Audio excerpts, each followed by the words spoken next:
Oh, we're good. We're live. We're locked and loaded. Awesome. Oh no, I'm hearing myself again every time. Anyways, hello and welcome to another Monday.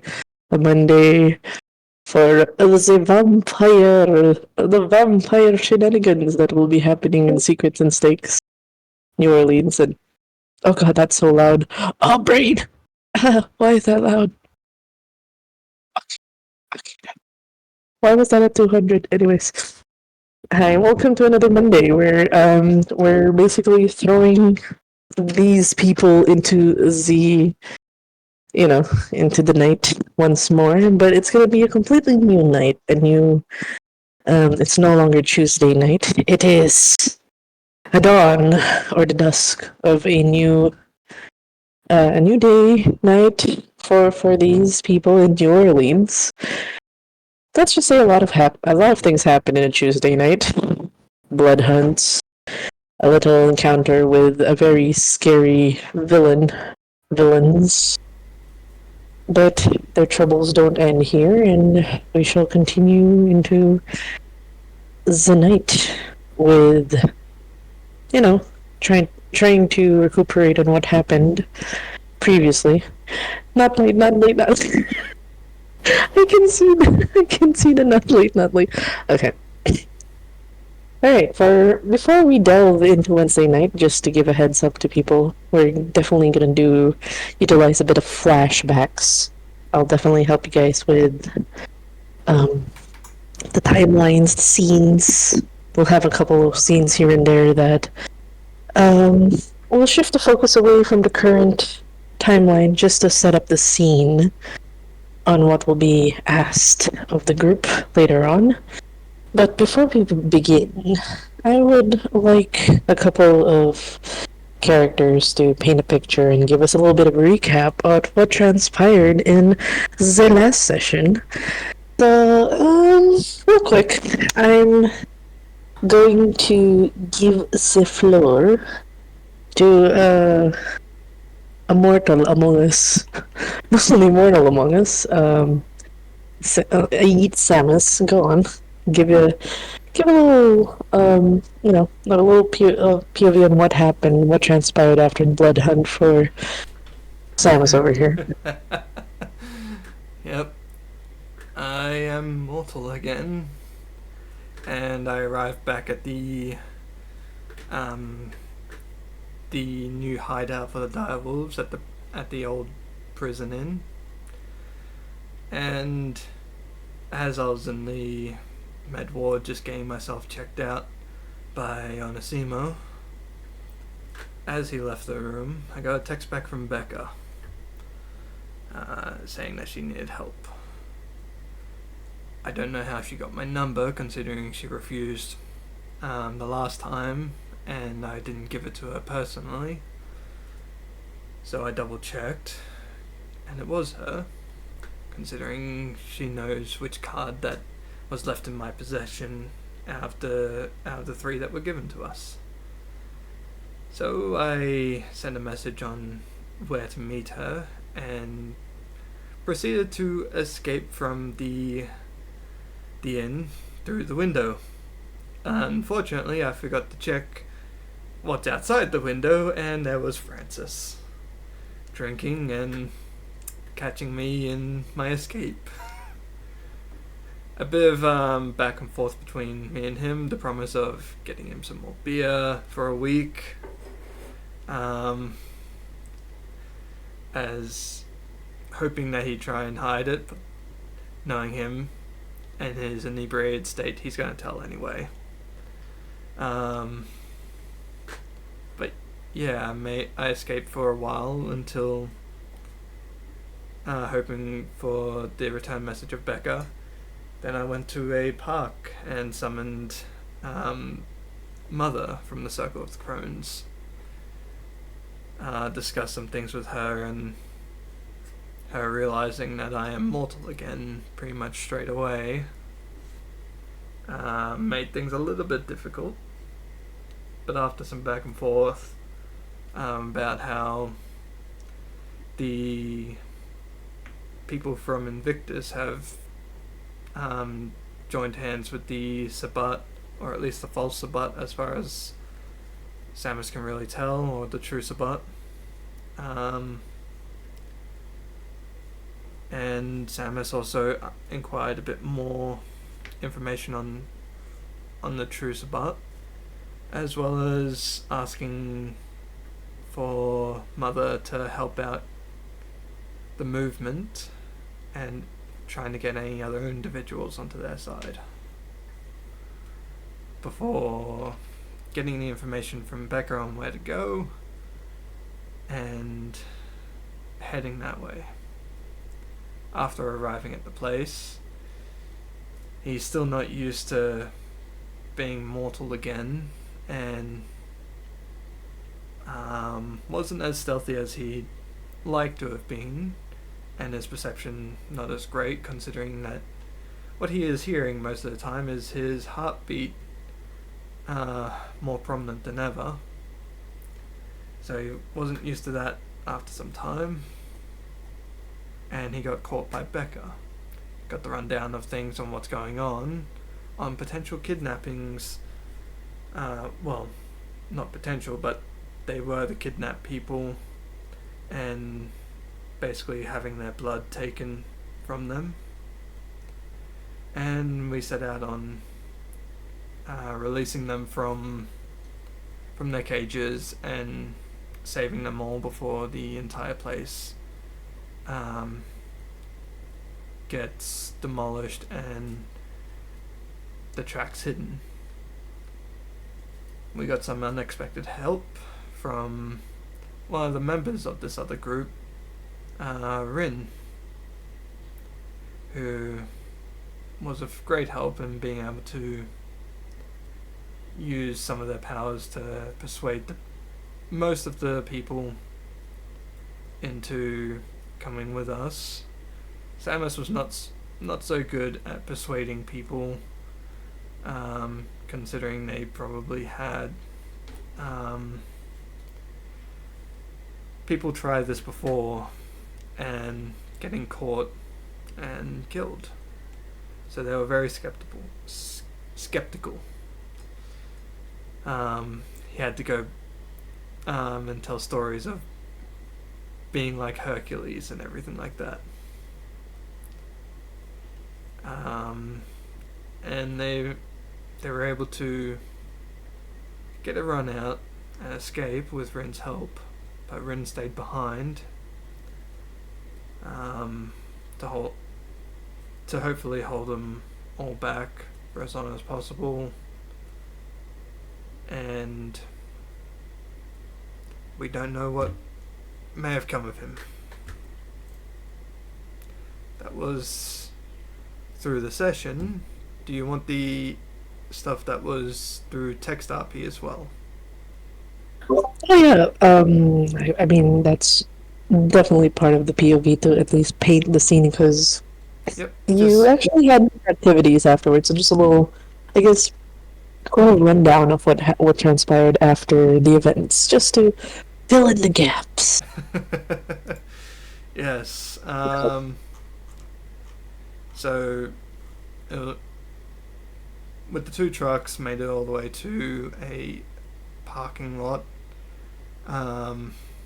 Becca calling up her contact and trying to figure things out. There was not much time left until the sun rises, and she had to get to a space where no light would get through. While Samus was trying to discuss with her on what's the plan, Samus was able to make contact with Ferdinand from the Direwolves to see if they could help out. Becca's contact is Sergeant Abel from the police, whilst my contacts are from the Direwolves. And as my character knows, as well as the Direwolves know, Sergeant Abel is the one who is looking into the case of the tearing apart of bodies since the first arc. And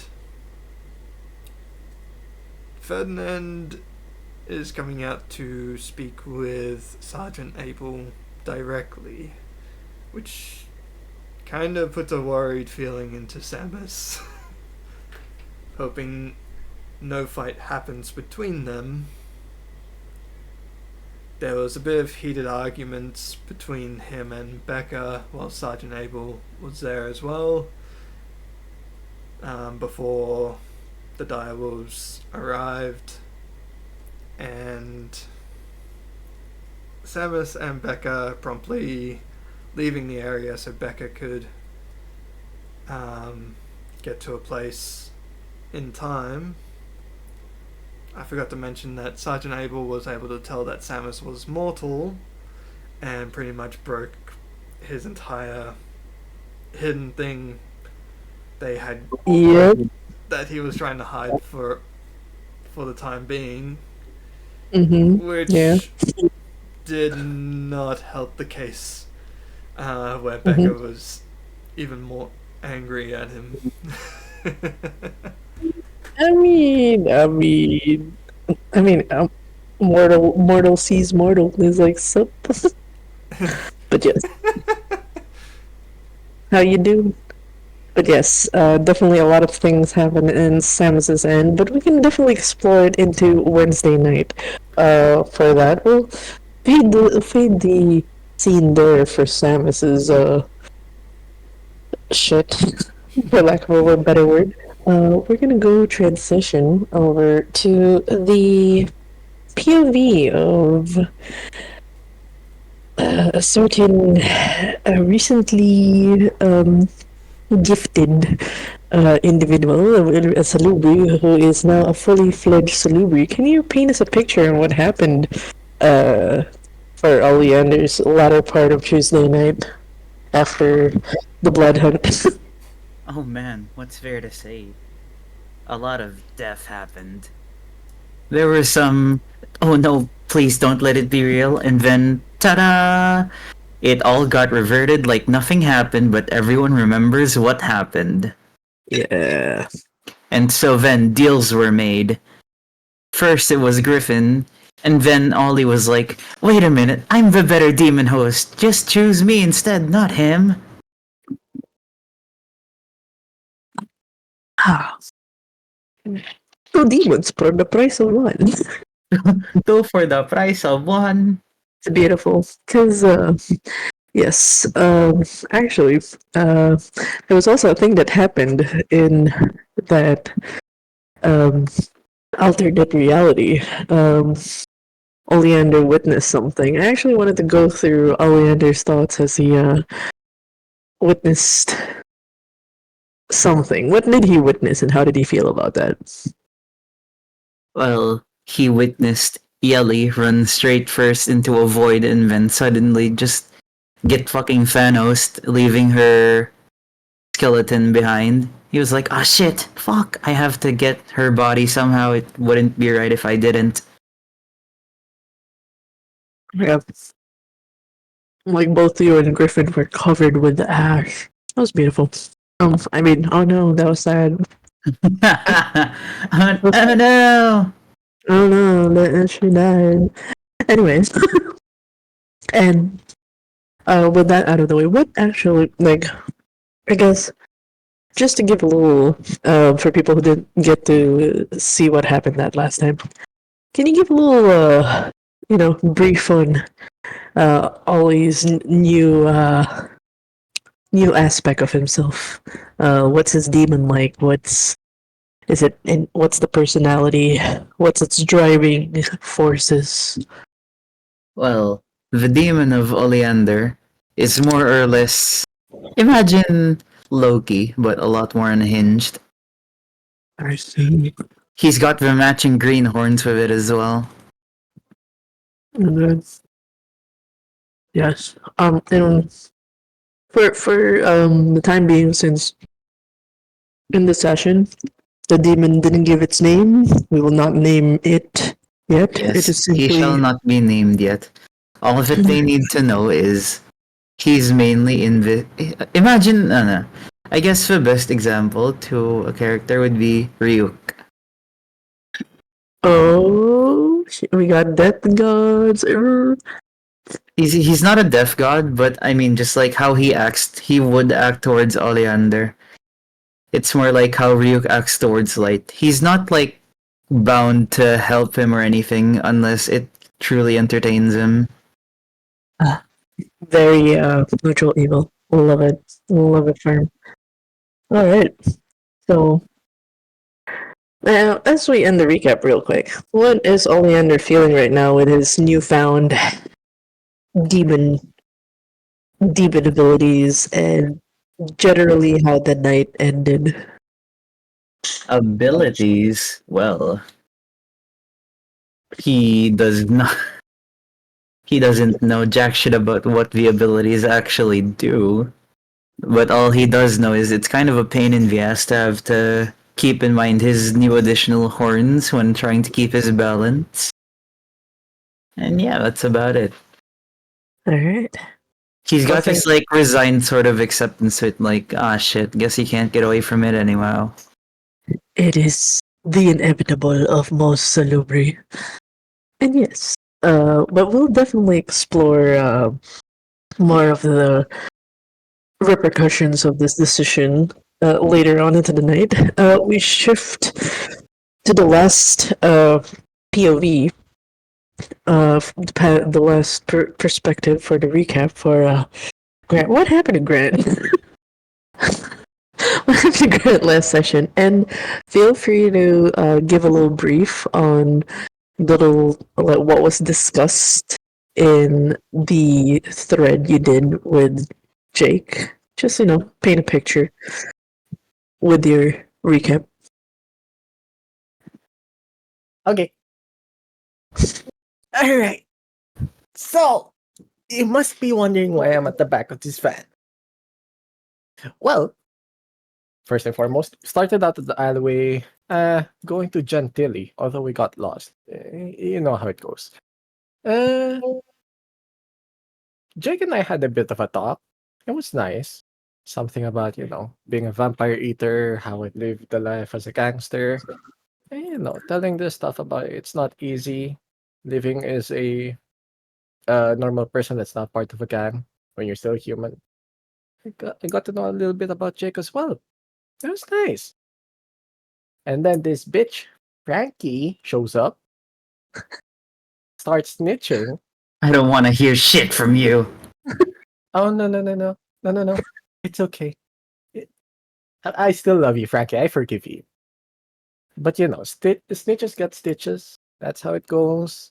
Then 3 people showed up. One is muscular, one is... I call him Glasses. He's wearing glasses, although I think I broke his glasses. Hey, Patches. You want to do the recap with me? Somewhere in the distance, somebody looks up confused, seeing somebody in a holding, like in the car, looking from the rearview mirror, seeing as he's talking to the back of the car, and he's just like, ignore him. Just ignore him for now. Just Guess not. What about you, Glasses? Buff dude? No? Alright. Anyways. everyone's giving it a side eye, wondering, like, and then you hear the man in glass go, "You sure he's not Malkavian?" It's like, no, pretty sure that's a Bruja. What is he one? Don't know what they're talking about. But anyways, so they showed up. The 2 of them, showed up behind me, smacked Glasses right there, and then, big buff dude gave me a good old bear hug. It didn't work out well for the both of us. But anyways, I got brought to the back of this van. And then, Jake started getting mad. He was pretty pissed. Tried to attack Patches, right, Patches? Yeah, anyways. Shadows, very crazy, by the way, 10 out of 10. Went for Patches right there, although Glasses was an asshole and pushed Frankie in the way. I guess, when I said stitches get stitches, I didn't expect a lot of stitches. Anyways, Frankie got pushed out of the van. We drove away. Jake's probably still there along with Frankie. They'll be fine. They'll be fine. But that's the recap. Right, guys? In that moment, the muscle man goes, "Oh, very nice. Yes, very good. Now you go to sleep. A fist goes to your face and you black out." Okay. And so, we now begin the scene. But the scene... wait. I'm gonna make an executive decision real quick, if that's okay. Real quick executive decision for for Oleander and Griffin scene and Hutiel Disiri, if that's okay. Before, as Wednesday's about to end, you guys are hanging out with Yelly, trying to commiserate the events that happened. Wait, I need to message someone real quick.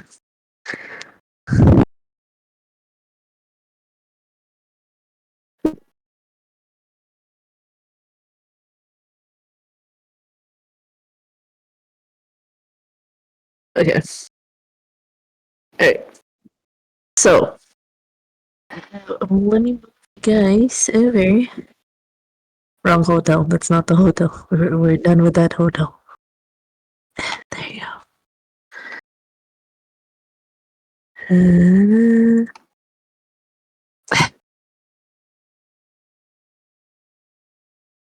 Can you let me? What the? Oh no. Roll20 is not being kind. The heckins. Tokens are not clicking right now. Oh no. Why? Tokens not. Inner peace. Inner peace. This is fine. Hold Inner on. Give me- peace. Inner pieces. Inner peace. Do the maps work? Do the maps work? That is so weird. Anyways, give me a moment. A little bit of technical issues that I have no control of in this point in time, as I can't remove certain tokens, and I'm trying to figure out why. Why must you do this to me in this moment? Anyways, let me just.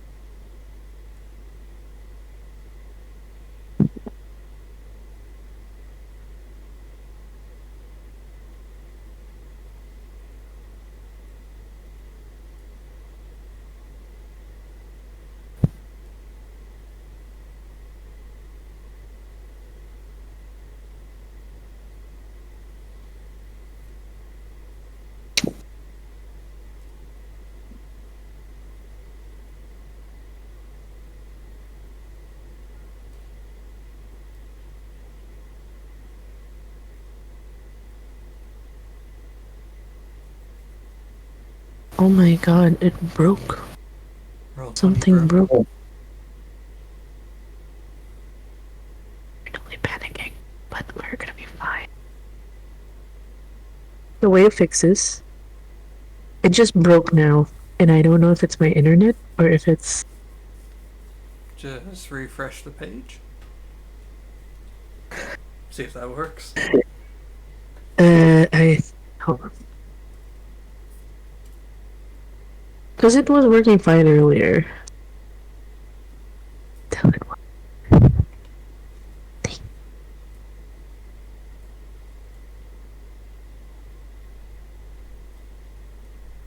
Hmm.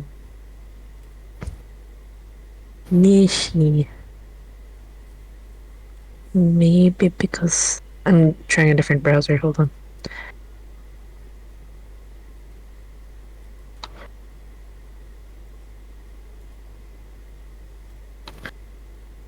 Oh.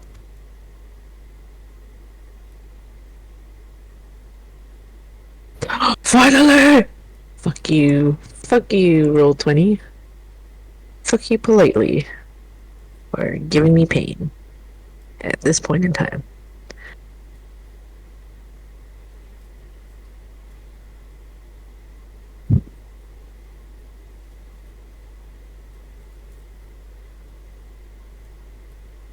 Okay.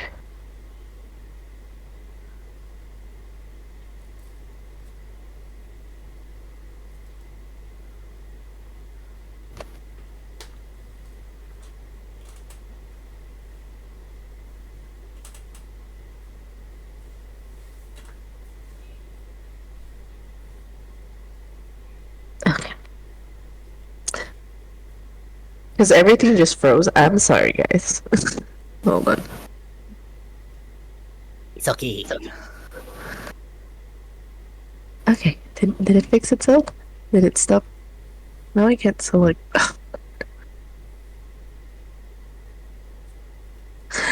Okay. No one move.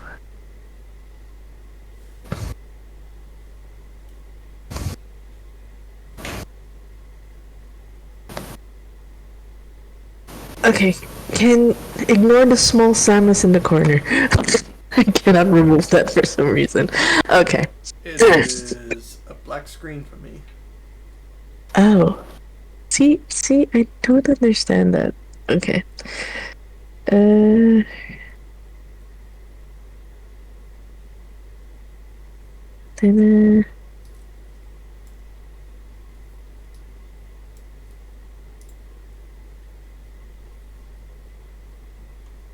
can y'all see it now?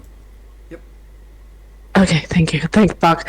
Okay, we moved the scene real quick to the night before in the early morning.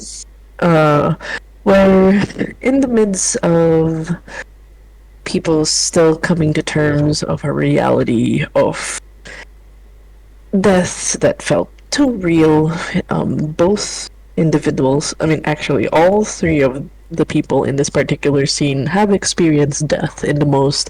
One was too abrupt.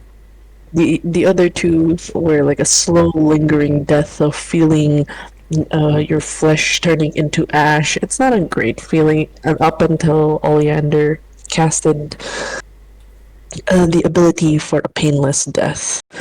But the memories of that reality still very much like a part of you knows it was real, but now you're in this reality. And Yuli is more or less preparing drinks for everybody. Shots. We're gonna drink shots. We're in New Orleans. They're very well known for their whiskey. All right. So I'm gonna enjoy my whiskey. I don't know how to make that Sazerac. I'm not. I'm not a bartender. Okay. We're just gonna have shots, and then she just keeps shoving shots to the general direction of the two childers. And she goes, "We're fine. We're alive. We're celebrating. This is a celebration. We're all intact."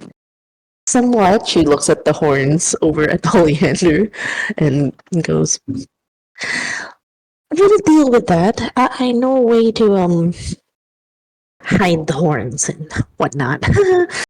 But we'll drink the night away." Real quick, I want to ask both Griffin and Ollie, because Yelly would actually somewhere between 16 to 18 drinks, shots. She does ask the question to both of you if, well, the cats have the bag. You all okay with me and your Tio Treshi being part of certain groups and whatnot? Oleander like slowly puts his glass down as he registers the words. He's like, "I'll be honest, I wasn't really paying attention to what group that is." You know, the what the other group would say, the evil ones, because we're kind of like the demon worshippers. Where your sire came from, where Jesse met. We were all workmates essentially.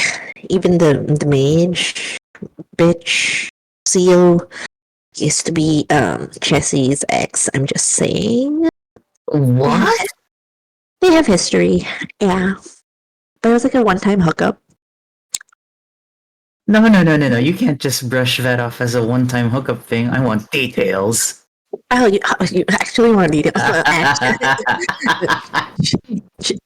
over the course of a couple more shots, she does let in on Griffin. There's a very heavy sneeze. He goes, actually, so Seal is actually it's kind of like our boss in a sense. We're kind of like the ones being given missions to like assassinate and murder people, yada yada.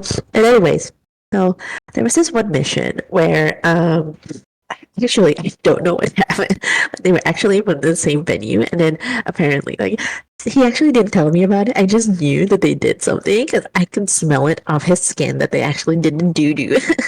So anyways, so they went to the hotel where we were stationed to kill one of like the high profile Justicars in Los Angeles. It was super fun. It was like very hard to kill. And then we were supposed to hide out in one of the hotels, right? And apparently Seal also happened to be there, and guess who didn't stay in their room that night with me?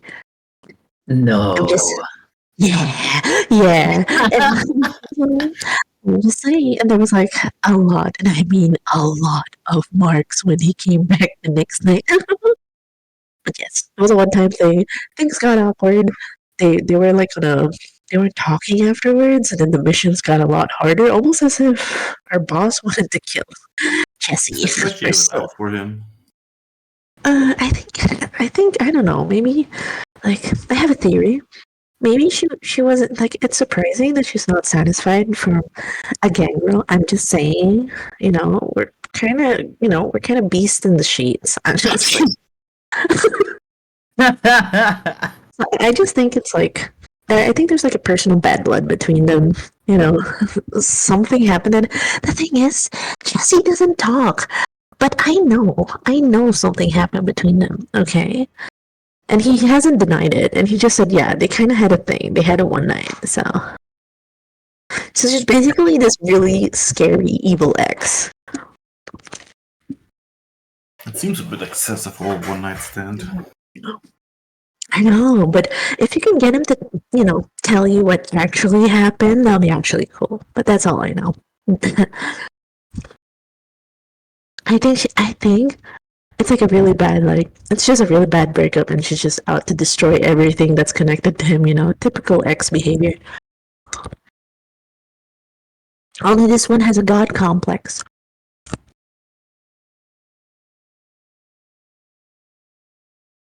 Well, she felt somewhat close to it, at least. Yeah, I mean, did you notice how antagonistic she was over, saying shit to Cairo specifically and saying he had no value? Like, clearly she's being petty. So yeah, we'll get her eventually. There's still a way to get her. I just have to find out her arcana, her different kinds of magic, because there's always going to be a weak point for these squishy mages. I know it. One swipe, she's dead.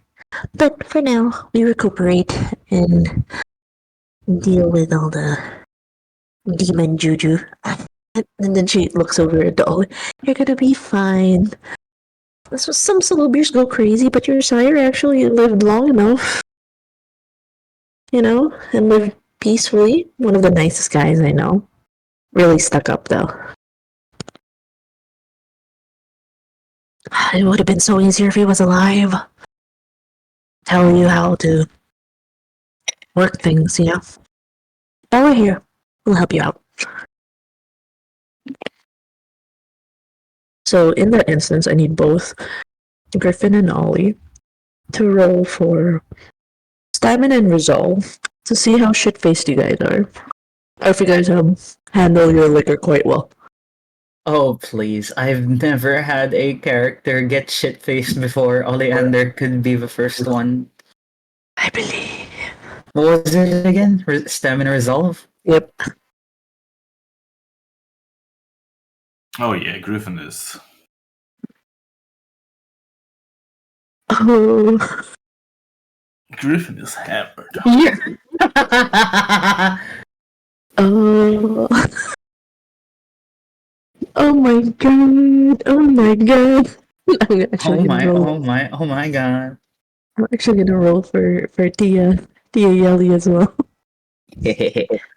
Oh my god. Shit, this is like her lowest rolls. Fuck. Let's see how shit-faced she gets. Yep, she's shit-faced. She's even worse than Griffin. That's what it's like. Yeah.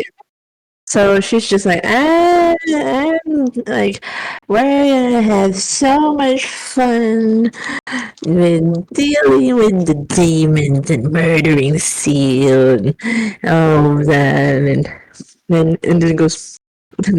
Before she passes out, she just tells both Griffin and Molly, like, just Jesse's okay. He likes his secrets and all that, but you get used to it. he has his own way of caring, okay? Don't take it too personally.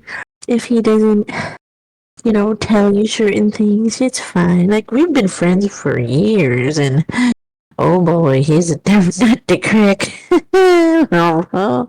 And then you just see her, like, slump down, and, like, she's on the ground already.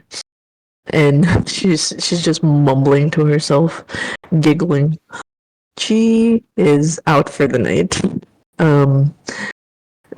Just a little, and Griffin is in and out of consciousness as in this particular scene. Let's just say the conversation outside the balcony is over. And Cairo and is it Pachi now? No, still Moth. Hold on, let me just grab upstairs. Oh, okay. Griffin would like Sure. probably respond to Yelly even if she's out. Yeah. I know that much, but I still would have liked if you taught me something. He can teach you everything. Don't worry about it. And then, like, she does a one arm hug, like one arm like over from like, yeah, he's definitely gonna teach you everything. He's the best. He's like, he's been taught by this really like scary like sire. Like if you know his sire, it's just like, oh my god, like how he basically is a weapon. It's like he was made to kill. I don't actually know how you came to be. It's like it's totally new that he actually made a child. I actually need to talk to him, how he actually got a child there. Because as far as I know he didn't want any kid. He didn't want any kid. So I don't know how you popped up. Like we need to find out the story. Alright, find out why you're here. And why I is was he kind of lost in the forest, and he offered to help me, but he didn't really show himself. Oh, but like why? Was this related to Sandy? Oh, I have I Try should to ask drop- him. yeah, there has to be something. You gotta know something. You can't just say you don't remember anything. It's gotta be No, somewhere. he just She kind pokes of your ran foot. away, and I was lost in the forest. She pokes your head like it's somewhere in your subconscious.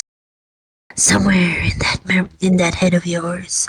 There's a memory that needs to be unlocked. Or we can try to get the story out of Jesse, which is gonna be very hard because he's really into secrets. There's a lot of things I don't know, and I'm considered his bestie. I'm just saying. He's very secretive that way. He can hold things for years and years. And then she's already in the ground while still one arm like slid down over to Griffin's leg, like years and years and years. Secrets everywhere. Oleander's definitely drunk, but I don't. What kind of drunk is Ollie? He's like, he's like, fuck it. He's just like me, IRL, when I'm drunk. He gets really, he laughs a lot easier. Ah, yes. Okay, so I just want to know, Moth walking into the scene of basically passed out. What the fuck? We were gone passed for out. 10 minutes. They went like you see so many bottles in the bar, just emptied out.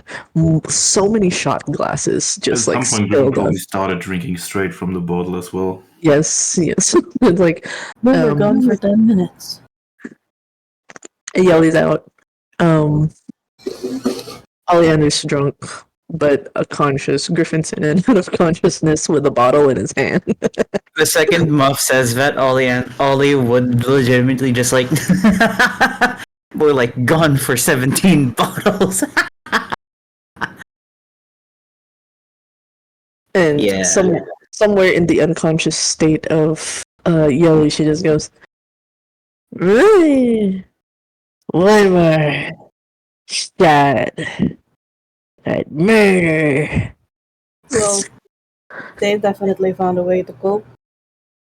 Yes. How would Moth and And Cairo respond to the situation of basically three very drunk friend Kindred. I want to know how you guys get these three to rest, in a sense, or how I you wanna, Go I ahead. wanna ask Nair what Moth and Gyro talked about back at the balcony because we didn't get to that. Oh yeah, just like a Like, little, just like, where could that conversation have gone?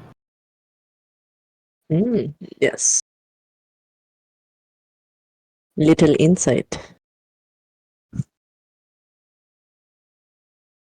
Meow. The Nair might be busy. No, hello, no, it's gone.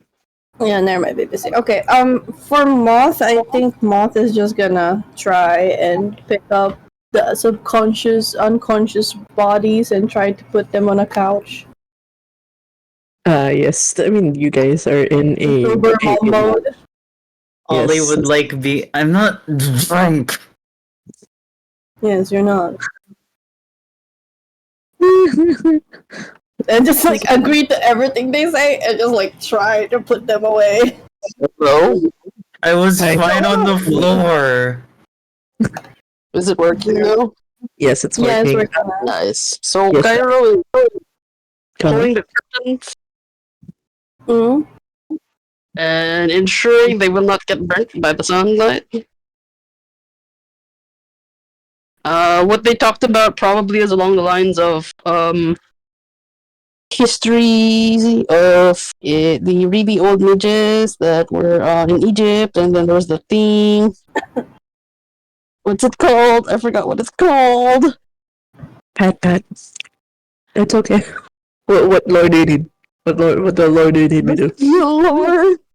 Oh, So, you're basically saying, Hyro probably shared. Does he actually share the history between him and Seal? Is it? No, nothing personal. It's No, just what is Seal? Oh, what is Seal and the history of how How they what Seal fucked. does. Hold on, Okay, so I will say the history that you've been told at least. and history So- that we have seen. So Or yeah, is- she's actually part of like the first few mages of the Order of Hermes. Mage Ascension reference. Anyways, the one of the first few mages that kind of use the hermetic arts and to try to gain immortality. And they realized that some of their potions are no longer working, so they looked into alternate methods of sustaining their lives, which is turning into a vampire. So they have, yeah. So they've used rituals. They're very well known for their rituals, access to different kinds of. They like their space within space magic. They like alchemic things. They're really well known for their portals. And they are also known for Primus, which is the prime magic. They know how to extract life forms, essences, energies from nothing. They're very like a scientific mages. They've done a lot of dabbling into experimentation. So their magic is like a mix of like science and it's a marriage of like what should be clashing in a sense. Like science shouldn't make sense with magic rituals and things, but they somehow made it work. And so she's one of the first few that came out of Egypt. So there was like the first few houses, and partially responsible for one of their failed experiments was the bubonic plague, the Black Death. How quaint. And the first genocide of the Kindred. The reason why 2/3 were kind of wiped out. That's why Wow. Tremere House is very hated. because of Wow. that, especially the first mages, because they just wanted to experiment and push the limits of life and death. Did we Apparently also not make more hated than Clovis? the Sabubi. Did they also make Cloven? What? They could. What now? You know, like We it's could so just common. we could just blame them. Now you guys get the meme now. In every VTM game, always blame the Tremere. They had something to do with it. Whoever plays a Tremere, I'm so sorry. Fucking Tremeres, man. Anyways, so yeah, she's one of the first. She's part of that house. So she's very old, very old. So with a mix of mage, like the knowledge of the old, and basically she's one of the first few who gained immortality. And she was the few that founded the clan Tremere. Okay. It's like Would fighting an Cairo- ancestor. Would Cairo have told Moth about how pissed he is with the kids? No. But you could probably feel that off him. Each time any mention of the kids, it's like he's holding something back, but it physically manifests, so his jaw would flicker, the dents on the railing would multiply. He has a temper. He's patient. Yeah, he's being patient right now in comparison. Okay. Especially like the last time he heard about a certain heart going missing. Yeah, he did react to that. Violently. Not violently. I mean, Yeah, he but- probably took it out on somebody else, but not violent. Poor Aren't Becca. you happy? Non-violent? Yelly, be proud.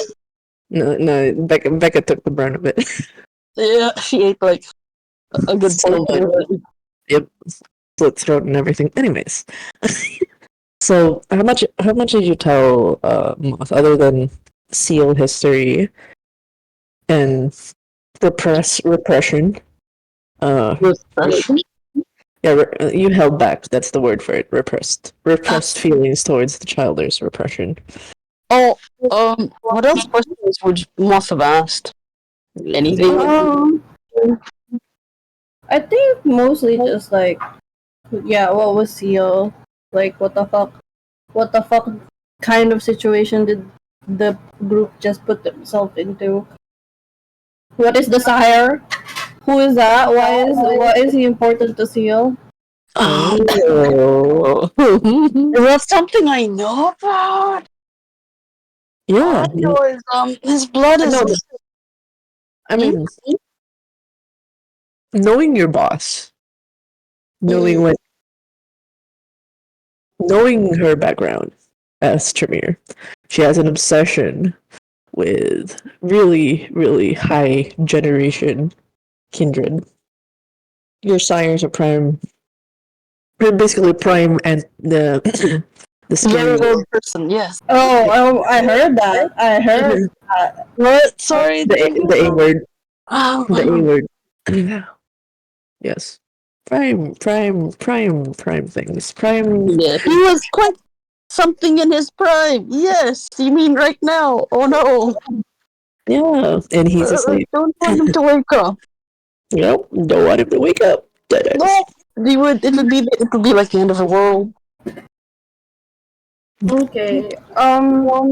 When back at the like hotel, I think Moth, yeah, the hotel room. I think Moth is just gonna like try and pull, Ollie and Griffin together, and just like in a moment of selfishness, just gonna like recreate the scene back at the sanctum where they like all share the bed together, and just Moth is gonna be in between, and then they're gonna try and hug the both of them, and like pull like a cover like over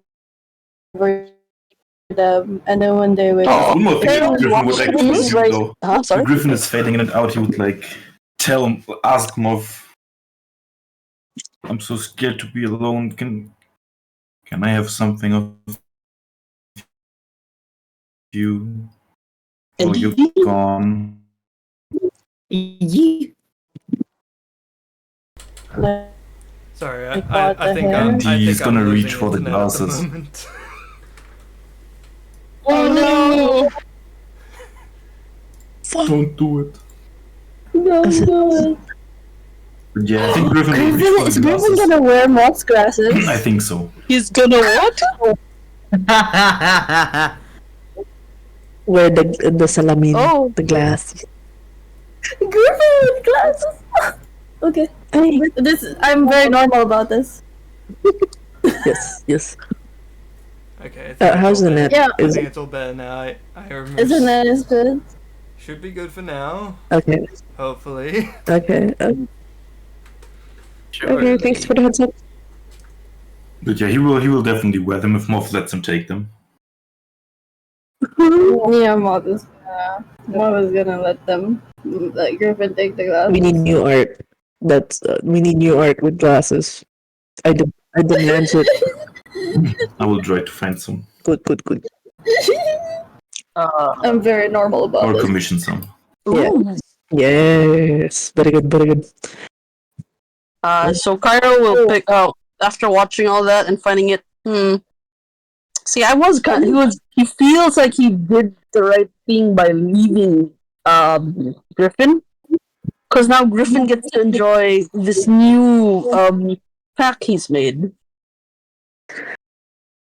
It's a weird thing, yes, but that's how.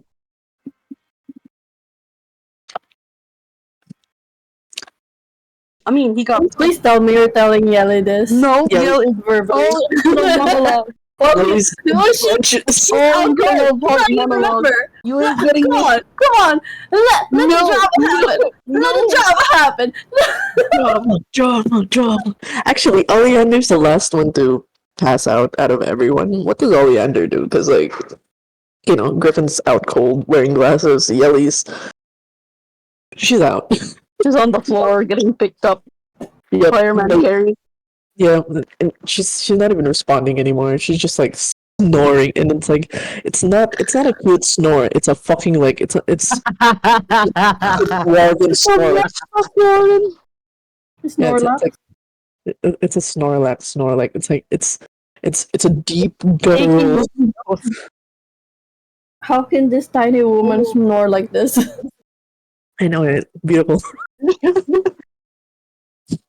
Ollie would be doing that thing where he's trying to keep his head up from the floor, but he is failing so much. He's in push-up position, just trying to keep. Yeah, but he's in push-up position, trying to stay awake. He's like, I could go a few more rounds. I could do a few more shots. Yeah. Does Cairo say anything to the awakened Oleander, or do you leave the three alone? Because it's basically Ollie, Moth, and Griffin just sitting down on the floor right now. Does Cairo do anything?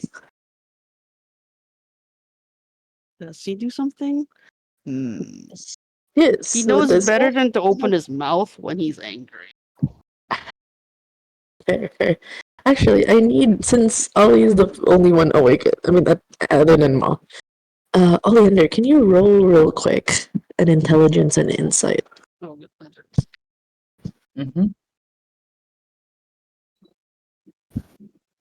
Ah, there it is. Oh my god, it's something I have dots in even though I've never used it. I know, right? Finally! Wow. What the fuck? Well, the question know, is, will they huh? answer your call? The thing is, you can, at least Oleander can pick up, masense mo na parang, the person is there's a hidden rage. There's just frustration and anger with the way that, the jaw is tightened, not looking at the group, just picked up The side Yeri, eye. the side eye. So you can tell, okay, I think he could be mad. Me? At the three of us? It feels like, yeah, like this person's pissed. You're not exactly sure if it's because of you, because of Griffin, but he's pissed. And he's just like ignoring the group altogether, at least the three. Ollie picks up on that. Well, Oleander has not made it this far by butting into people's business, so he'll keep it that way Yes. for now. Or it could be because Yali told you about the ex. No wonder Okay. he was sneezing. Oleander would like to bring that up. Is this about Seal being your ex or whatever? Oh my god, he just said he's keeping his mouth to himself. Also, Ollie. Oh wait, no. Let's rephrase Did that. Ollie really say that? No. Or something It's like similar? it's like very slurred out, so I don't know if you'd pick up on it. But it's like Oh, he's got so- ears.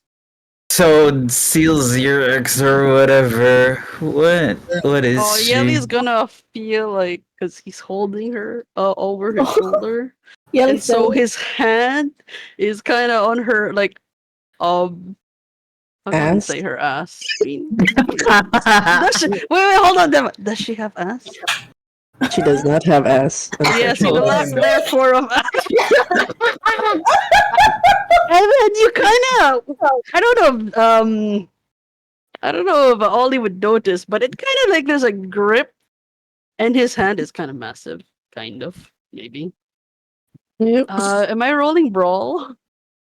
No, because she's out. There's no way she could defend herself. I'm just gonna ask. really this. just go, ow, ow, ow, ow. No, she's like, She's you're hearing out. like, there's like a mix of a snore and a moan. Oh my god, Yelly. Yelly down. It's like, Where did you hear that, little songbird?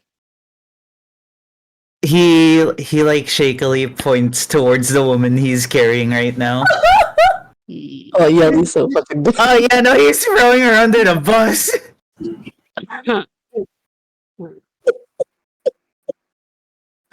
It's so good. Okay. And he's just like stare. Will he remember it tomorrow, or am I gonna kill this one? He's thinking about it. He's really thinking about it after what happened tonight. Like, And the funny thing is, Ollie still has his horns while he's saying that. Okay. So Oh, that's as, even as more soon tempting than- before he can even reply, Ollie basically says, "It's okay. We all make mistakes in the heat of passion," and then he passes out finally. Also, Moth is gonna cover his face with their palm. It's like, fucking quiet down for your own good. Please don't die.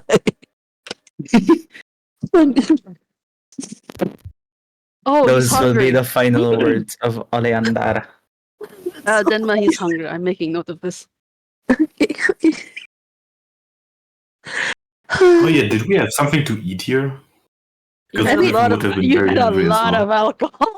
There's a lot of alcohol. There's a lot of well, More alcohol and more What? alcohol. I mean, well, like, Yeli has the stash. I mean, I But thought Okay, we had if we're some desperate enough, we topics could on eat me the as well bottles still. afterwards. So yeah, we probably just mix them with the alcohol at some point. Yeah. Oh, they And have she to just- there, right? To mix the alcohol. here's the thing with Yelly though. She likes her blood kind of like fresh. So when you actually check the kitchen for like blood, there's like actually somebody gurgling. Oh my god. God dang. Yeah, she's just like, well, someone's gurgling, just like opens it like a faucet, like their throat, like, okay, here we go. You know, the staff of the hotel is basically her herd right now. So- However, I Okay, mean, so there was food, but very special food. Yep. There's food. Well, it's perfect for Moth, so. Yeah, I just don't want Griffin to wake up in a frenzy, I'm gonna be honest. Another frenzy. I mean, you can just letting you know, the staff here is all like, yeah, basically Yelly had the foresight to make everybody a ghoul. So they're all blood bonded to her. Yeah, even Griffin would have definitely mixed some blood with his drinks along the way. Yeah, I mean there are some in bottles already. If you don't want to go into the kitchen and get it raw and fresh like Yelly would. It's in Yeah, the I don't think he fridge. needs to do that. It's in the fridge. You know the fridge in the hotel fridge. Yeah, The room fridge where you get like the Coke that is too expensive for anybody, truthfully. yeah. That's Yeah, so that's it's how like it there's is. some bottles there. They had foresight Yeah, because yeah. Audie is Griffin would there. have taken some from there. If he takes Mm-mm. fresh blood, he would rather hunt it himself. Mm. Yeah. See, like father, like son. Yay!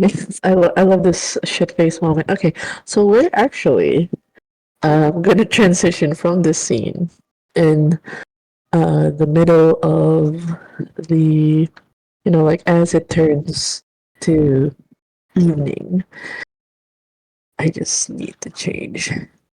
Please. Just please let me. Please. Please. Oh no. I'm in pain. I'm in pain. Okay.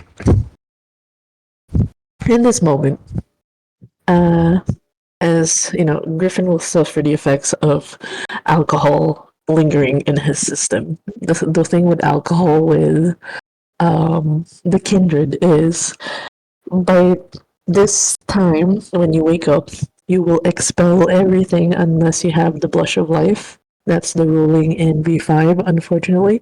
So everybody, even Yelly, is gonna be vomiting out whatever alcohol you guys put in your body the moment you guys wake up. So the scene, as you all come to, um, as the alcohol is starting to hit, I need Griffin first to roll for stamina resolve. I want to see first how long you hold off. Like if you puke on the spot, because note that you are currently cuddled up to someone right now. I want to know if a punch is gonna be covered with vomit. Let's hope that won't happen. Yeah, I think God he makes it to the damn. toilet before. Okay.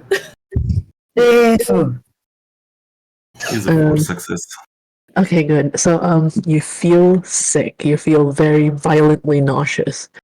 But the thing that actually broke you from waking up is a phone call. Ring ring. Ring ring. It's whatever ringtone you have on your phone. Is it the main phone?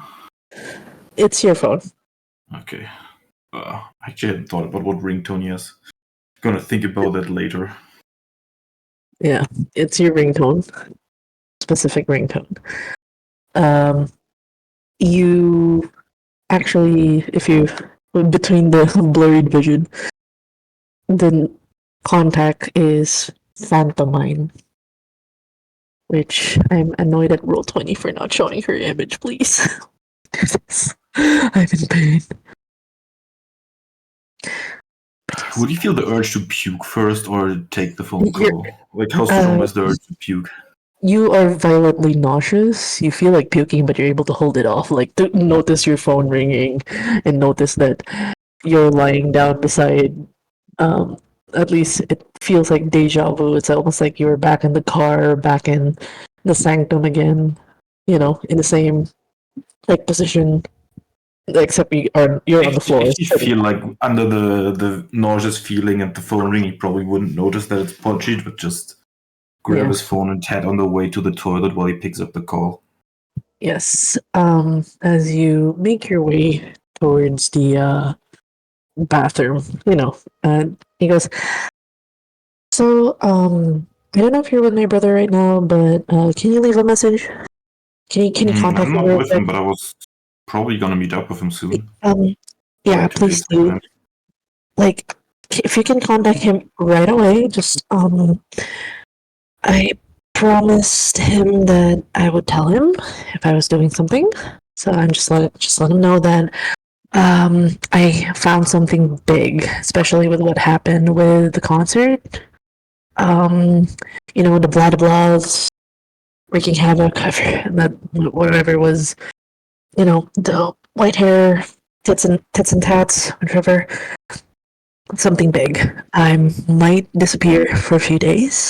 I can handle it though. I just want Jake to know what's going on with me and why I'm radio silent.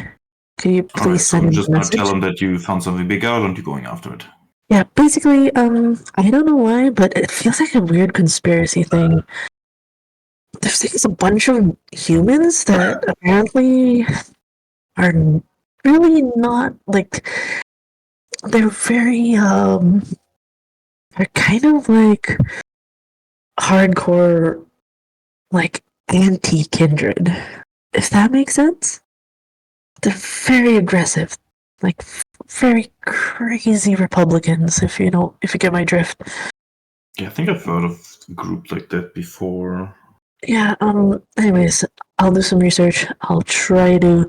They've been doing some kind of like hacking. There's a lot more activity, especially. There's definitely people looking in after the concert. There's just. I'm doing what I can. I can handle it, but I need you to tell Jake where I'm at. I Okay, can't I'm gonna reach him tell on the him. phone. If you need Please some do. hacking backup, let me know though. Yeah, yeah, I'll let you know. I think I can handle it. Just let Jake know. He's gonna be so upset if I don't tell him. And he didn't come home to the apartment. I don't know where he is. It's just, I might just be too fixated with the things. Anyways, just tell him. Just tell him, okay? Try to tell Yeah, him. I'm gonna try to reach him. I might have an inkling of where he went if he's not home. Okay, thanks. Yeah, and tell him, I got more blood bags. I'll still be. I won't be in the apartment for a while because I'm gonna need a bigger server with the thing I'm about to do. But I'll be. I will just disappear for a few hours. All right, I'm gonna relay that. Thanks. And then she drops the call. Okay. Okay. Did you roll for stamina and resolve as well? Oh my god, I totally forgot here. Let's see if you puke on. Oh my god. Don't forget to add +1 hunger because you guys woke up. That would be hilarious. Oh fuck. I'm on the verge of a frenzy. Yeah, that's why I ate yesterday still. Oh no, no. You wanna willpower that? Yes, please. Yes. So this is so wonderful. I will reroll the 2 dice. Yeah, the 2 dice. Yeah! Okay. You wake up and like again the violent nausea. Everything in your body just wants to reject the alcohol that you put in. And you start to come to, and you recognize a familiar face.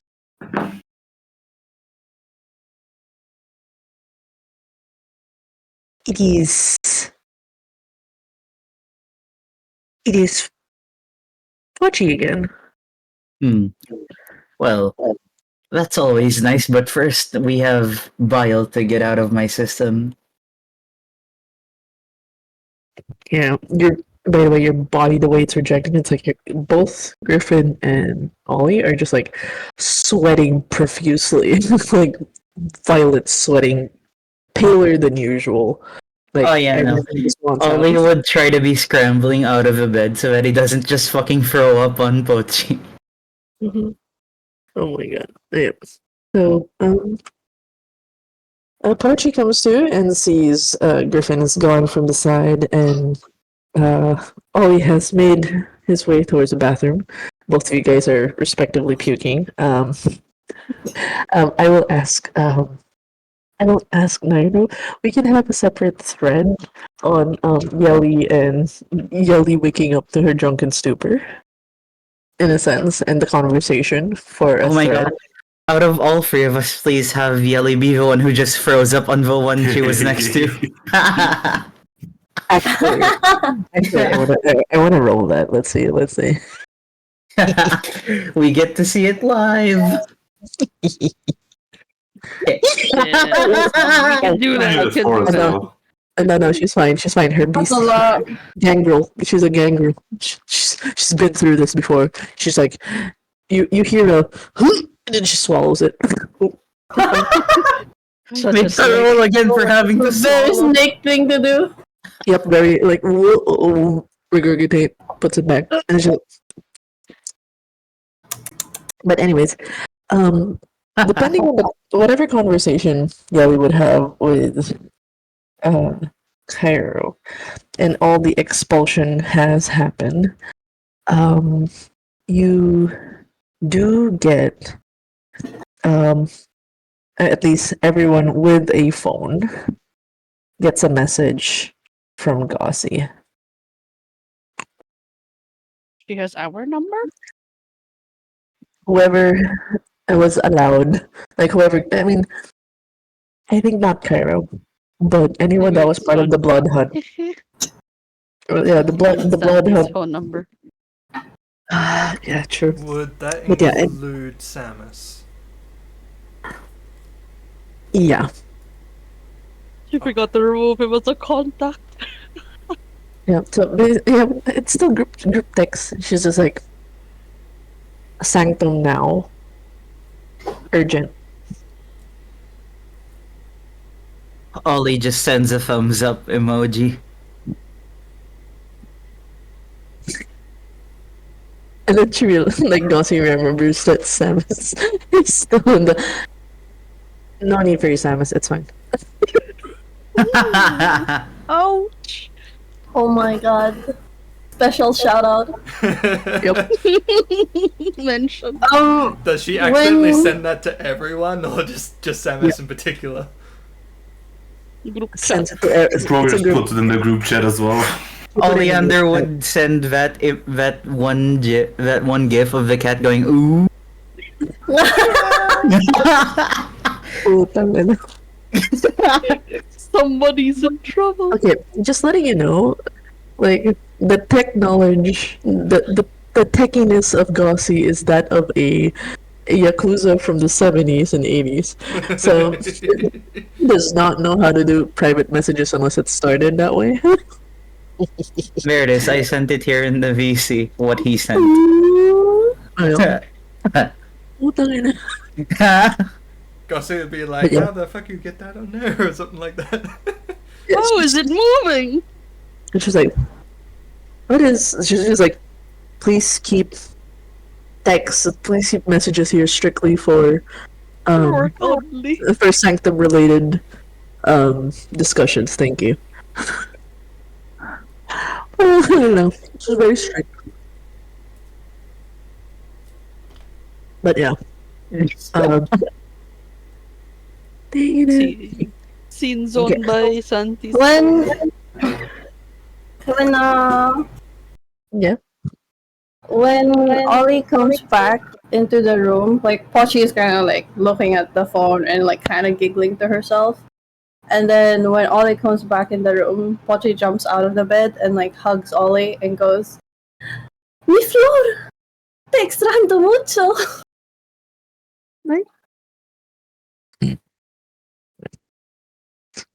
Ollie would just Extrañando. Ollie would just nod like a dumbass, like yeah. He's still a little bit out of it. She kind of just like squeezes him and like shakes him a little bit. And it's like, it's been a while. No. Moth was very mean to you. You understand that, right? Moth shouldn't have done that. Ollie nods a bit slower this time, but also says, yeah, but well, I mean, I had some faults there too. Hmm. Well, I'm here now. So Damn right you are, he says as he also envelops her in his own hug. she kind of just does that face of like trying to hold back tears and just like hugs back. When Griffin would be able to, does he walk back to the room? Where does Griffin go? If he Actually? hears their voices, he won't. Okay, just like goes near the room, hears the voice, walks away. Turns around and walks the other way. Okay, all right. So I kind of want to ask Griffin though. Do you go ahead to the His sanctum? bag is still in the room, so he can't. Okay. So you wait for the conversation to happen. Okay, so in that instance, then, I just want to ask for the group. What time do you guys go? Do you go to the sanctum right away? Do you guys make your preparations? Do you give a time for Gossi to go? I just want to establish timeline. We'll wait for any specifics on when we should be there.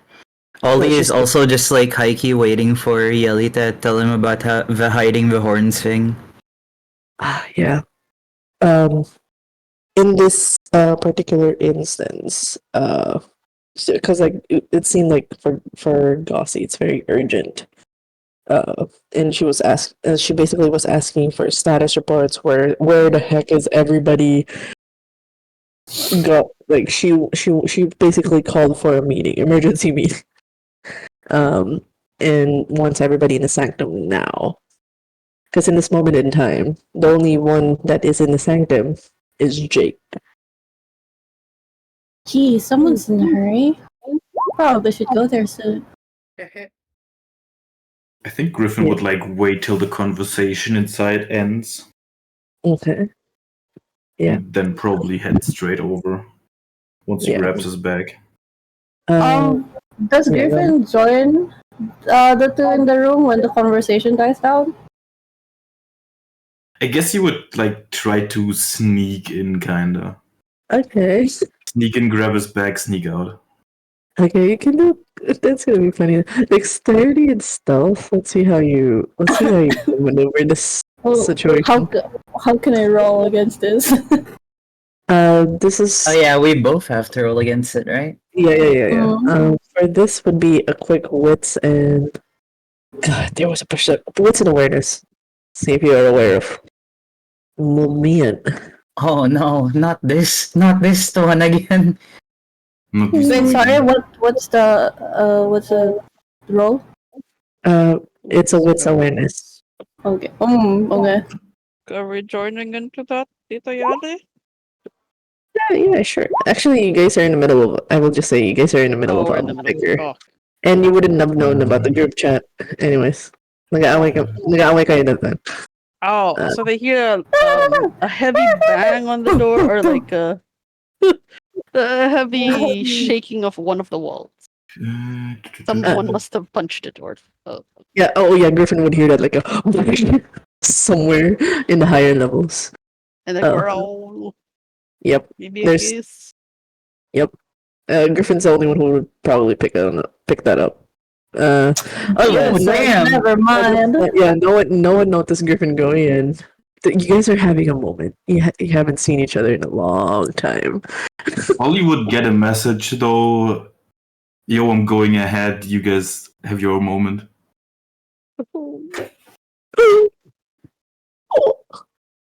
And you're just like, oh yeah. When you get that message, like you guys were having like a conversation of just catching up.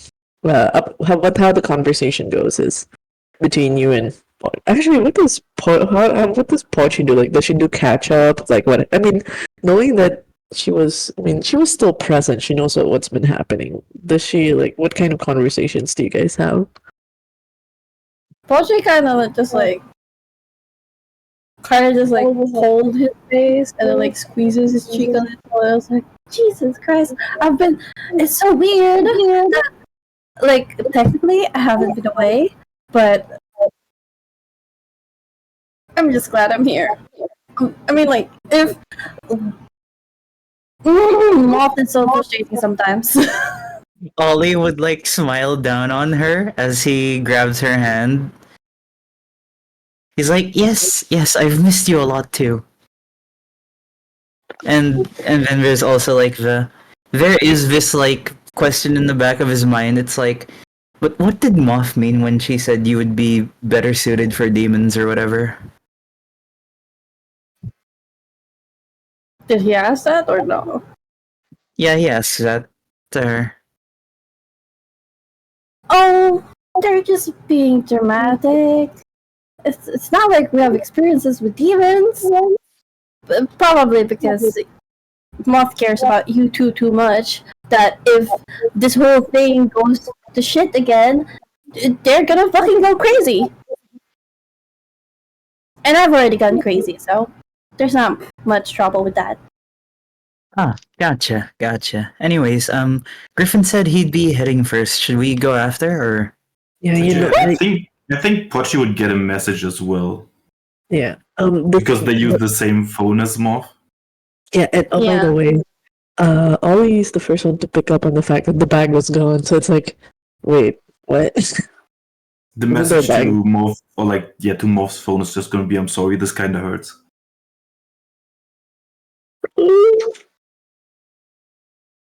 When Pochi opens the phone, looks at it, and then looks around and see where Ollie's looking, and the bag's not there anymore, and it's like, oh fuck, they're so similar.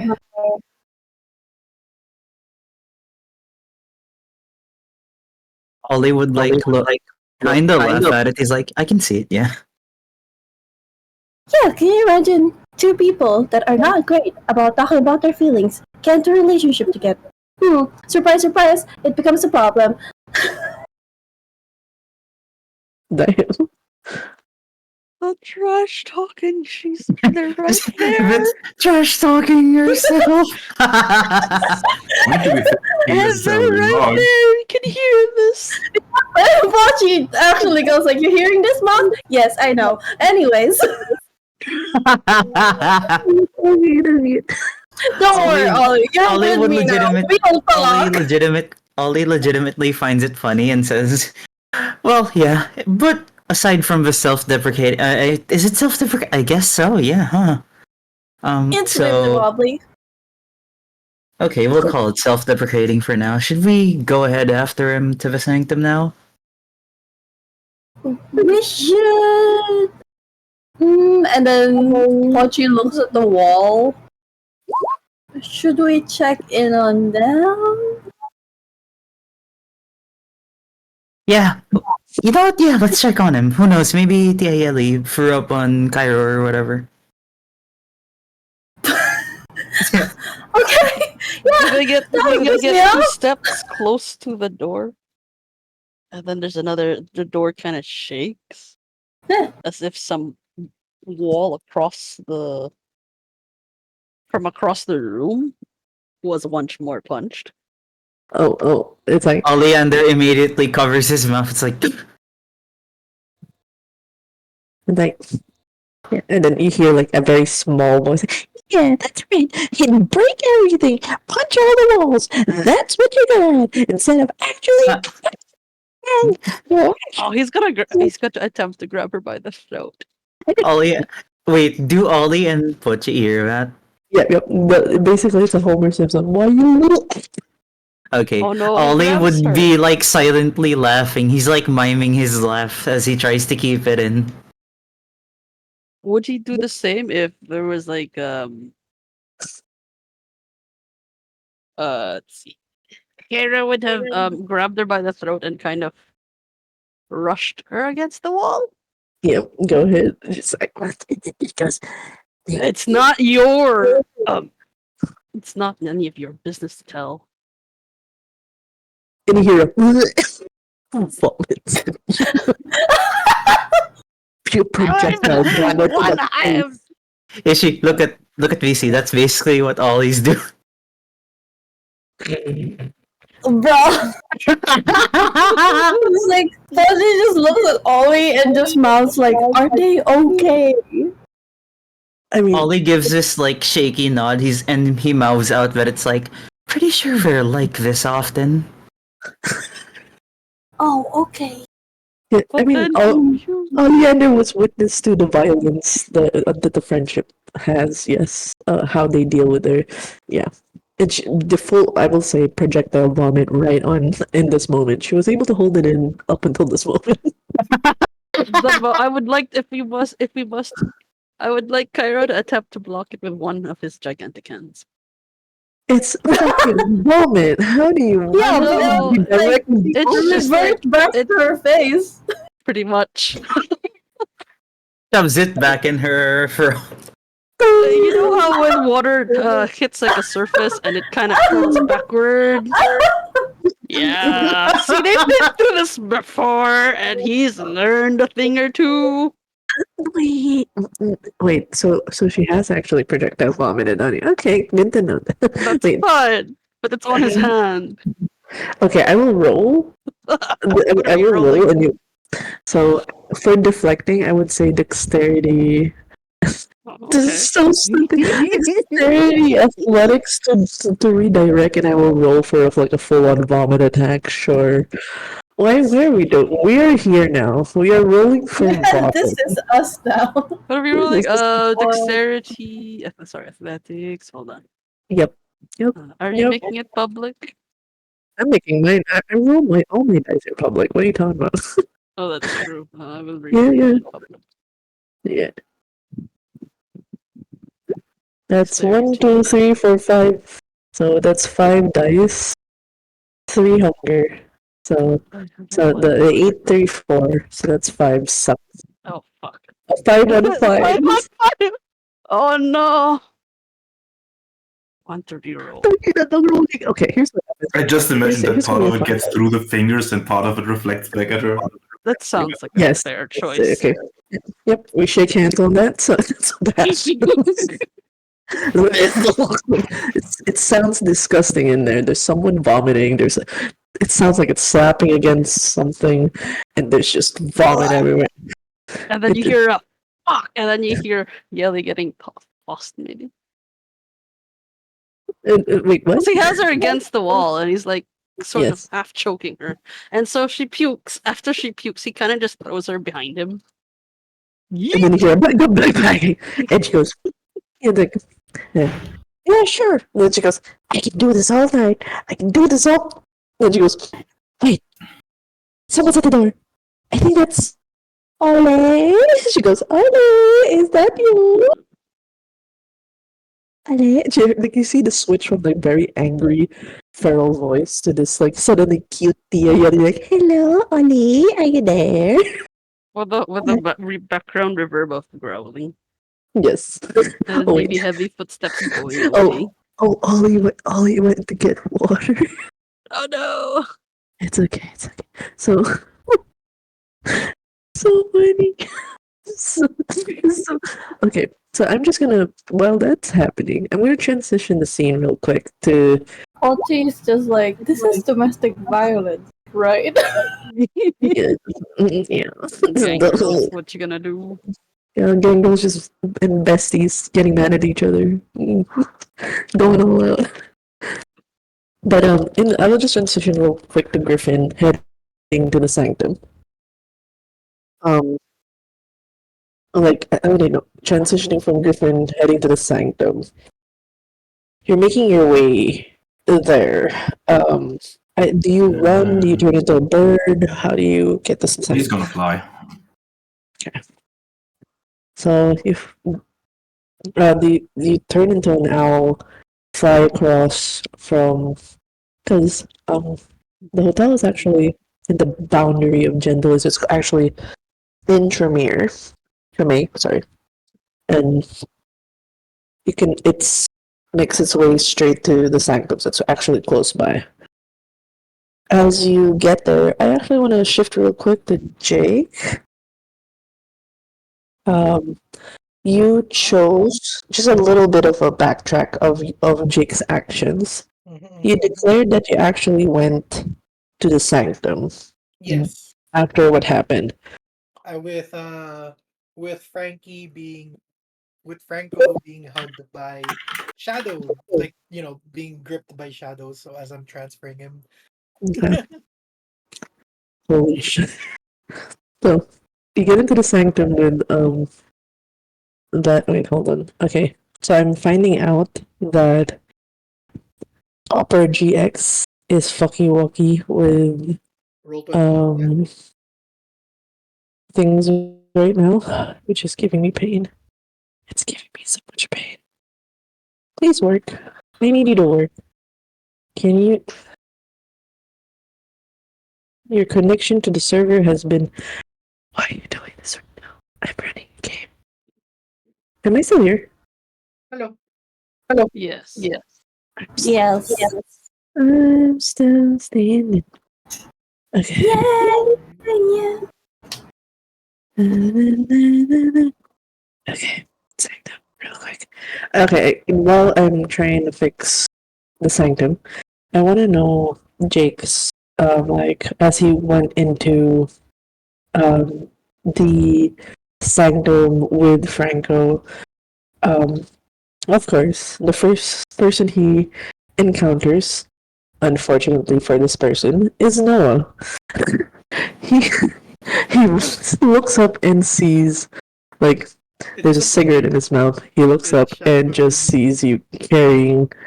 I mean, the shadows carrying like one of the recent childers, and he's just like, shit. What? I got Kalgasi.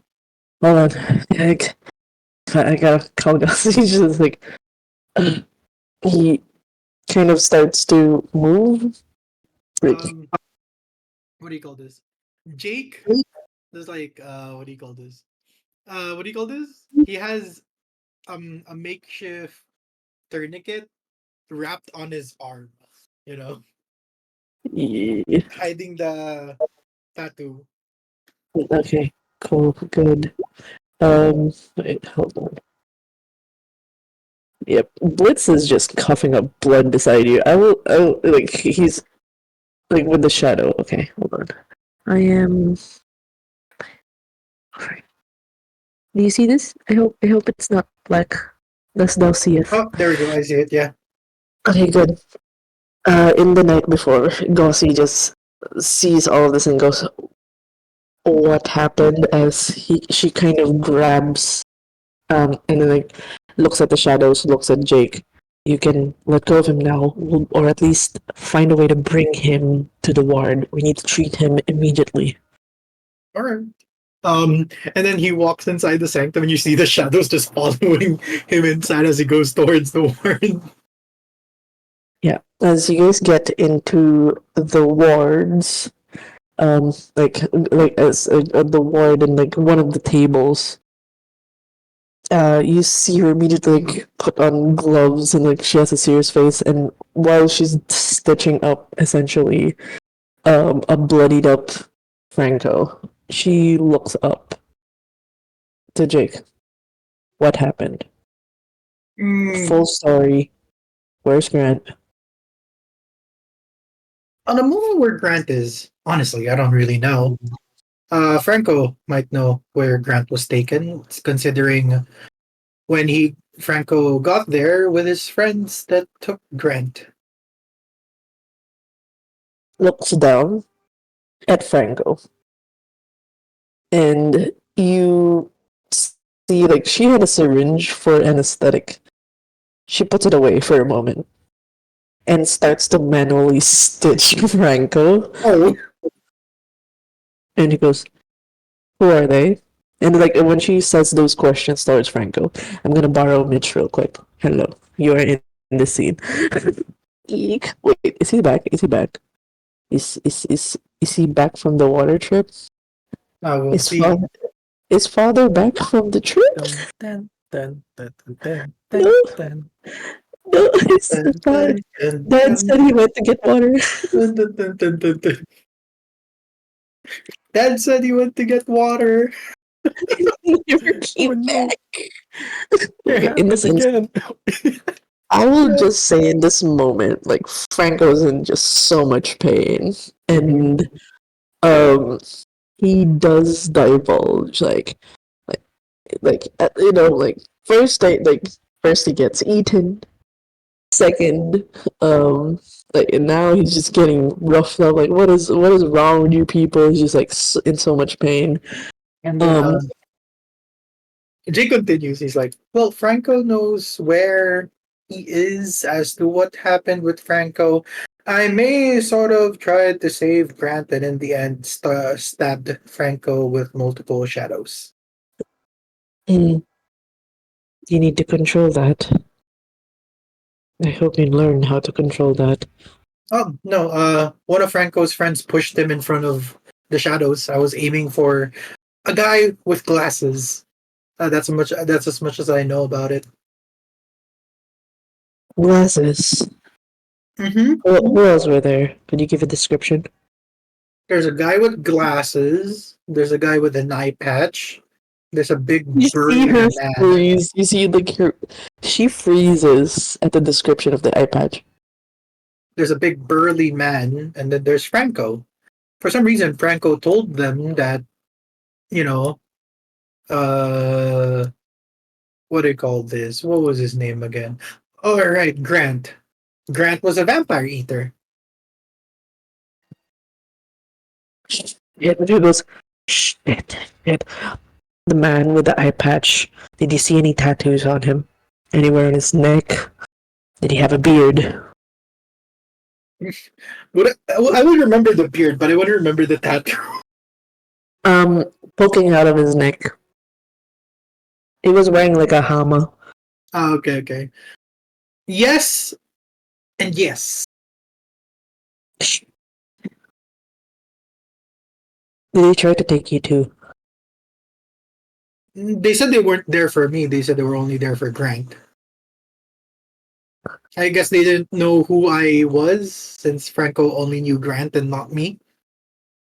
She starts swearing, clearly in Japanese. String of swears, not slurs, swears. She continues to manually stitch up Franco, who is gonna go through shock eventually. And okay, hey, father's back in water. Oh, just letting you know to keep Mitch up to date. I will borrow you for this scene as Franco's here. You are currently being manually stitched by Gossie, as essentially Jake threw you under the bus, for lack of a better word. For basically, you know why Grant is kidnapped right now and who the associates are.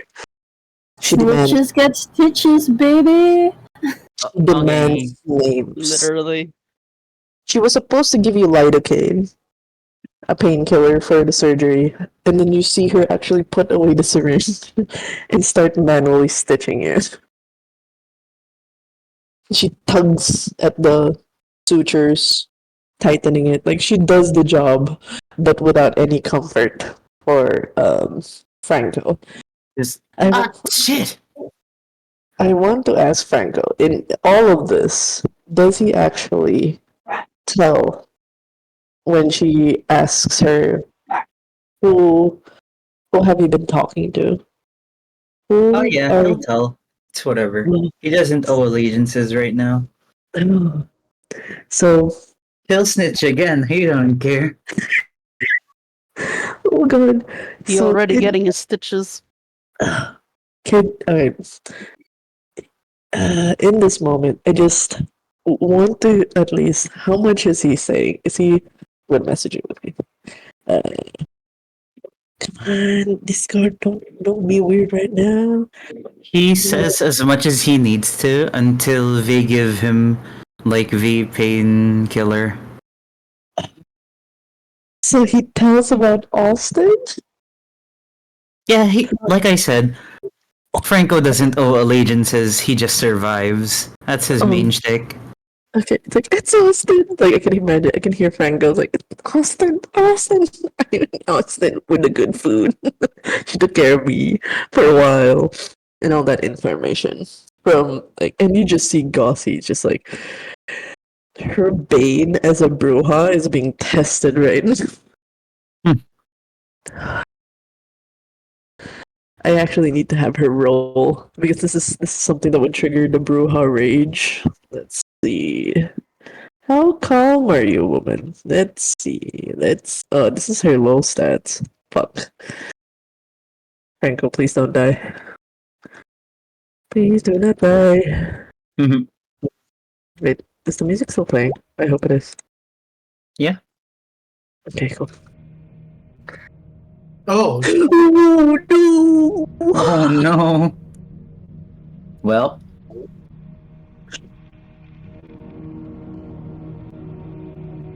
Oh god. Can I interject? If Gossie's gonna do something bad, I'm gonna interject. Mm-hmm. And then I'm gonna interject and be like, "Oh, I met up. Raz ambushed me,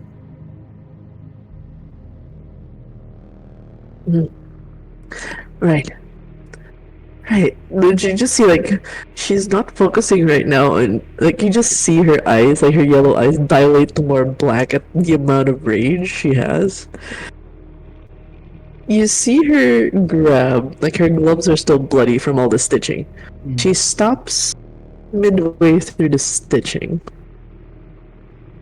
grabs a scalpel. She's just, and it's gripped so tight. And she goes, Austin, you work for Austin. Who is this Austin? And she just says, a bitch that I hope you never get to meet. And then he goes, Franco quickly surmises, I don't think we're on the best terms. I don't think you're in the position to talk, Franco. in that moment, you see her raise the scalpel, and whatever stitches she's done on Franco, she starts removing it in anger. And then she goes, I will let you bleed. You Franco's will like, heal What slowly. the fuck? I'm just a messenger. I don't even know her that well. You had a choice. We protected you. And you run away at the first conflict. Like, you just see her, like, gritted teeth. Her eyes are just so dilated. Like, you should have been dead. Like the others. Gossi? Franco just goes like, first conflict was trying to fucking eat me! Besides the Franco thing, Gossi, there's another large elephant in the room. What does it mean to be cursed by Hecata? She goes, it's like, you can see her, like, she's trying to calm down, she's not calming down. And in the moment of, like, she just lowers the scalpel in the nearest wall. She just starts punching at it. And to the point where you guys see the gloves are torn, and then she's just duking it out on this wall. Like, she's out for murder. And in that instance of just her losing her shit to a wall, you hear a voice go, can you keep it down? Jesus, people are trying to sleep. And in this moment,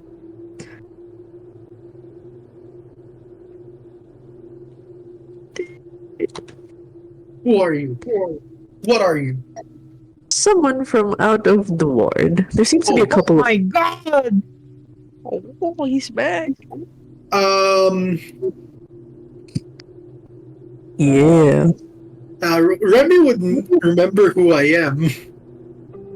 No, no. No, it was too dark. But it's just like, he looks at, and like Gossi actually freezes hearing Remy's voice. And he goes, bailiff? How long have I been gone? And you guys basically see the line from his forehead cutting across his face. He's just like, how long was I gone? And he looks at Franco, who's bleeding out, and then looks directly at Jake. He tilts his head. Yo. Like, he goes, I'm Jake. he kind of moves over to Gossi and then puts his hand over. It's okay. You're not alone now. I'm awake. We have some catching up to do. It feels like you need to regroup. And then you just see Gossi starting to shake. All of the pressures and everything is just like there's this moment of vulnerability as she's shaking. And she goes, Charlotte's dead. I've made so many decisions. Had to make so many calls. Jake was part of the group that attacked during the calling. But he's on our side now. He's trying to help.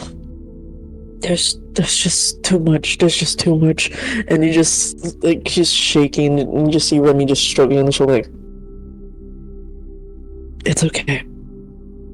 He kind of looks over at Jake, like, warily. It's like, well, Jake, I'm Remy. Hi, Remy. Can you help me with the elephant in the room?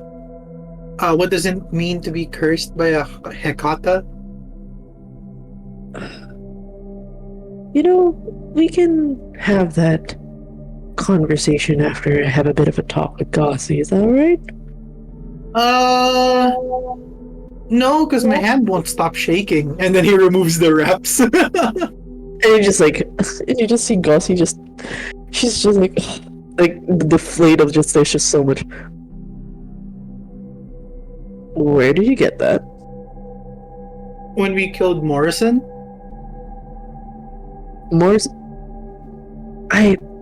Okay. There was Tell me a everything. blood hunt. Right. And then we had to kill Morrison. And then when Morrison died, shadows got attracted to me. Yes, but I need to know everything. Everything. From the beginning. So I'm just gonna freeze frame there. We can do a dedicated thread on how much you're telling him exactly, Okay. just to speed up the scene as Remy's awake, he basically gets the lowdown for the entirety of that Wednesday early morning, up until the need to sleep, what the actual fuck happened while he was away. So, that's the reason why Gossi has been urgently calling people, because there's just too much shit happening and she needs to get everyone up to date. And reference, this is from Wednesday night early morning. We moved to Wednesday night as Griffin is flying over to the sanctum. And as he flies over, I actually need you to roll for wits and awareness as you're in the sky. Sure.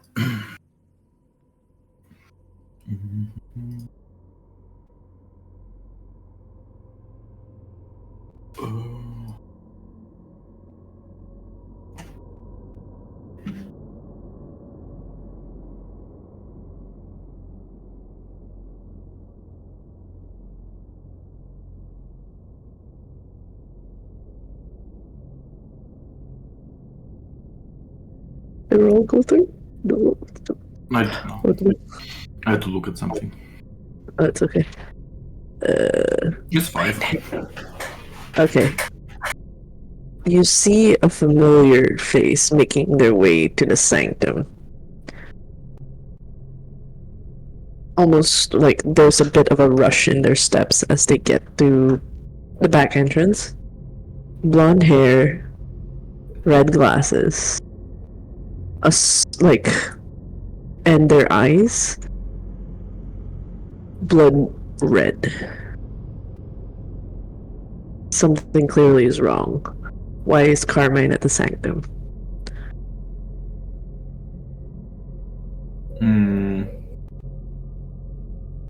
I don't think I would just keep pace with her. Okay. Doesn't seem good to engage in upset old vampire that is clearly heading somewhere. Yeah. She's actually heading to the sanctum where you're heading at right now. And Yeah, that's why I'm just keeping pace with her. she's just rapping at the door. Dunk, dunk, dunk, dunk. Yes, smart. There's a knock. The door opens. It seems to be Noah sees Carmine, and they both enter. I would try to sneakily enter with them. Okay, dexterity stealth, please. As you do a flyby.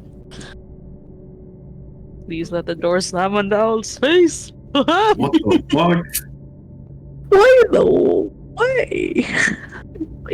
Because comedy. Comedy. Oh wow! It I got would be two quite successes funny. and 10 dice. Well. Well, As it has been commanded. Well, they will probably see me fly in with them. Yeah, actually, you just narrowly, like, Did you Like- lose a tail feather? it's more But like, remember to add one, one. Oh, yeah, I subtracted one of my blood bags already because Griffin ate while he was heading out. So, I still left some from being a leader.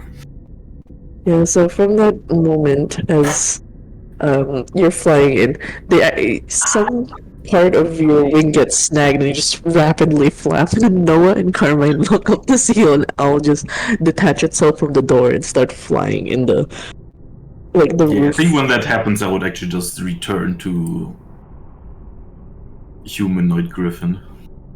You land beside Noah, beside, okay.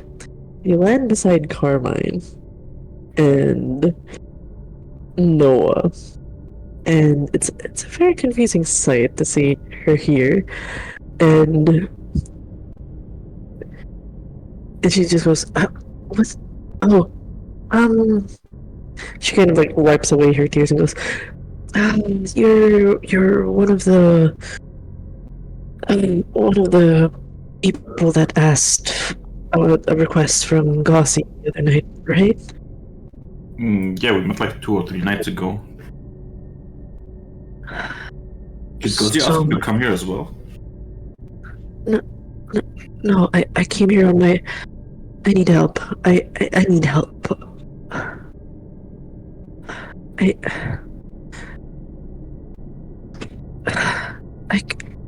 Just too much. There's just too much happening. I can't do this alone. I need to talk to Gossi. Is Gossi here? Is she busy? She asked us all to come here, so I hope she's here. I see. Oh God. Do you know where she is now? I would have bought the prime current. Wait, what? Huh? Anyways, you see her like start to just like I just need to speak to her. I don't know what's going on. Then she looks at Noah. Please, this is urgent. I need as much help as I can get.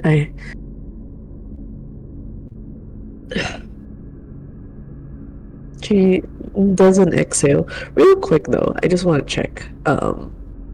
Just do a real quick check. Samus, do you actually respect Gossi's message of "accept you, Samus"?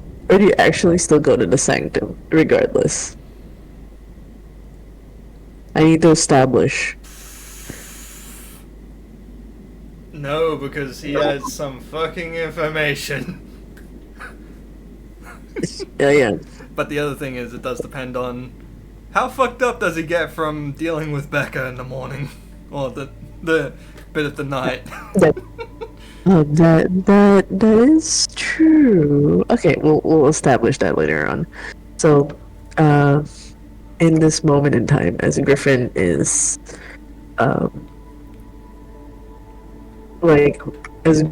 with Carmine right now, and you see Gossi coming up from the steps, confused to see, the bartender of the cherry bomb make it here. So she goes,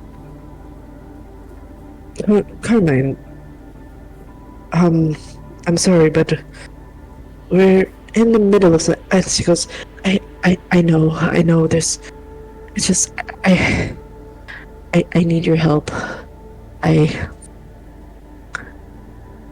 He's been gone for days. I know who took him, and we need to get him. We need to get my boy. We need to get Jack. Then you see Gussie just like with a deep exhale goes, "Who took him? And where?" And within earshot. And I want to ask Jake, does Jake stay in the meeting area? Does he stay with Franco? I want to know where Jake is in the situation to know if he overhears this. No, he's not gonna stay with the person he almost killed. What the fuck? Okay, I just wanted to check. I just wanted to check. Yeah. But he won't stay. He won't stay. As soon as Gossi left, and as soon as he's done talking with Remy, Jakey's gonna be like, "Well, good luck, Franco," and then he's gonna walk out. Franco just sits there with a gaping wound still bleeding out on his chest. He's like, yeah, thanks? Question mark. Yeah. He's bleeding out. But you know, it's a very painful sleep as your body reattaches itself. So by the time you, like, when Franco wakes up, like, there's fresh, you know, like the Deadpool baby flesh. Baby legs? Oh. Not baby legs, but like where the holes are at is like the raw baby flesh. Gotcha. It's horrible. It's horrifying in a sense. So, you're just seeing all the holes that was punctured around you is still healing, but they closed up already. For the whole night. But it was a Franco would like be a dumbass about it and still like poke it to see if it hurt. When you poke it, your finger actually sinks into it and reopens. That's how fresh it is. Fuck. It's like, shit! Fuck! Starts bleeding again, and then you just see Remy go, like, Remy's the one tending to you. He goes, no. Best not touch fresh wounds. I'm no doctor, but I think it's not a wise idea to continue whatever it is you're doing. Don't you think?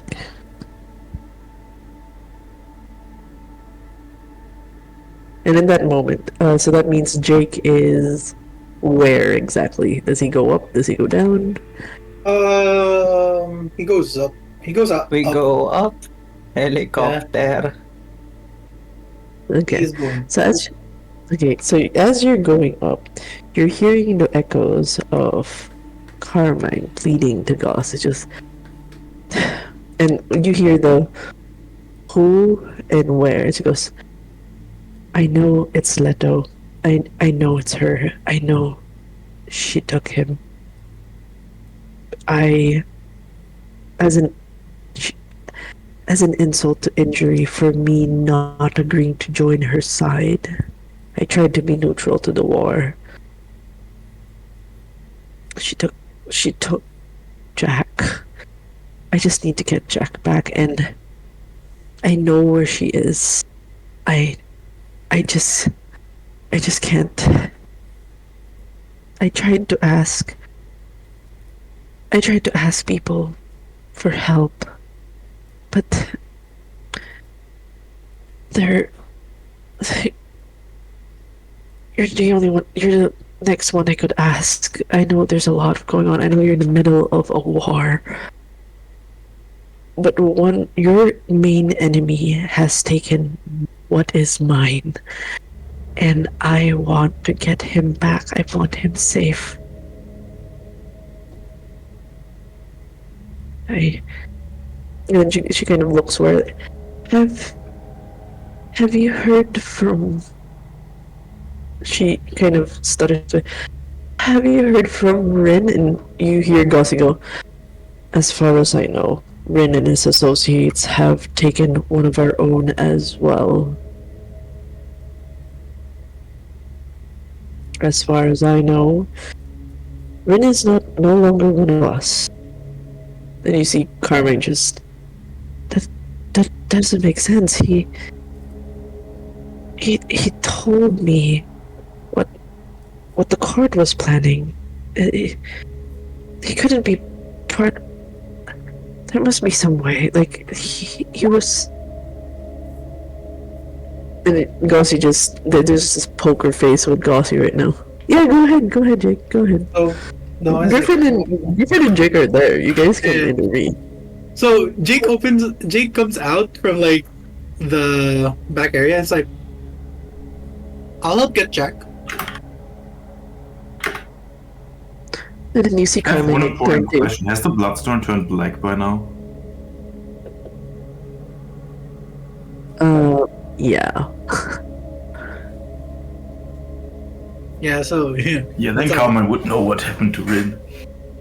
And she goes.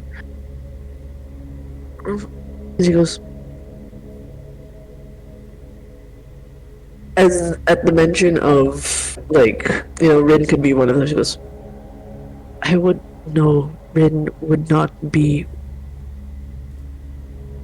with them. He's dead. And you just see, like, she's looking up, fighting more blood tears from coming down her eyes. And she goes, I just need to get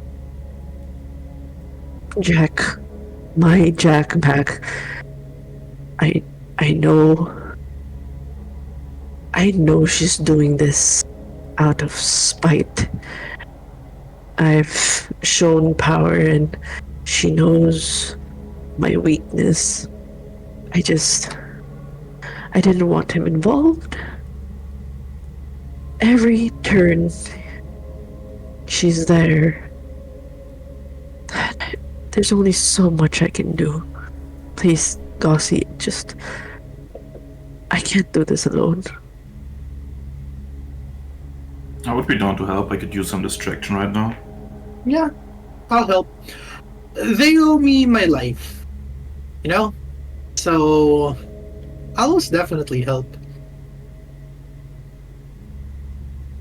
It's dangerous. I As know. dangerous as a mage?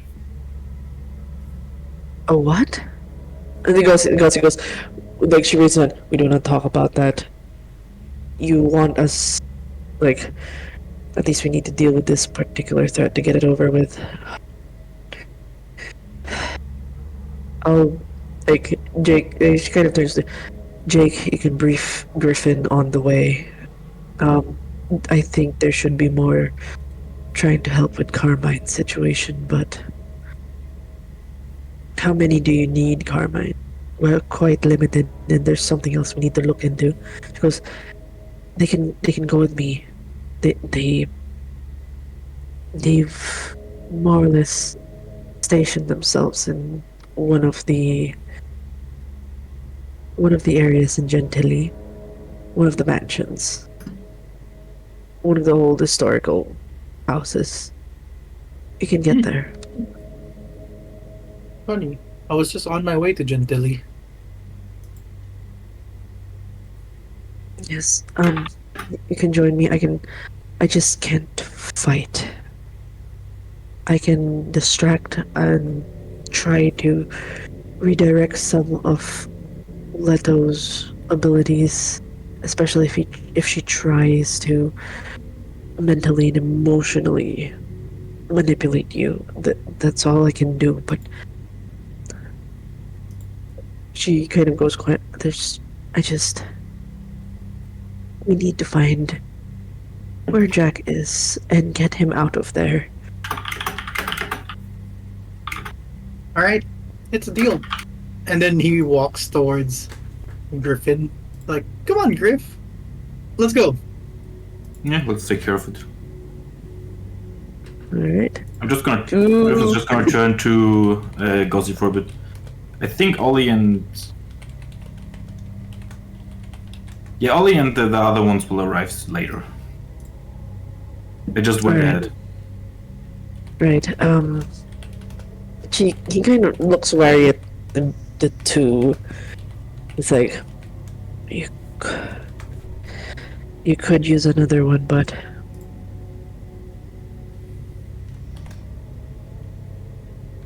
she kind of pauses for a bit. If you can contact one of the others to join you if possible, but I would prefer that if I can at least brief Oleander and the others. You sure both of you can handle? Like, Not sure if there's anybody else right now. With she everything that's been happening, yeah, I don't think there's anything else we could, I can ask Chaz, but that's about it. and she goes, I'll go. We can brief them later. For now, we'll have to deal with this swiftly and see if we can get back. And she pulls out her phone. She goes to the group chat and basically say, she pulls out a phone, opens the group chat, message cannot be sent. oh, like, and she looks up at Get away Jake. from Jake. Right. And then she steps out of the church and Sorry! like she's like, God damn it. God damn the Sabbath. Everyone gets a text message where we're dealing with a request right now from Carmine. We'll be right back. A bit of delays. But important conversations involving the cams. Like, she just basically outlines what involving the cams. Remy's awake. We need to prepare. Carmine's involved.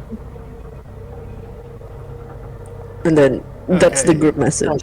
Okay, if that message just comes through, it's like Samus would be like, "There's more there that don't know about me."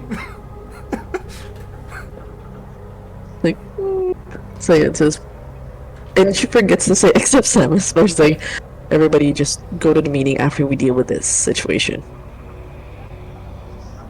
And she goes, and she specifically goes, whoever can go in the sanctum right now can be briefed by Remy. We'll be dealing with the current situation with Carmine right now. We're dealing with the Holy shit. DeAngelis. We're dealing with the DeAngelis siblings. Holy shit! Violent reactions in the group chat. Do you actually say that in the group chat? No. Fauci's not responding in the group chat. This is all like these are reactions always hearing.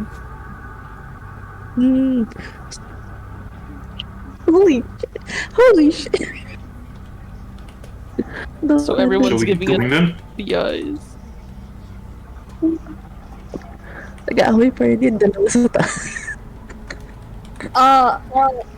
Fauci's gonna ask Ollie, should we involve them? Yeah, there's a lot of things that are not being told right now. Them What who are happened? in the middle of cleaning themselves up. Are you guys still in the room? Ollie would Yeah. be like, yeah, probably. I mean, they know better than a lot of us. Yeah, but Ollie, there's a bath. Not that I have any judgment, it's more like other people would have judgment. And Ollie, like, gives that little mischievous smile and is like, do they need to know? I guess if they kept their secret for this long, it shouldn't come out anytime soon. Exactly. Okay. Well, we should probably tell them what's up. Carmine. DeAngelis. Yeah, we'll just tell them. He would tell Pochi his plan is like, after we get briefed, I might want to go to the location in case they need someone to, stitch him up real quick. Wait, which location? I don't know, wherever they're going. I'll just ask Remy about it or whatever. To Jack? Carmine's Yeah. I guess, yeah. Oh, okay, I can't let Carmine see me.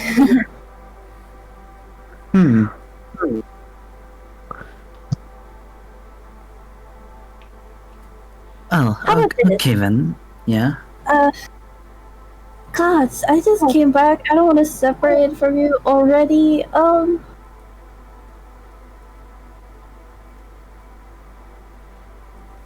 Ollie would immediately fold. He's like, you know what? Yeah, actually, you make a good point. If they'll need us, they'll tell us. We can just wait for them at the sanctum instead of risking having you meet up with Carmine or whatever. Pochi like gives Ollie a hard look and thinks about it and goes like, "No, neither Griffin nor Jake can heal, so somebody needs to be there." Mm-hmm.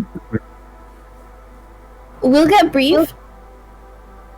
You know, catch Gauzy up, I guess. And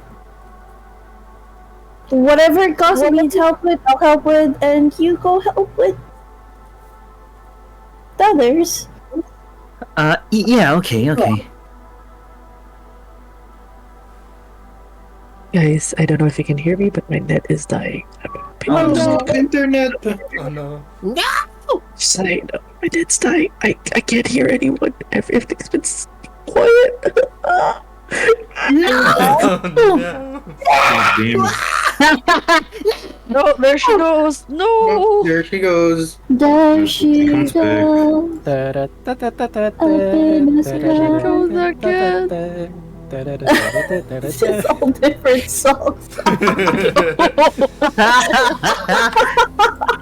It's like multiple like commercial breaks happening all at once.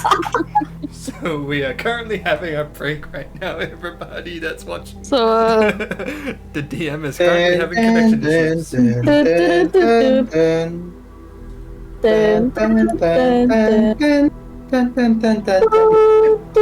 Every time you guys do that, I heard Jeopardy. a while ago. Yeah, I know it's Jeopardy. My brain goes to Lavender Town. Oh! I've changed. I've changed my holding music to.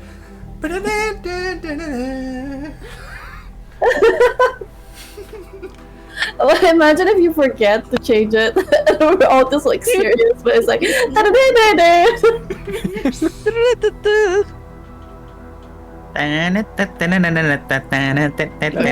my god, we're the entire circus! We're I mean, you're not wrong. We're the entire circus. Yeah! I mean, with the complete randomness of this entire crew. Yeah. Oh, Welcome Can barely back. catch them at the moment. live! Live! Am I here? Am I here? Oh my god, yeah, there you are. Okay, hi. Yes. Sorry. Welcome back. I think my net just my Roll20 died. Everything went to shit. My Discord went. No, I swear, there's someone's fucking with me right now. Oh It's, no. like not internet voice, the universe. They're like, no. I'm like, hi. Oh no! Yes. I'd like to blame Jake. What's with your internet? The digital Hey, stuff. come on, look further. 20 feet. No. Anyways. Okay, so where were we? Someone pulled me back. The last thing I heard was somebody going, "Oh shit, somebody's going to the sanctum." I know that Simon's isn't. Pochi, well, Ollie wants to like catch up with Griffin and Jake, and Pochi's like, "Oh shit, I can't go to where Carbine is, so I guess I'll just do whatever Gauzy needs done." You know, stitching up certain people. Cute eyes. Oh, poor Franco down there. But anyways, I'm gonna stress eat real quick because that internet fucker just fucked me up.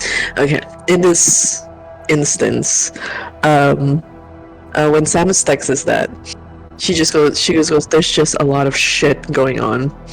We'll have that talk after everything's sorted. There's just so many things." And says, we'll talk. I don't know if Samus would want. No, Samus won't put it over text. A wise choice. So Anyway. Samus would just be like, okay. Okay, but I see. Right. So, real quick.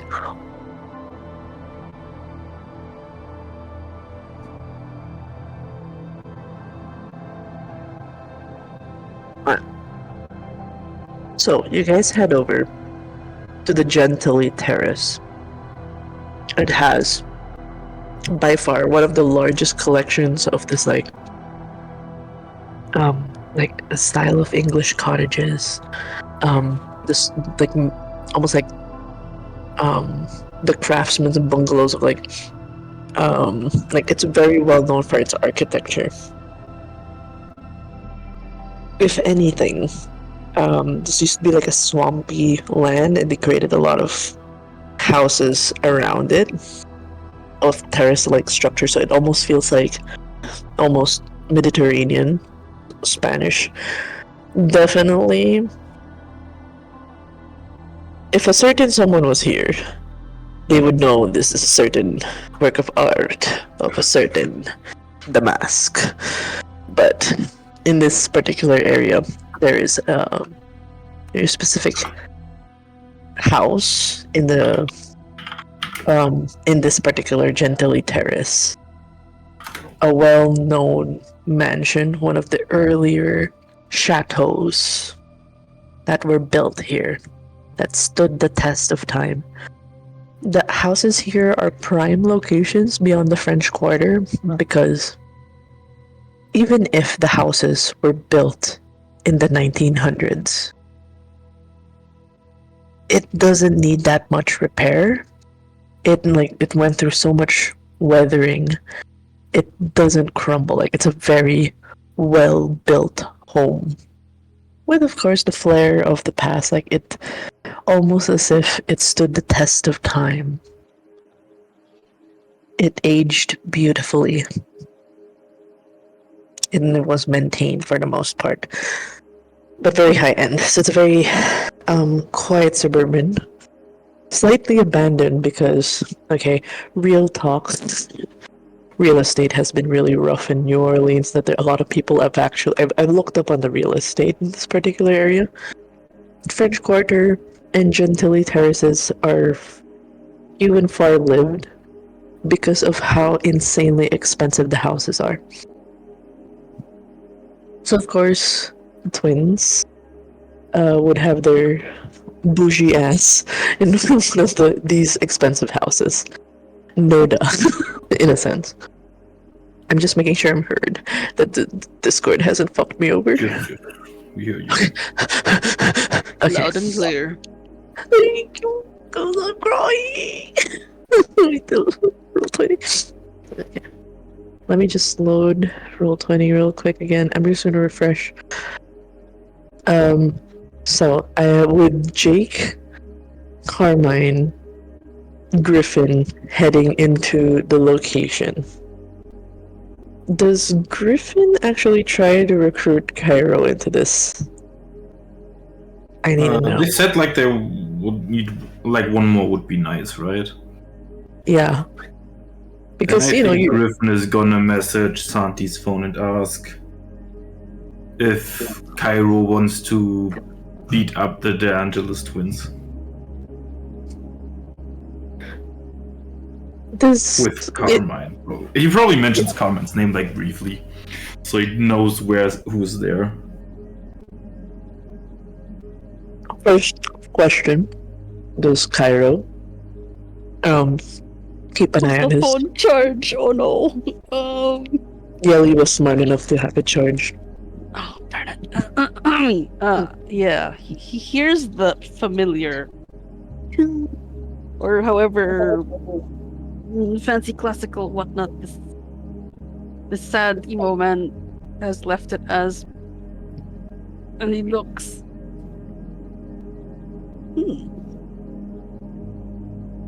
I suppose you three could get along, yes? He's speaking with the three of them. Unless it's just Yelly in the room. No, we're still here. I think. Yeah, Yelly I'm actually, waiting to like, tell you. in that moment, Yelly kind of steps out of the door, covered in puke, and goes like, "Hey, Yelly!" Like, "Hi, I know, this isn't a facial. I just had to puke everything out. We're fine. Ew. We're fine. It's just your Theo being. Oh, as she's talking, there's a hand, a puke-covered hand that just goes smoosh on the top of her head.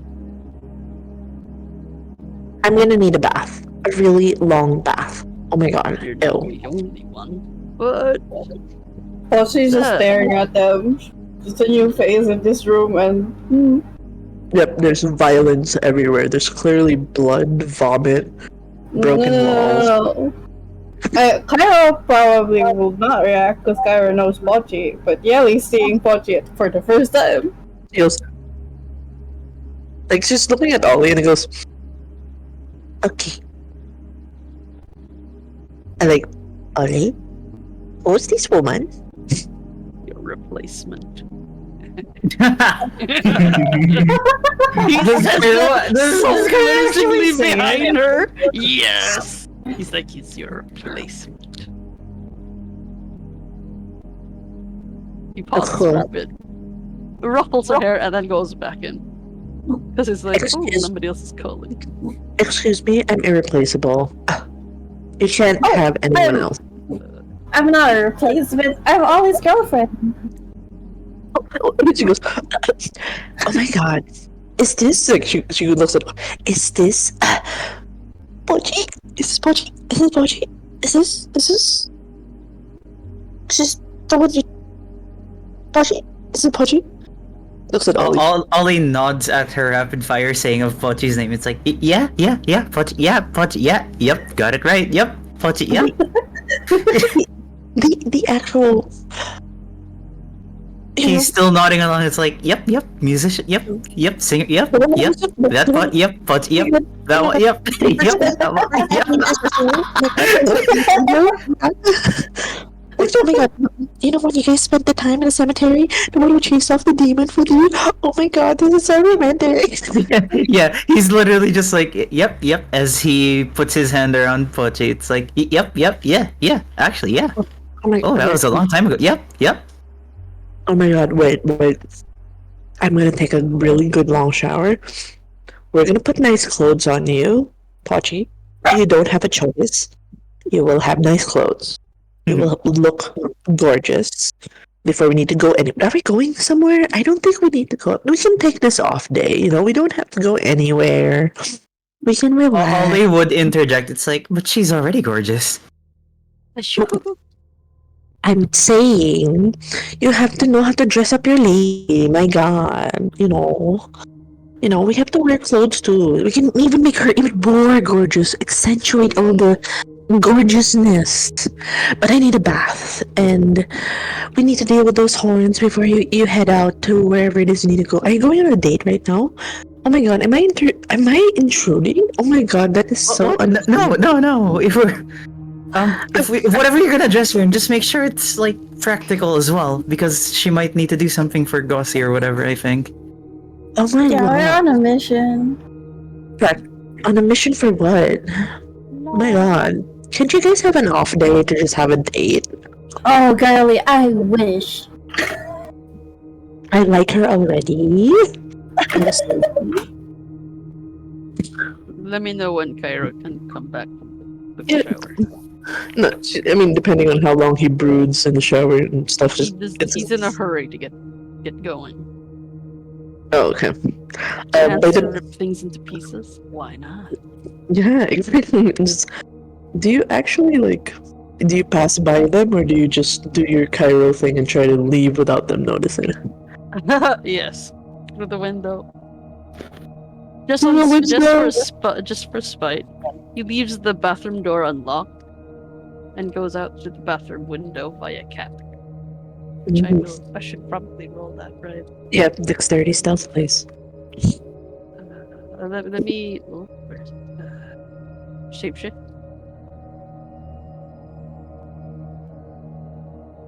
Oh shit! Oh no! I need to pass by food on the way. Hold on. Dexterity, athletics, yeah. I realized I didn't change the scene. I am so sorry. My roll 20 was being a poopy. Everything is being a I'm sorry, guys. I'm really. It's Still. Boop. Oh yeah, definitely.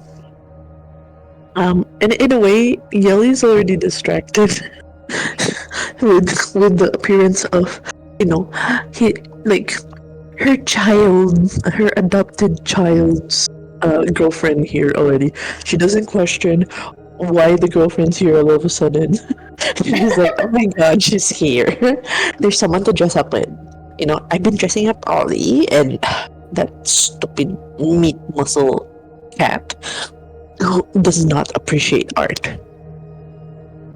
You both will be dressed and then do your mission whenever. I promise it'll be practical chic.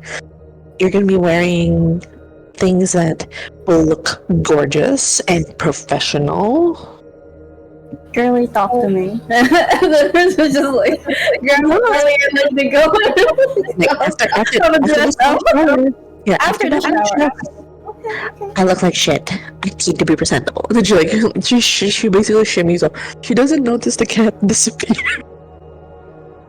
Before he gets anywhere. Well, He's got one. Before hunger take over. do you take the one from the hotel or you kill some rando? Kill some rando. Oh, actually, that's a good point. Oleander would look at Chesh like, are you going out for blood or anytime soon? Went out to the bathroom window. No, he left. Like he Chesh is basically, out. yeah, he went to the bathroom and then he yeeted out of. Alright, then Ollie would just look around for blood then on his own. Yeah, you wander around. There's a head in the fridge. Yep, there's a head in the fridge. There's a couple of bottles of blood, and if Ollie ventures further into the kitchen, there are people who are freezing to death, but they're still very much alive with what looks to be like slit throats, or like there's like cuts on their, not the jugulars, but like some veins where it looks like they're being. This is where it's been siphoned, if he goes that far. But if he just goes to the fridge, he just sees a head and a couple of bloody bottles.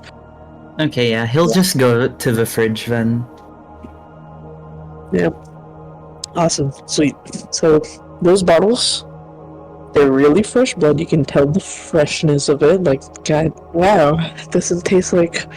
100% potency. Oh, warrior blood! Warrior blood! And no, scholar, the joke. Grug. No, but when you take those, it's like... creature. Creature. Damn.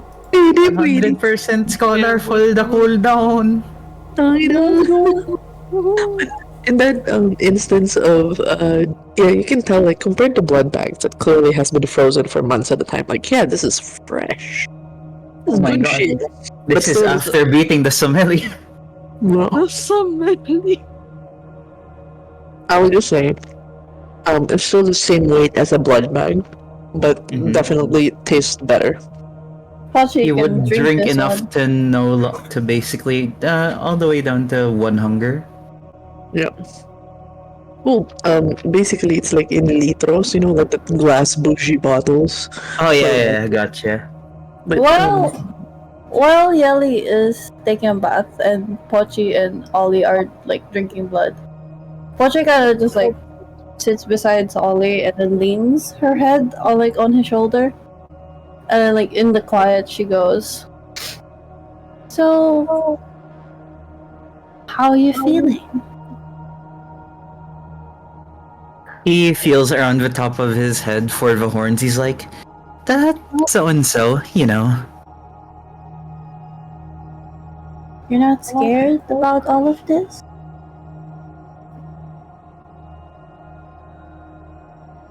Well, being scared. Being scared is kind of a luxury that we can't really sit on yet. Okay. I'll tell you if I feel anything bad, though. It was really, really terrifying seeing you. Well, disappear. Yeah, he like rubs the back of his neck sheepishly, like, yeah, not one of my finest moments. Sorry. No, Ollie, what? It's probably how you cope, but I guess what I'm trying to say is I don't want that to happen again.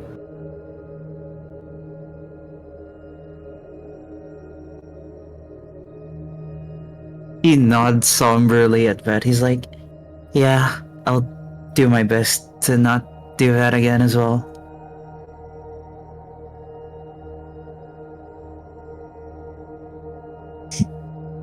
Just make sure you always come back to me. Aw, he can't help himself. He like he pulls her into a hug again. It's like, yes, I swear.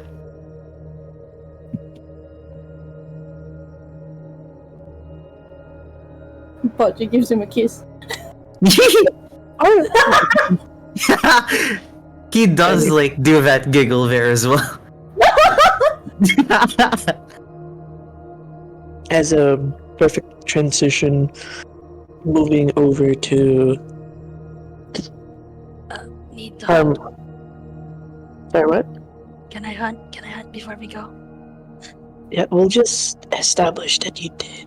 I just need you to roll for another dexterity, a dexterity and stealth to see how stealthy you are murdering people. We just need to establish that. Imagine we just hear like the blood-curdling screams of a witness outside. Oh god. Wow, That's exactly what happened.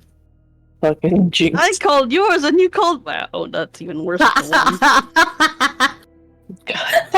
I'm gonna willpower this. Yeah, you might wanna. You don't wanna. I'm sorry. Now that the demon is out, now the power is coming out stronger. The power of comedy. Oh shit, that's not Oh, good shit. either. Mm. Oh boy. Not very stealthily falls out the window, I guess. Wait, Yeah. it's just this one.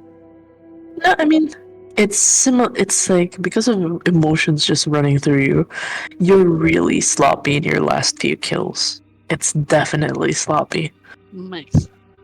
Yes. but you do feed.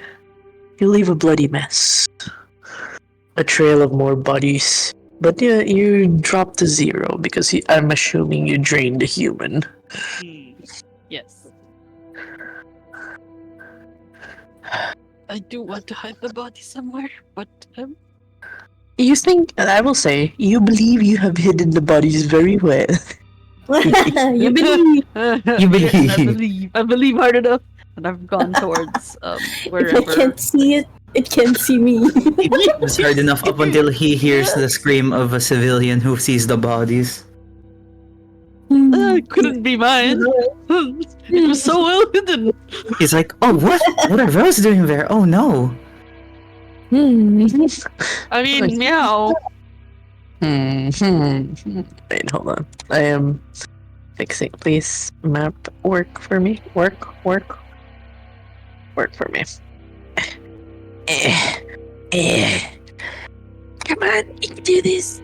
Idiot, I believe. There you go. Okay.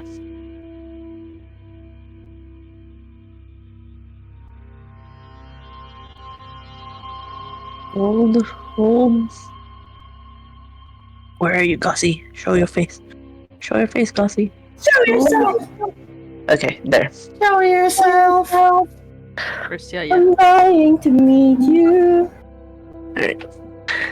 So we move back to the scene where did Griffin and Jake roll for stealth already? Dexterity and stealth? No. No. Let me do that. I think I'm gonna be in owl form though, because it's better for scouting. Cheshire will be in cat form. I'm gonna see if I get hungry. No, I don't get hungry. However, Yeah. he hasn't left cat form. Roll 20, throw away your cat token. I am so sorry. It's okay. We'll go on that one. What the There we fuck? go. Oh, 2 10s. One with the shadows. Yeah, I fucked myself today. The first one was good, the rest is garbage. This is just 3. Okay. Yeah, just 3, but it's like Jake doesn't even exist. He's just moving along the shadows in Gentilly Terrace. You see the anger, like in the like morose look of Carmine. There's immediately anger, and she gets to one of the houses, the old houses. She goes, "They had to choose this one of all the houses." An insult to injury. You can just see her purse the lips, and then Gotham goes, looks at Griffin, and he goes, "Can you scout the perimeter? I don't think anyone's home, but we just have to make sure." He's just gonna give like a slight nod, cause bird.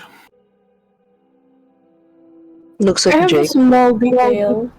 Yeah, go ahead. Griffin. Does the decorations in this room look a little bit familiar to Griffin? Because Intelligence. he's been to Mochi's The church. theater. Yeah. Do a quick intelligence roll, please. Yes, I'm very intelligent. Smart Griffin. Not really. Never mind. Never. We're good. Not. We tried. Keep it Alright, so, and you do a quick wits and awareness as you patrol this. It's a very big estate.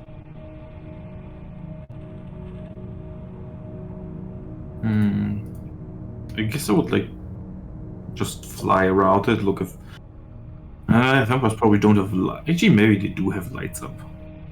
Sitting in darkness is not that nice, even if you like the darkness in general. So he's just gonna like fly around the building once and see if you can spot any movement inside.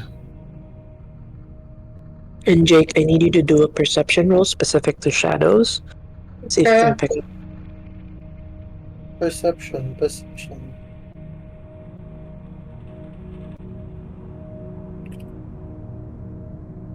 Wait, what's perception? Sorry. Your shadow perception ability, it needs to be procced for this specific. I've seen through the shadows, if that's okay. Okay. So it's a rouse check, so let me rouse first. Yeah, because you know who it is you're dealing with. Yes, sir. Oh, I'm You're Gucci. not. Yeah, you're Gucci. You ain't hungry. Okay, let's do the roll.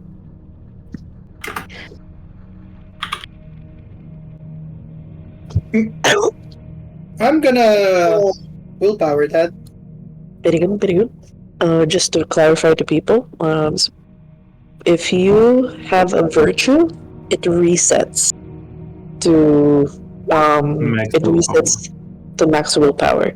If you have a vice, I will consider it a +1 for this it has to be on the instance, but I just tracked it on the XP. But if ever you act on your vice during the scene, you will immediately get a willpower for that. Wow, it's a 3 then, Mom. Well, a 5 if I add hunger.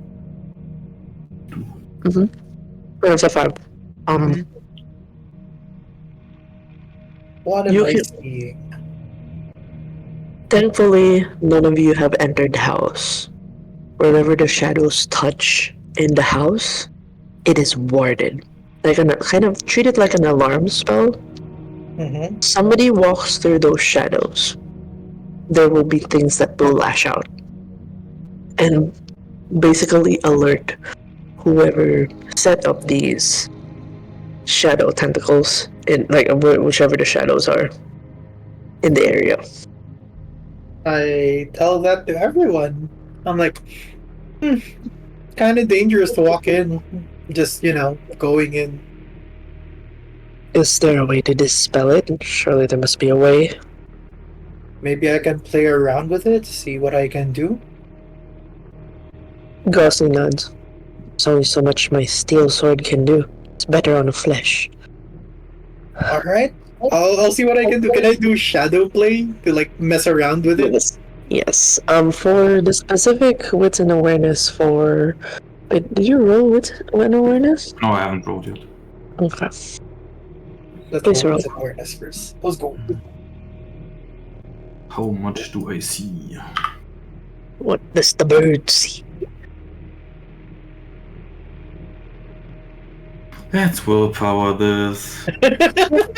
What the fuck is with Your rolls are not giving right now. No, totally not. I mean, we go to 5. I guess you do be kind of, not in the right mindset still. Yeah, he's kind of out of it. Drinking. No, Not the drinking.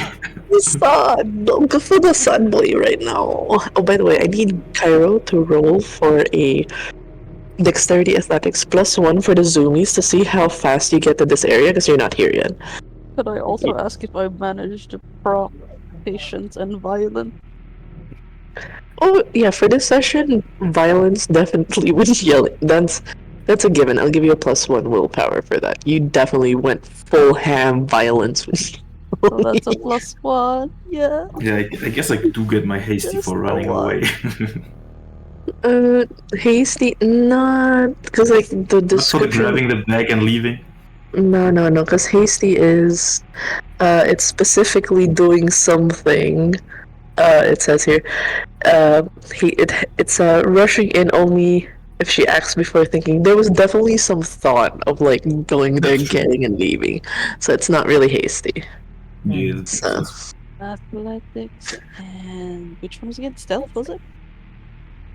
No. It's just dexterity athletics +1 zoomies. It's not stealth. You're running. bad. You're trying to get as fast. Yeah. I'm walking on sunshine. Athletics. Let's see how fast Cairo gets here. I might have misheard. Oh wait, no, there it is. Found it. It's one. This one zoomies? I don't have Yeah. zoomies written down though. Wait, didn't you teach someone zoomies because you know how to run fast? Don't you have an athletics? I Boost? have enough points for it. I should. Can I just write it down if you want? Well, hold on. Have a look. Oh, I there, elbowed something. there goes Nair. On my ear. Oh! Here lies Nair. You will be forever remembered. Okay. My Nair this elbowed table is an something. L shape. I elbowed the thing. My elbow. Oh, Okay. Yes, that. You just add that +1 because you taught somebody the zoomies. How do you not have a specialty for zoomies and teach someone zoomies? It comes. Because he's a cat. Make it make sense. Anyways, okay. Just add a +1. How is your elbow? It's you- fine. It's just a little numb at the ends of my fingers, but it'll be back in a few minutes. Okay, I will say it will take some time for because you did some hunting and stuff. You're gonna take some time to get to the location because you yourself don't go out much, and then you're told to go to like the Gentilly Terrace, look for the oldest house, and you're just like, I'll wing it. Everything looks old here. Yeah, Well, technically they're in the Gentilly area, sort of, almost. sort of, kind of. Yeah, you're just like, moving around. Where would the old fart houses be? And like, just moving around. Anyways, as you're doing that, the funny part is I don't Cairo have patience for it. is new here. He ain't new here. yeah, he's only lived here not too long ago. Just probably like, Okay. just 2 decades. Just a few decades. Yep. Yeah, it's not too. But with the awareness of the out, you do notice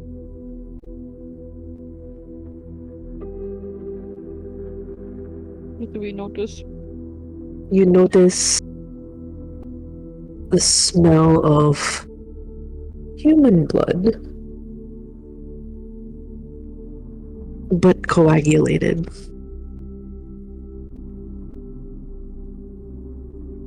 And you hear a very weak heartbeat.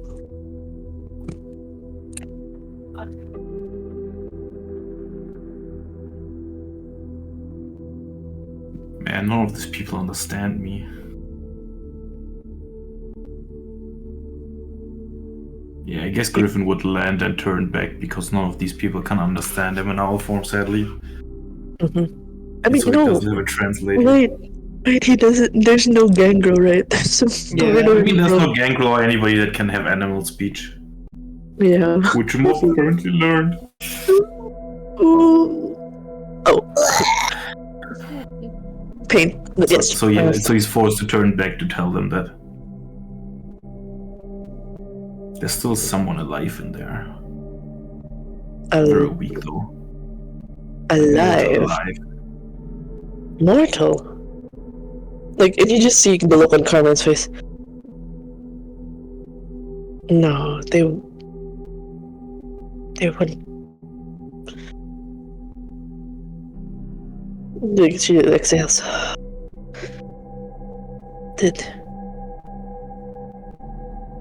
How do, like, she goes and looks at Jake. Jake, are we able to go in? Is there a way in? Alright, it's time for me to do this. First things first, a rouse check. Hey! Oh wow, fucking crit. I'm not hungry, you know. I'm in my element. And then we go manipulate, shadow play. Yeah. Yeah. Hello! Wow.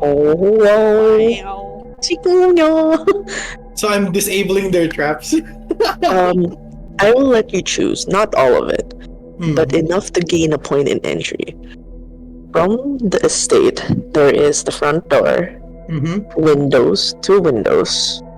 At the lower level, there is access to the, like, in face view. It's basically front door, 2 windows beside the front door, which room. Second floor, there are, like, as picture shows, a veranda with 3 windows, a veranda with a door. Choose 2 points of entry. 2 points of entry. I'm gonna choose a window from the middle window from the second floor, and then the left window from the first floor. And then I'm gonna tell them, okay, these 2 points of entry are okay. Okay. But where did you hear the heartbeat? Yeah, I'm gonna describe where I heard it approximately. Yeah, it would be in the higher floors.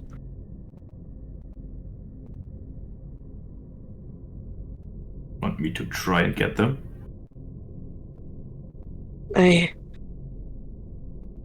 think we should all try to get to the topmost floor. Or we'll try to find a way in. Are you sure the moment we go in there, there's no further traps? Let me go and check. Since I still have shadow perspective, I'll go check. Yeah. So from the portals of entry, at least, from where your eyes are moving, where do you look? In the lower floor or the higher floor? I'm going to look at the higher floor because that's what Gossi was suggesting. Wow. As you start to look into the higher floors, immediately you are greeted with a like a gruesome sight from within, like when you peek into it. There is an open door, and there's like just wooden floors, and from the looks of it, it's clear like you have seen a similar setup in this room before Mm-hmm. when Niles was being tortured. Mm-hmm. The amount of candles in the room. Someone was tortured here. I'm gonna tell them. Well, the top floor is clear, but do you want all the gruesome details? Carmine nods. Gossi Well, nods. from what I'm seeing, like he has his eyes closed and he's looking around. From what I'm seeing, this looks like the torture chamber that the twins built for Niles when we tortured him before. There's this sharp It's intake eerily of breath. similar. Carmine takes a sharp intake of breath. Can you go Can I further? go see? Like Gossi goes, wait, we have to establish if we move past that room, how much safety is there without proccing anything. See what I can do, and I'll try to move forward. Your perspective at least tells you that while you were able to get the first layer of entry, there's still what looks to be more of the shadows. Mhm. As I want to ask, do you go into the open door because it kind of leads to Yes. it leads to like an opening, you know, like the stairway Like going a down stairwell? Yeah. Yeah. to an east wing, and there's like something in the bottom, like a lobby of sorts. Yeah, I'll push through. I'll let curiosity kill the cat.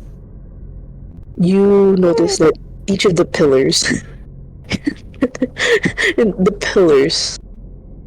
there's shadows dancing in it, and you, much to your chagrin, you see the familiar shadow people. They do not notice you yet. I need you to roll for dexterity and stealth. Even though you know these people, you have gotten acquainted with them quite well on your first few days. Part of the initiation into the family was to get really, really acquainted with them. Eesh, I'm a willpower that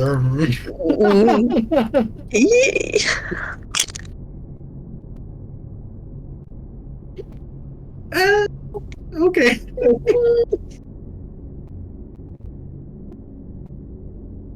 I will say, none of the shadow people noticed you.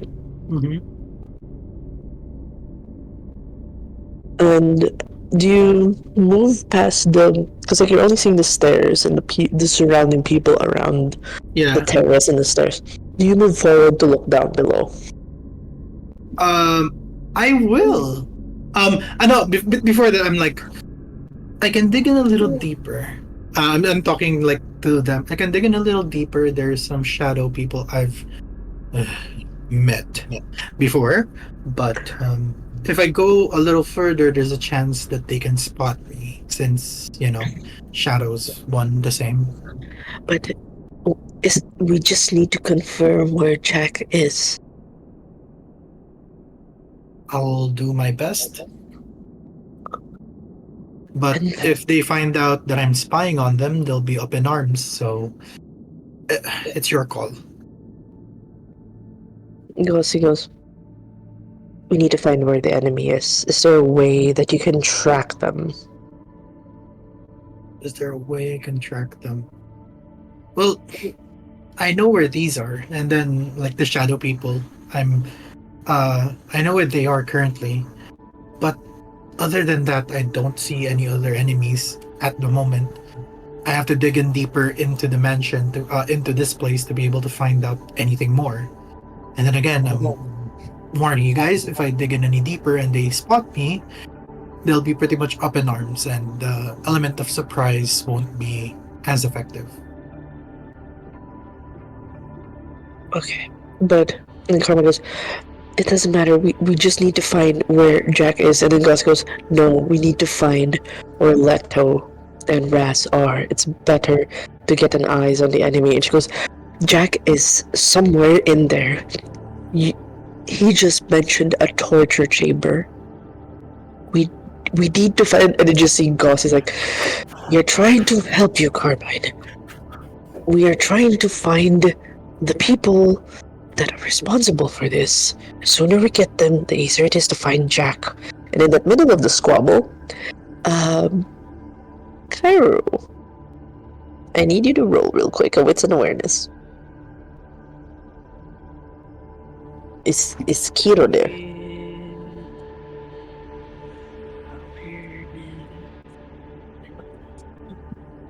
Is it dangerous? No. It's just to see in this area. Do you spot them? Nope. I don't think I spot them.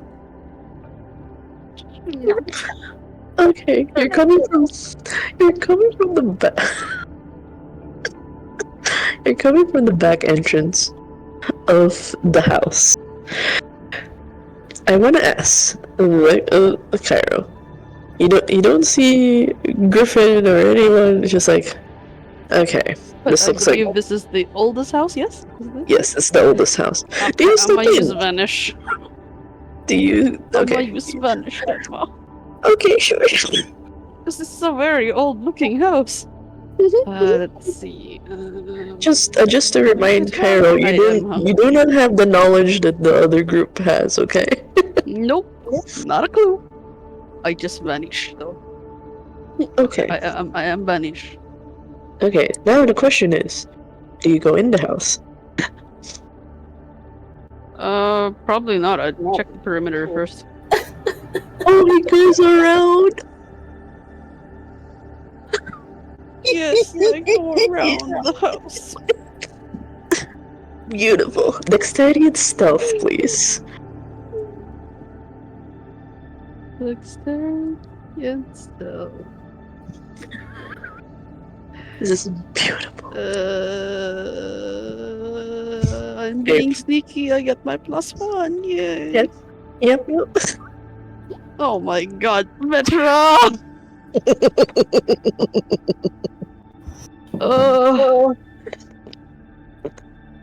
I can't do another reroll. No, Not yet. I mean, you can. I mean, how much willpower do you have left? But I'd like to think I was patient. No, you're supposed to reset. Oh, really? Oh, crap. At start of session though. Yeah, it's a start of session. It's a max, Okay. and then And then +1? yeah, for the violence, yeah. Yes! Okay, I have enough. I'm going to reroll that one. Yeah, you saw your your XP. You're fine. You acted on your virtue. You're fine. Did I roll it? Yeah, you only have That's 4. not good. I can do the fun thing. So as you know, in the middle of the squabble of Carmine and Gussie, the shadow perspective of Jake flares up. It feels like a massive headache as I want to ask the direction of which Cairo moves. Does he go to the right? Does he go to the left? How does he do the parameter around the house? Is he closer to one edge than the other, or is he dead center in the middle? Back. Dead center in the middle. Always turn right. That is the goal. Yes. Okay, so Jake's shadow perspective flares up as clearly something triggered the shadowy tentacles as all attention is now moving from where you're standing, the left side of the house. Are we expecting any guests? And then Carmine and Gosu, wait, what? Oh, no, nothing. I don't know. If you guys ever knew about any guest that's coming in, well, they walked inside the house and activated every trap known to mankind in there. I'm Well, shouldn't we take that outside. opportunity then? No, it triggered the parameter of the parameter? outside. But there's still shadows casted in the house. But The parameter of, the house, yeah. It's on the yeah. left side. You know It's how like- cats it's like, will walk on well- the wall? Yeah. Well, there's something to be in the left Yeah, side shouldn't we parameter take of that the house. opportunity then? If they're distracted? Let me see. Are they checking out the left side parameter of the house, the shadow people? You just know that with the ward being triggered, the twins are coming. And I'm like, well, we might meet my sires in a bit. They're on And the then way. you just Gossie swings her sword and says, I think Griffin is just gonna start charging inside then. If they're coming anyways, if they know that people are here. not gonna try to use the points of entry? No, Yeah, definitely the point of entry, but Yeah. like head for the points of entry like directly now. Okay, so do you go up to the higher floor or the one that's open on the left side? Because I would take the higher floor because I'll- I'm gonna be roll a like, bunch Griff, of take me shit. with you. Griff, take me with you to the higher floor. You know what? Sure. okay, in that I'm gonna instance, roll some rouse checks though first to activate a bunch of abilities. oh, Pyro, can you roll real quick a Laws. dexterity athletics? You're dodging some Toughness. shit. Oh shit. And then we get skin. Oh my god, he's hungry. Oh yeah, I'm hungry, but I'm fully buffed up. And it's work with fellow Do I claws count that's tough and zoomies model or skin. okay, maybe not zoomies. No, it's not zoomies. No, this is just a dodge. This is just a dodge. Oh, you're fine. You know that feeling of the cat that just walking and doing primary like stealth, and then your senses tingle that somebody just throw a cucumber at you. That's basically what Pyro's going through right now. As instead of cucumbers, it's like basically the windows and the plywood start to shatter as there's like tentacles stabbing towards, like they're blindly stabbing as if it was triggered by your presence outside. There's like easily 15 feet of what looks to be like a blackened blade, and you're able to jump and nimbly jump as a cat, but clearly the house is rigged. And you notice, yeah, go ahead. You know the movie, something house dream, a Halloween movie? In that haunted house, yeah. The haunted Monster House? Monster Yeah. House. Yes, it's exactly that. Yep.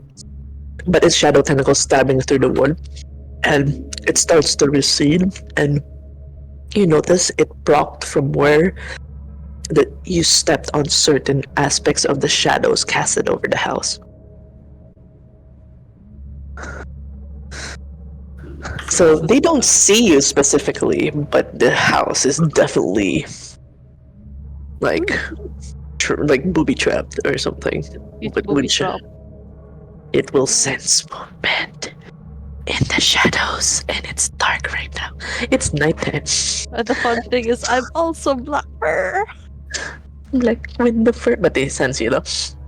In that instance, so Griffin's buffed. How do you guys get up there? By the way, it's still a second Bird elevator. Okay, Griffin flies up to the second floor. What about Jake? He's on my back. Yeah, I'm on Griffin's back. Okay, so in that instance, you guys fly up to the opening of the window. You see the familiar sight of the candles. Leto has a thing for candles, apparently, with the rituals. So you know that somebody has been subjected to the tortures methods that you have been through. In that instance, how far do you walk? You see Gossie, by the way, just like do soaring leap and jump and just land on her feet to where you guys are at. I think Griffin would first check out where the human was. Or the mortal. The heartbeat. The heartbeat that he heard. Wits and awareness, please.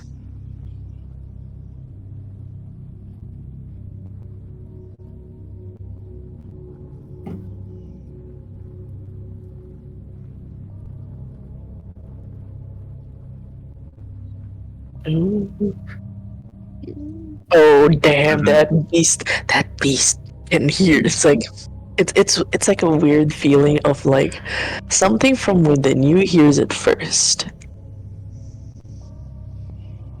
You snap at attention. Clearly you realize that heartbeat, you know the person's here, but out of sight, hidden away. Given your experience with Seal, you're aware of things between spaces, things between areas. You can't put your finger on it, but it's like she's here but not here. Like her physical form is not here. But you know she's in here. So she could be hidden through a shadow or something. You're gonna have to check in with Jake for that information. I'm gonna point him with my beak towards the direction. Try to somehow communicate that there is something that we can't see. Yeah, your beak points at one of the pillars near the stairs.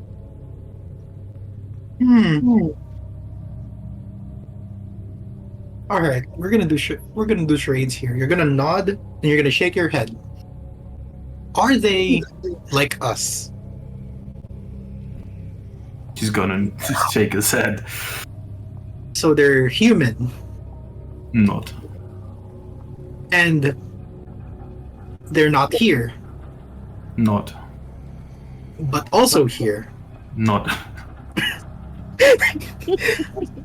All right, and you want to see if I can do something about it. Not.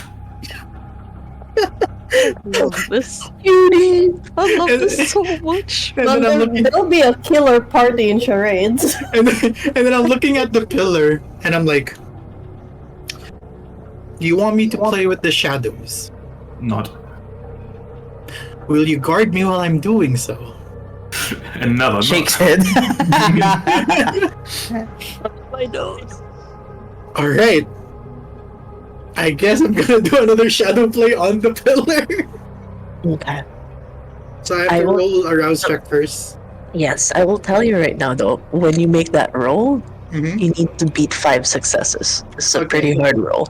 So rouse first. I'm hungry. Hi, Hungy. And then shadow play. There you go. Hey, let's go. Oh, shit. 7. You start to, it's like, you know that feeling of vines wrapping around a very thick tree? Mm-hmm. That's what it feels like, yanking each of the shadows out of the way. You realize they've actually used a specific kind of shadow magic in which they would hide somebody within, away from the source of light. Kind of like its own, within the shadows, it's its own void. Like somebody just shoved them in like a portable hole, in a sense. As you start to pull away at the vines in the particular pillar, someone falls off.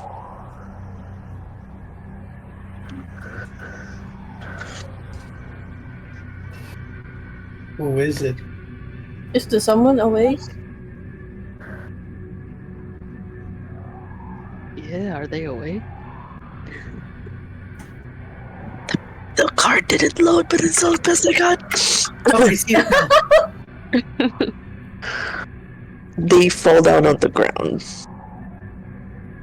close to the foot of the steps. They definitely fell a significant height because the pillars are connected to the ceiling, and when you were pulling down, they fell out of the shadows and fell down.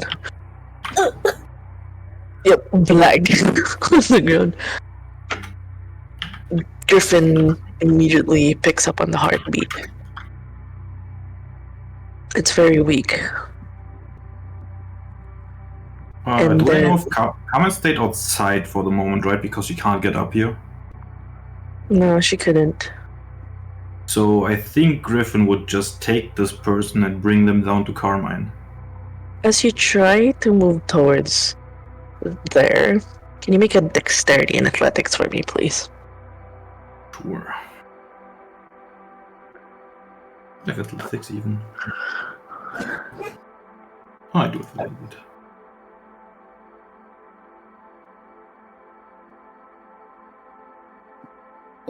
3. Ooh. With your perspective, Jake, you're able to pick this up actually, and you're warranted in action. I'm warranted in action. What am I picking up exactly? Really fast movement, and the vines that you pulled out, someone's like you can tell someone's making the move. So someone's doing a shadow play where they're targeting Griffin as the Griffin moves towards the human. Can I use the shadow underneath Griffin to pull him out of the way using shadow Yes. play? Yes. Yeah, I'm gonna do that. I'm gonna just yank Griffin backwards. Can I still reach the mortal with my beak? Mm. Like, pick her up?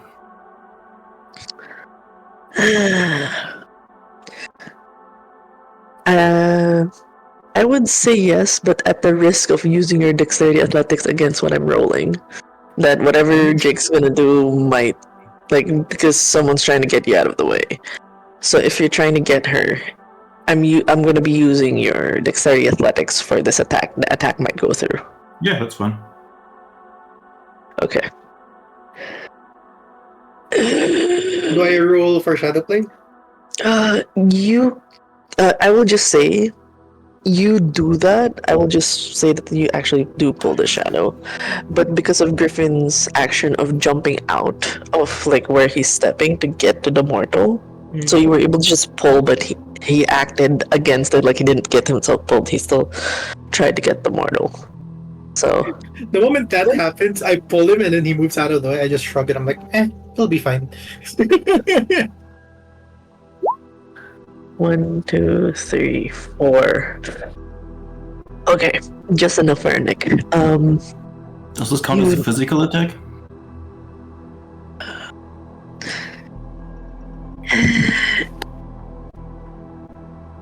Yes and no. I mean, you feel it. You will feel it. Does it crash against marble skin is the big question. Yes. Then I won't take damage. Okay, cool. But it does, like as you try to get to the mortal, it latches on, like you just feel a couple of them, like try to, like there was an attempt to puncture at your arm, but because of the marble skin, it wraps around you instead and holds you in place. You were able to get to, like at least the mortal, you tug at their clothes, pull them for a bit, but the tentacles that are holding you kind of hold you in place, that your beak kind of just snaps at the clothes. It tugs at the mortal. So the mortal moves a bit. Like, the mortal actually gets, like, it's parang, they kind of got woken up. Like, so violently, like, pulled by the clothes, like, ooh. I'm gonna go and be like, so Griffin, do you want me to save the mortal? He's gonna not, because he wants to get them out of here. Like at the middle of everything that's happening, we're playing charades. I'm like, in that moment, you just hear Jake.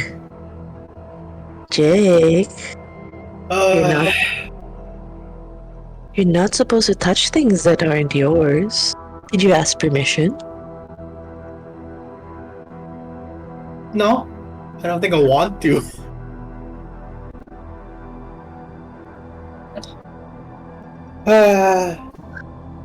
She appears above this, like at the steps, looking at you from the veranda with... Wait. Yeah, no, you're already at ground level of the lobby, so she's looking down on you. So, you can tell she initially was smiling, but in the tone of your insolence, her smile drops. I need you to roll real quick a wits and composure. Okay. This is just sparkle triggering. How far is she away? She's up a flight of stairs, and you're at the, like, cause it's like a huge lobby ballroom. Yeesh. Trauma. I Oh. won't charge at her, but you can probably react if I do. Yeesh. Trauma. Oh, sorry, roommate. But, so Jake can still react accordingly, but old wounds. You know what it was like when her smile would drop, when her voice would change. Something bad happens afterwards. I'm gonna since Shadowplay is still up, I'm gonna be like, so I'm gonna talk. So am I in trouble? While using Shadowplay to slowly move the human out, out the window where Griffin wants it. He goes, well, you are, for one, very big trouble. Father's very, very upset. And goes, you touch the human, you will never know where the other plaything is. Is the human awake? No. Is the human awake? I would actually, yeah, how would you feel like you got violently tugged by the clothes? Yeah. So the human should be awake, right? Do I know where I am? Ah. Or at least, do I have memory of what's been happening? Oh, okay. Can you roll real quick? Just a 1d10 in this moment in time. Let's see if you're. No, actually, you are disoriented. No, God damn that one. Like, I'm just gonna keep quiet and listen. I'm like, oh, what the fuck is going on? Here's the thing. A little flashback for you. Just recall darkness and the cold feeling of your, every part, every hair in the back of your neck, your back, just rising from the plunge of the coldness in the dark. You couldn't see anything. You couldn't hear anything. You could actually hear bits and pieces of someone screaming, begging for them to let you go.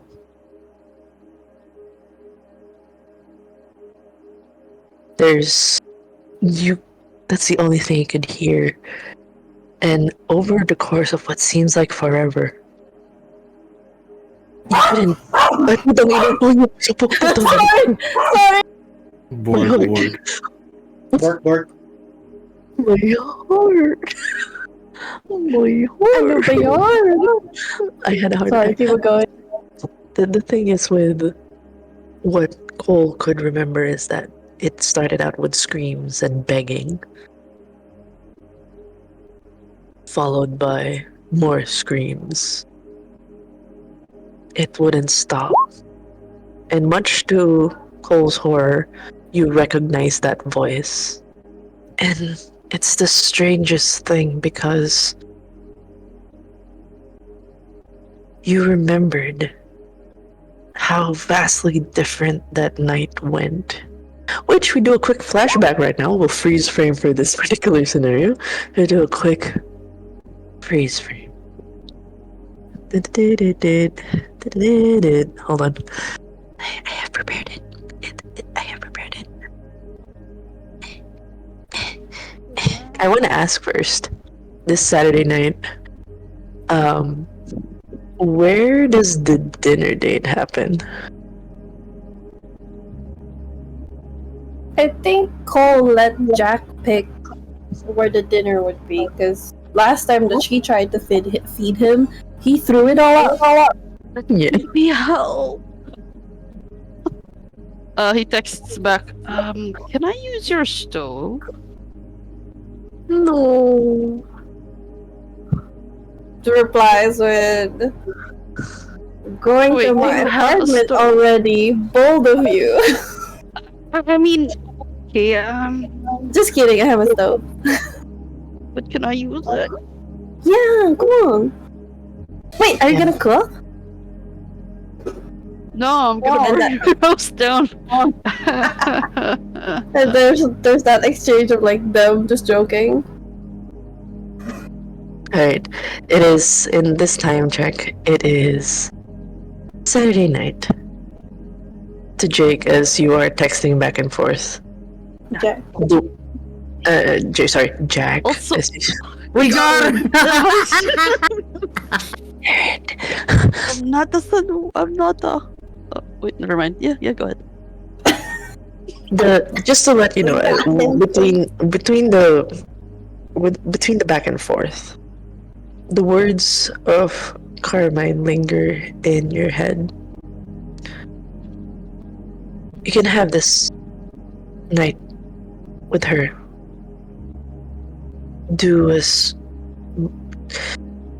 Have that dinner. Enjoy her company. Deal with her. I will not do anything to her. But you must break her heart. Do everything it takes. After that good night, after you've said goodbyes,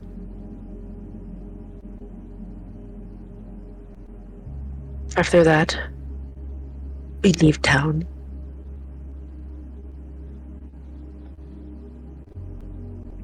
You understand, Jack? Yes, Those words. You hear those words linger, and then you see her look up and notice a cyan-colored haired man in the corner and goes, and immediately she pulls away from you as she heads over to him, leaving you alone with you texting Cole now. Set up this last night with her. We'll push the scene real quick. What is the dish you actually cook for her in the stove? It depends if she eats kidneys. Yeah, I eat almost everything. I mean, back in, my mom used to make this, I think it's called liver pate. Liver pate? Yeah. Yes, liver pate. I mean, it kind of sounds fancy. Seems like your kind of thing. I mean, I could make that if you want me to. I have a question for Cole. Is your apartment close to like establishments of like grocery marts and train stations and bus stops? I want to know, like, paint me a picture of how busy her apartment is. I know I just put that down, but just stand Yeah, her apartment is, the area is pretty quiet, but everything is walkable, kind of thing. Like she was smart with choosing this one because she's kind of familiar with New Orleans.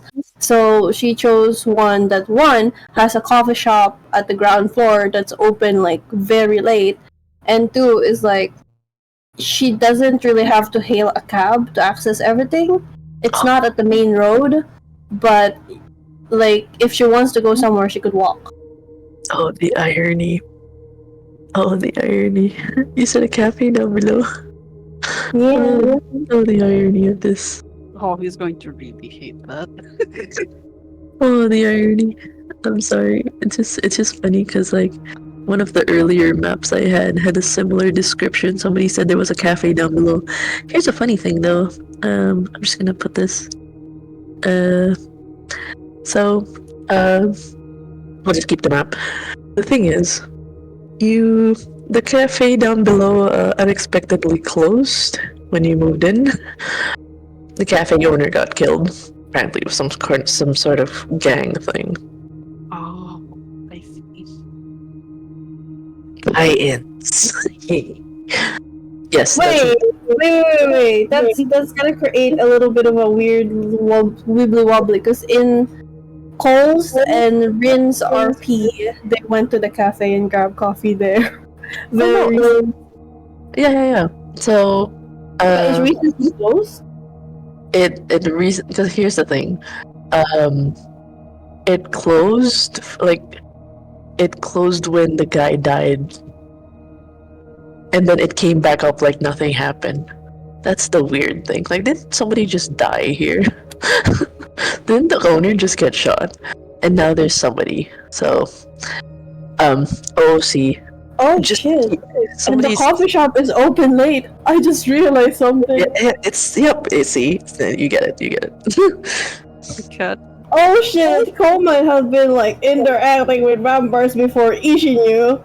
Yep. I was just when I saw the interaction, I was just like, I kept that. Okay, but yes, just a little. Yeah, it's there's the cafe. Coffee's alright. I mean, it's not like great or anything. I mean, coffee's coffee, but it's just weird because like it was on the news.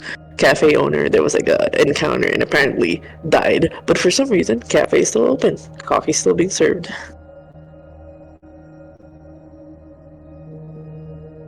Cole actually tells Jack about that.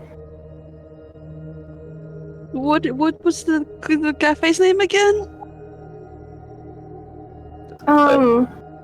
I tell you, but Ishi doesn't remember. It's okay. The gym doesn't remember either, but I do remember the cafe front. Jack's gonna be like, who's Ishi?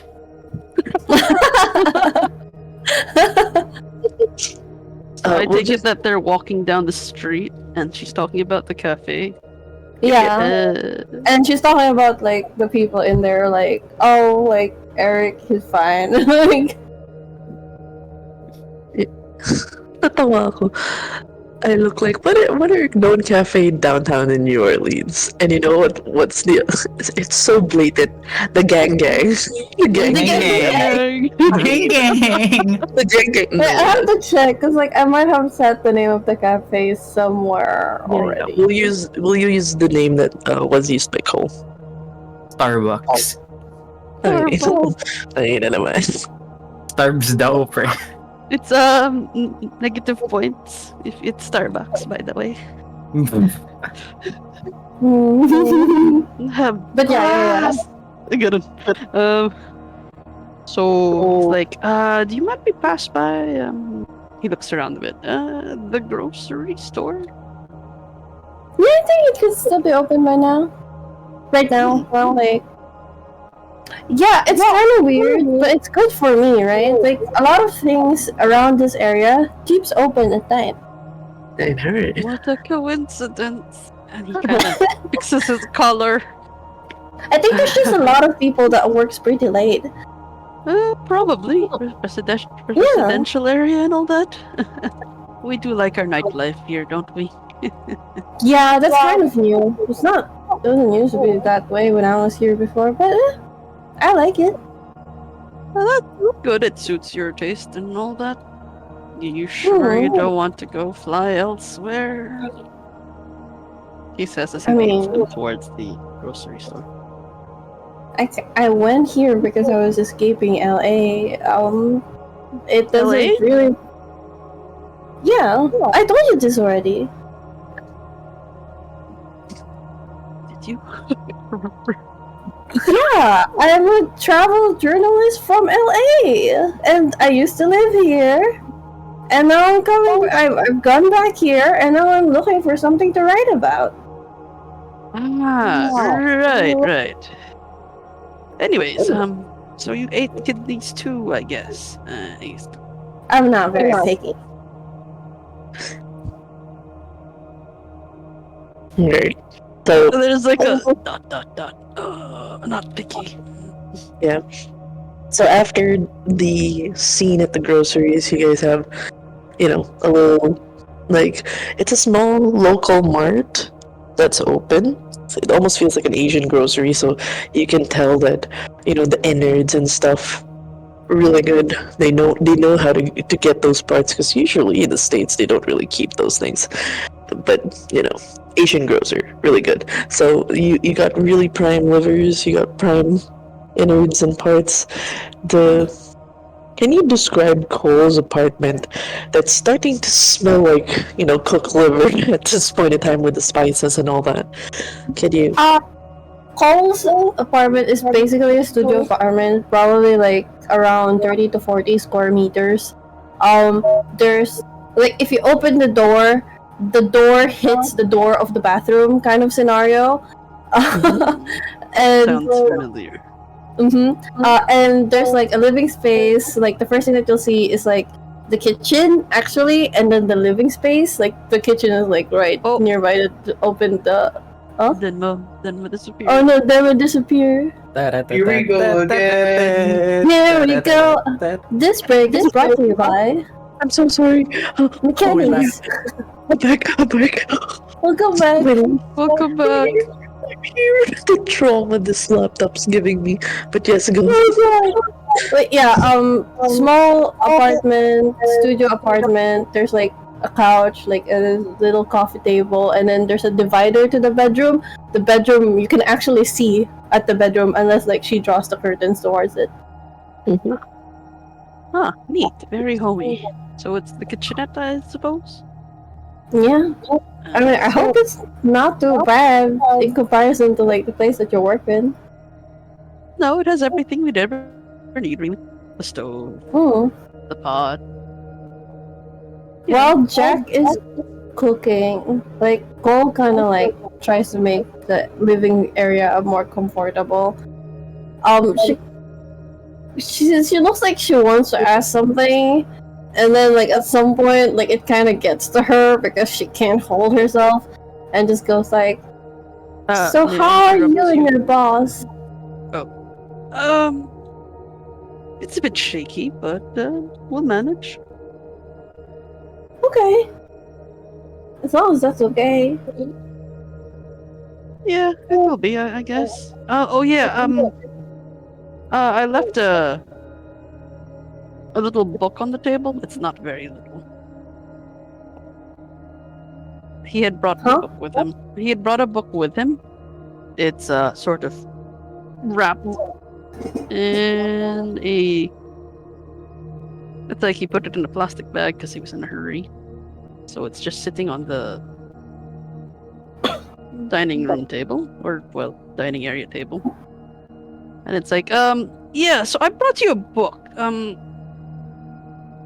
Hopefully it'll be more use to you. Then, well, technically I've memorized it, so, Memorize a book? Yeah, his back is towards you in the kitchen area. He's cleaning stuff to be. It must be good then. I'm gonna check the book that he sent me, that he gave me. It's a recipe book, handwritten. Oh my gosh!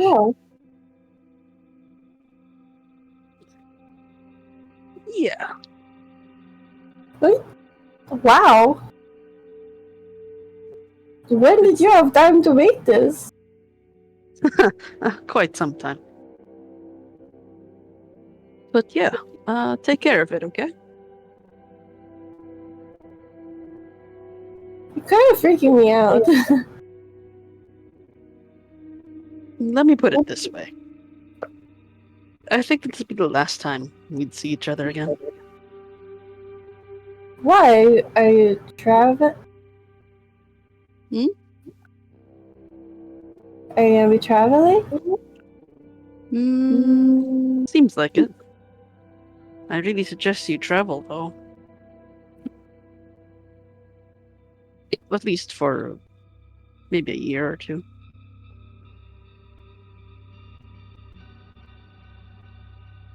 And Cole kind of chews on her words.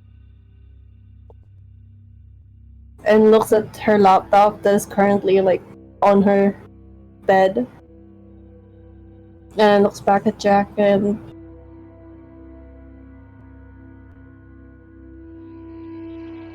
Is this because of what you are, Jack? A bartender? I don't think so. And he starts chopping mushrooms.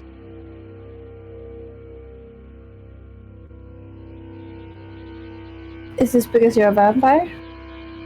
The knife slips. What kind of a joke is that? It's not yet Halloween. I mean, I know I'm kind of pale. I I do tend to go out at night more often, but what kind of a weird joke is this?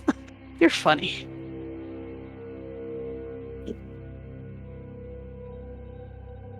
And with Jack, does Jack turn around? He's kind of shrinking into himself and sort of looks over his shoulder. Cole kind of just like taps on the book while holding it and looking at Jack. What? I like old books. They have interesting recipes. And the funny thing, that book has no author or title. I know you're a vampire, Jack.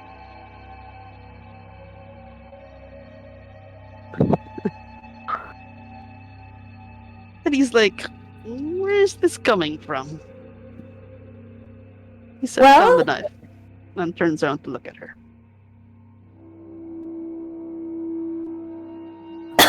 And Cole is just standing in the middle of her living room.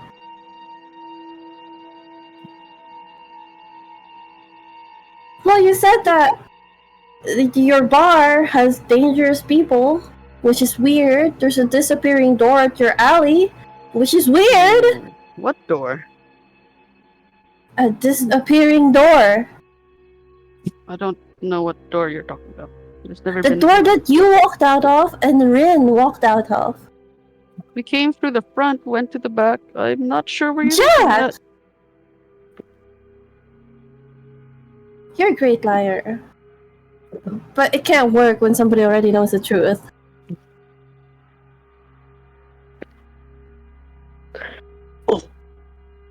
Spicy.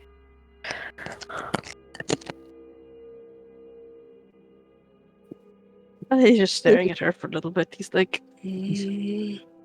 So is this because you're a vampire? Are you avoiding me because you're a vampire?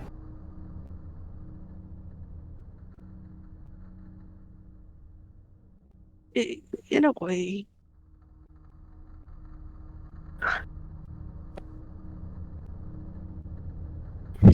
Alright. That's fine. I mean, I don't know anything about your world.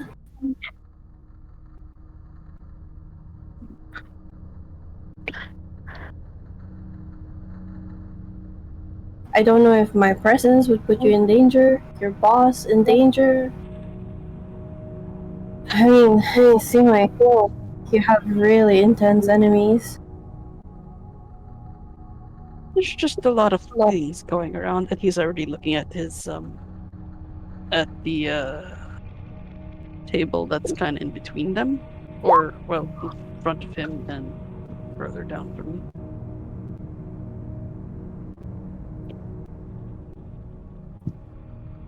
Yeah, there's some stuff going on, and well, it's not safe. Just leave it like that. Is it because of the war? How do you know about that? I have my ways. You do realize somebody's going to come kill you for that.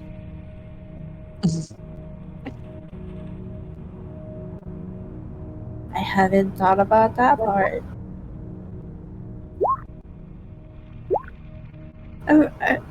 What would they do to a human? That there's maybe 100 humans stumbling upon this kind of information already anyways.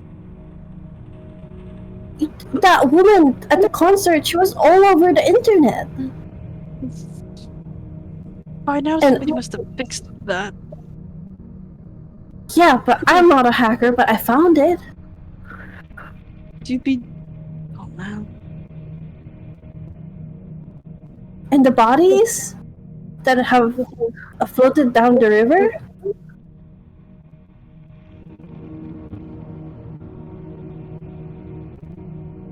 Gang wars, right? He smiles kind of sadly, and he's like...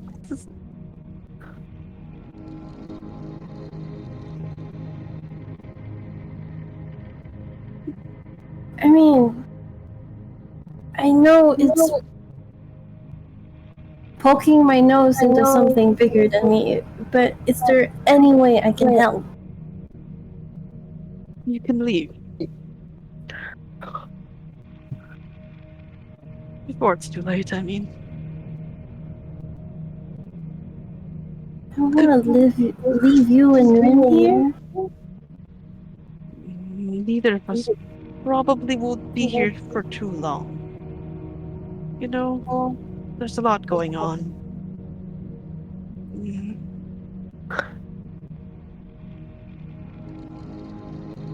As a human, Alright. it's even more dangerous than usual. I mean, Besides,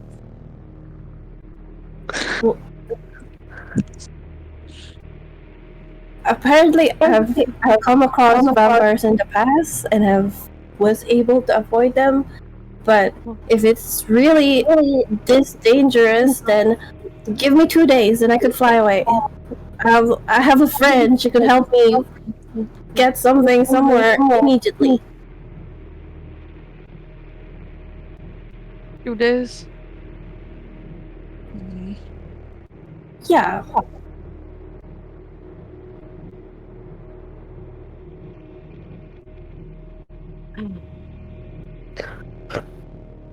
Is there really nothing I could do to help?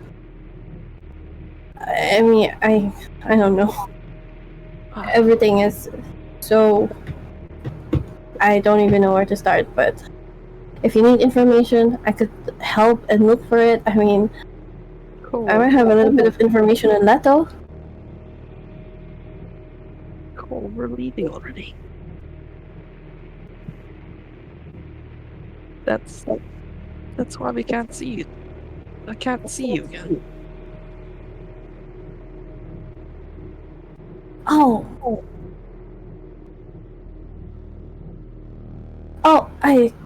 Yeah. that's good. No, that's good. Is it? I mean, if it's dangerous, yes. I'm not stupid enough to think that if it's that dangerous, we shouldn't run away. That's why I'm gonna arrange something soon. Oh, okay. He's kinda going to turn around now. And go back to chopping mushrooms and the pieces of meats and such. Mm. Well, if you're leaving soon, then should we just forget we had this conversation and keep going with the night?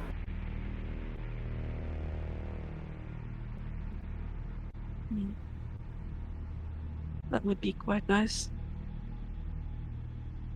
Alright, done. I'll put something on the TV and forget that we had this conversation. And you're okay with all of this? What am I gonna do?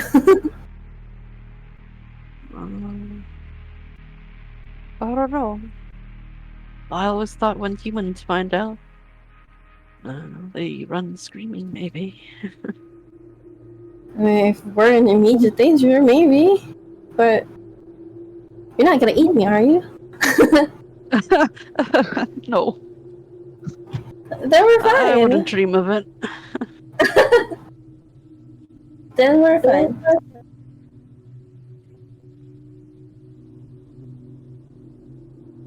Alright. The memory of Cole starts to fade. The details are blurry after that night. You did try to get away after 2 days, but unbeknownst to both of you, as you know, like kind of like a camera shot as it pans out from outside your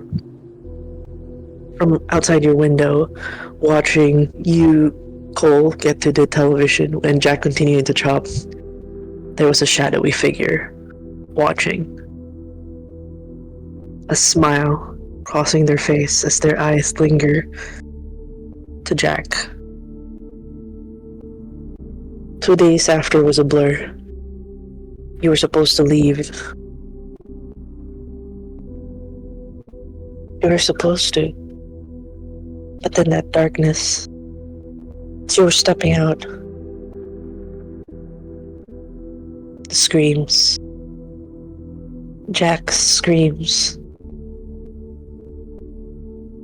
We fade now into the present. The present night. With Cole on the ground.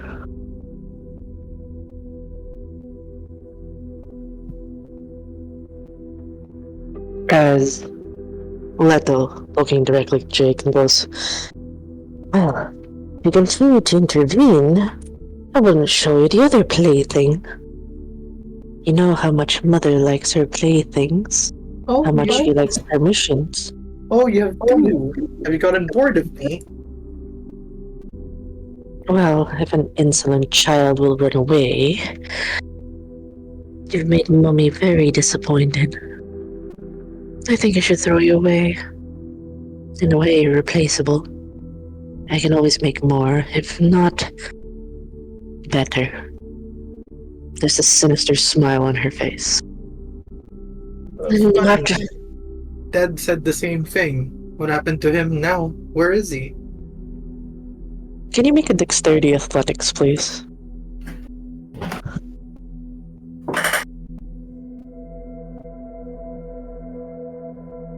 Oh wait, wrong. Right.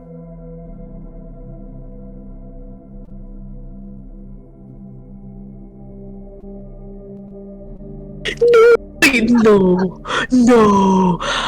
No! Where's your board? Do I? Nah, I won't. Damn, not even the beast wants to. God. Oh, poor boy. In that moment, like where's Dad? You feel a sharp pain erupt from behind you and come out of your shoulder.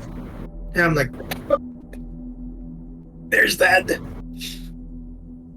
And you just see, you little shit, as there's an anger now from a booming voice hiding in the shadows.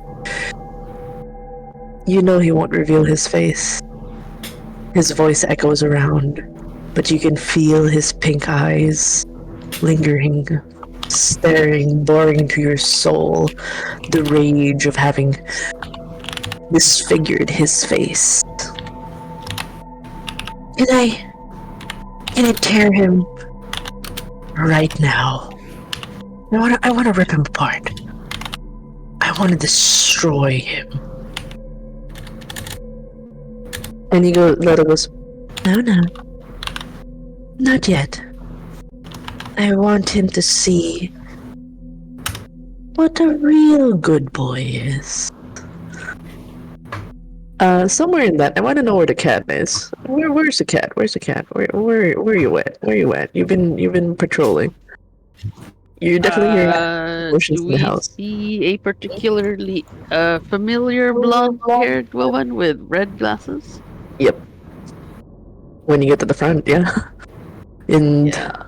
their eyes looking on the second floor.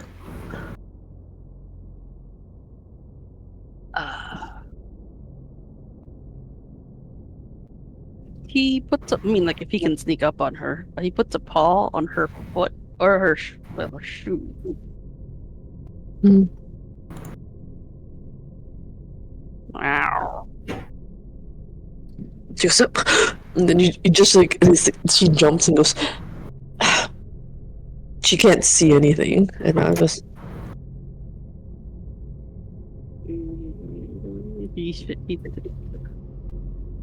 Oh yeah, vanish, right? I forgot about that.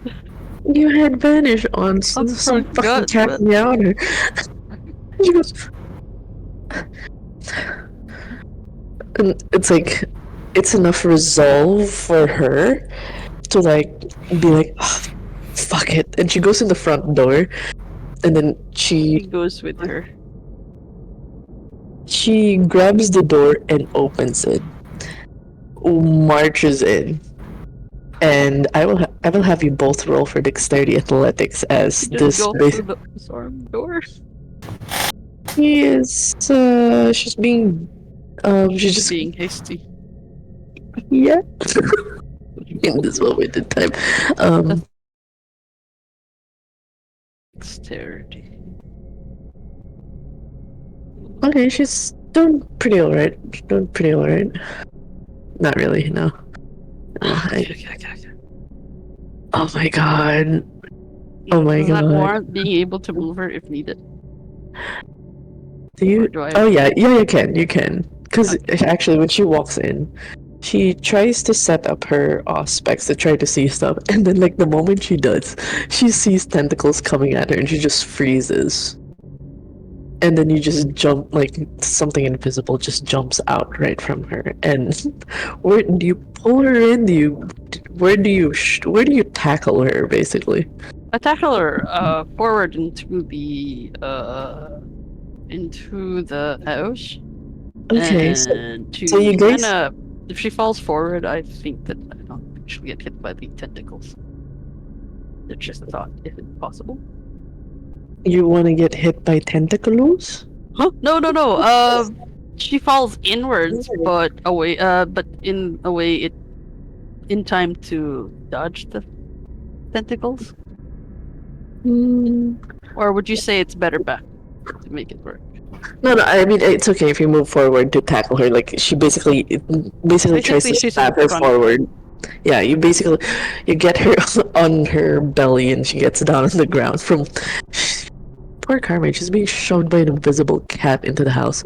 But it's around this, it's perfect timing as Carmine is on her belly looking up, just as Leto's, just as he looks up and sees from afar Leto at the stairs going down, his shoulder punctured with, and it's starting to like bloom red, with a tentacle shadow from one of the walls, and she mutters about the plaything.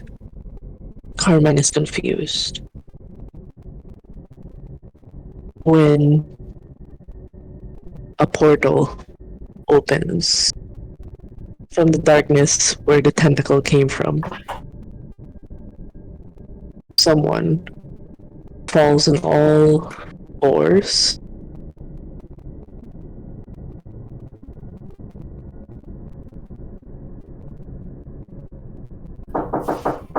Ay, putang ina, who's that?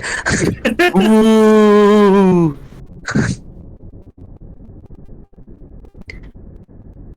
Carmine is frozen on the ground as someone from the shadows step out.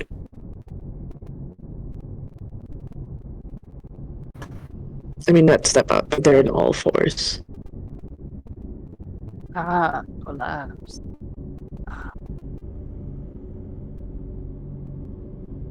Is he conscious? I will have you What do you roll. Oh wait, I have to pick up the other side. A quick, as Leto goes, time for the dog to bite. I will have you roll real quick. So, I want to ask Griffin and Jake what they How do. close is Leto? She's in the middle of the stairs now. She's getting quite close. Alright, I will try to slip past Jack and chop her head off with a wing. Okay. With that first, I'll just have you can make that roll after Jack makes. Okay, I will ask in this situation. Jack has been through so much torment. You've been shown visions of Cole being tortured. Everything that, the foreshadowing that was said. The things she know. There'll be kindreds that will be out to kill her. Jack has seen her die so many times in the span of a night. Because, assuming that she was supposed to leave in 2 days, I mean, you did your part having that dinner, but assuming that, is it safe to say that Jack just went in to check to make sure that Cole did leave? Like, Really? like would he Probably could. He would Yeah. probably check daily. Yeah, so he But checked daily, but on that second night she was supposed to leave, she was kidnapped. Tried to chase after. You both were kidnapped. You just saw the many instances she was tortured and killed. Many iterations. I want to ask, in that moment, you were starved of blood. You are in a frenzied state. Your brain has been broken in more ways within those 48 hours that would lead to this point. Would you actually push through a command like that? Someone that sounds way too familiar of her giving you a command. which I'm is asking her. her? Let her sounds like Okay. her. That's true. You're given an order to bite. This is me asking now, you as a player, you as the one who handles Jack. Would Jack actually fight this first instance? He probably would as soon as he sees who's the target. You don't see it yet. Oh. You just came out of a void.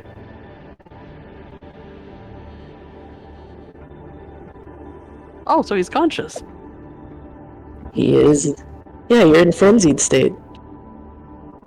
That's why I'm asking, with this command, would he actually fight against it? Or let it happen? Because it'll be two different roles in this instance.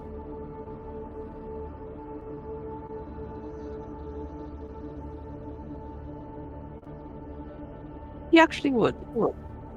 Okay. Make a quick composure resolve.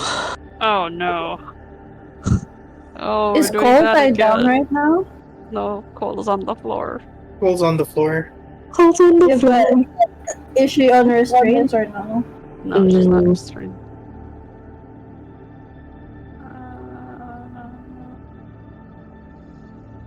Yeah.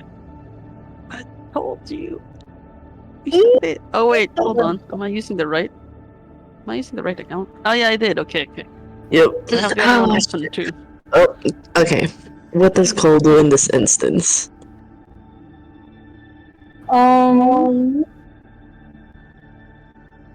I look around and I see a bunch of people I don't know. Yep. So there's a lot of people you don't know. Like holy shit. And I see Jack. May I paint you an extra picture? Sure. The Jack you know is he's always neat. His hair, not exactly the most fixed, but it's not really something you'd call messy. But now the way you see him, it's like he's disheveled. His shirt has been slightly torn on the sleeves, but the way he's looking at you, he's not home. What you're seeing is something akin to a rabid beast, and it's panting. But if you look like really close enough in his eyes, he's trying to fight, really trying. Unfortunately, he's losing. So he's going closer. What do you do?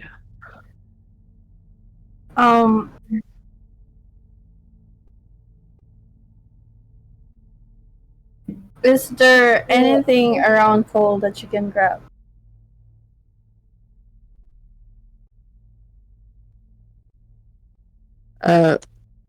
Not.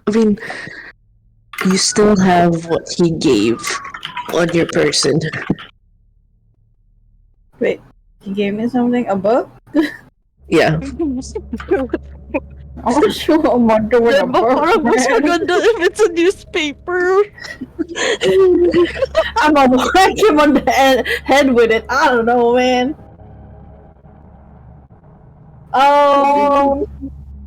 He's inching. There are closer other on all people fours. in here. There are other people in here. And there was an owl. I don't know if I noticed that. There's a window. I'm gonna try and run towards the window. Okay. Can you make a 5d10 roll, please? Yeah, I can do that. You got this. Yay! That's 2. Oh my god. Oh god. Okay, can Jack roll? Can you roll for me, please? What are we rolling? Just the dexterity and athletics. Oh no. This is towards Leto. If Jack does anything, Griffin will ignore it, by the way. Yep.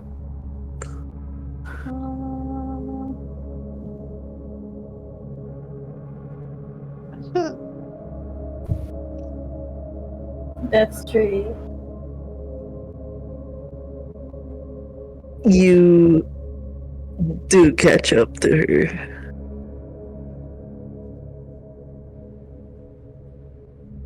Cole could feel at least like as you were running. You know, because your back is facing him. He does get to you. I want to ask Jack. How do you handle Cole running away? In this frenzied state, it's a scramble towards her and kind of leap off the floor and grab her, or well, pounce on top of her. Yep. Yeah. How does Cole react to that? Does she get pinned? He's kind of Yes. heavy.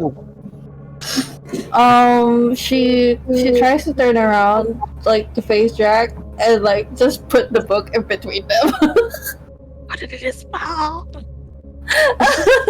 Yeah, I'm trying to put it on his mouth. In that moment, I'm gonna shove the back of the book binding into his mouth. Oh, that's a very thick book. There's a lot of recipes. Jack thought, anyways, in that moment of struggle, I need Cole to roll again 5d10 for your life. And Jack, just a quick roll. Just a brawl. Do you have brawl? You do No, I not have no brawl. Oh, that's funny. Oh, Jack That's rolled hers. lovely. Okay. Just It's pure the- roll. It'll be intense.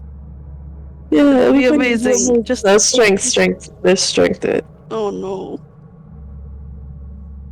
You'll be fine. You'll be fine. Stop at me, nigga. Oh yeah! 1! Thank Oh my God. god. You're able to, like, you can tell, like, he opens his mouth, you see fangs as he's trying to lunge for your neck, but you manage to shove the book in his mouth again. And Cole kind of goes like, shit, Jack, please, Jack! The pleas are a blur to Jack right now. All I can think about is he's hungry. And Carmine sees this, she's frozen. And the cat could hear the soft voice under her says, Jack, don't, Jack, snap out of it, Jack. Like, she's just whispering. She couldn't even bring herself to speak as loud as she could. The shit. cat is going to extend his nails. Hopefully wake her up. She's awake. She's staring at the scene. What do you mean? I mean, snap her out of it. A little pain goes a little way, maybe? Question mark? You're attacking somebody who is looking at somebody, like the person they're looking at. It's like from you're the- pinching somebody to Okay. I thought you were actually attacking her. I I'm was not like, gonna attack the lady who I wish to. you were like claws, and I was like, And then, but I what mean, are you- do you know how when cats knead on people and then sometimes their nails kind of poke out? Yeah. So Okay, he kind of okay. extends it just a little. Okay. So she Wakey, just wakey. she's still awake, but she goes, please just, and then she kind of jumps as she feels this mysterious invisible cat again. It's just like, and then she looks like, and then she starts to speak louder now, like, Jack, Jackie, like, listen to me, listen to me. Like she's starting to get louder and louder, and then you just hear the laughter of Leto going, "Oh, Carmine, what a pleasant surprise! You've made it just for the." In that moment, as she was talking, someone does a drive-by swoop. Thought he was being held. No, somebody Griffin. did a. Someone did a drive-by swoop. Leto, frozen.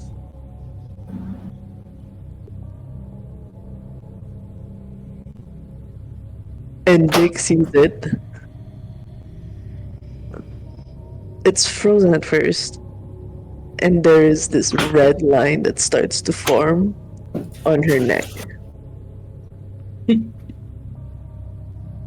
The head falls off.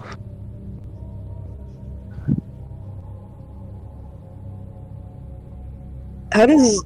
And in that moment, the tentacle that was attached to Jake, and there's this scream like, no! Like, there's violence everywhere as the room starts to shake, and there's tentacles attacking everywhere. The So moment, Jake, the moment he screams, Jake, you hear Jake like Jake's eyes glow red, and he's like, and his hands start to shake, and he's like,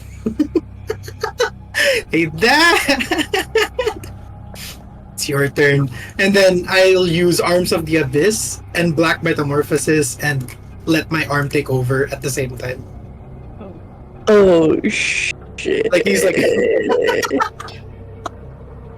Okay, you Nice need to to, you'll need to make a rouse check for each and tell me how Yeah. what kind of effect are you aiming so for. first things first is Black Metamorphosis.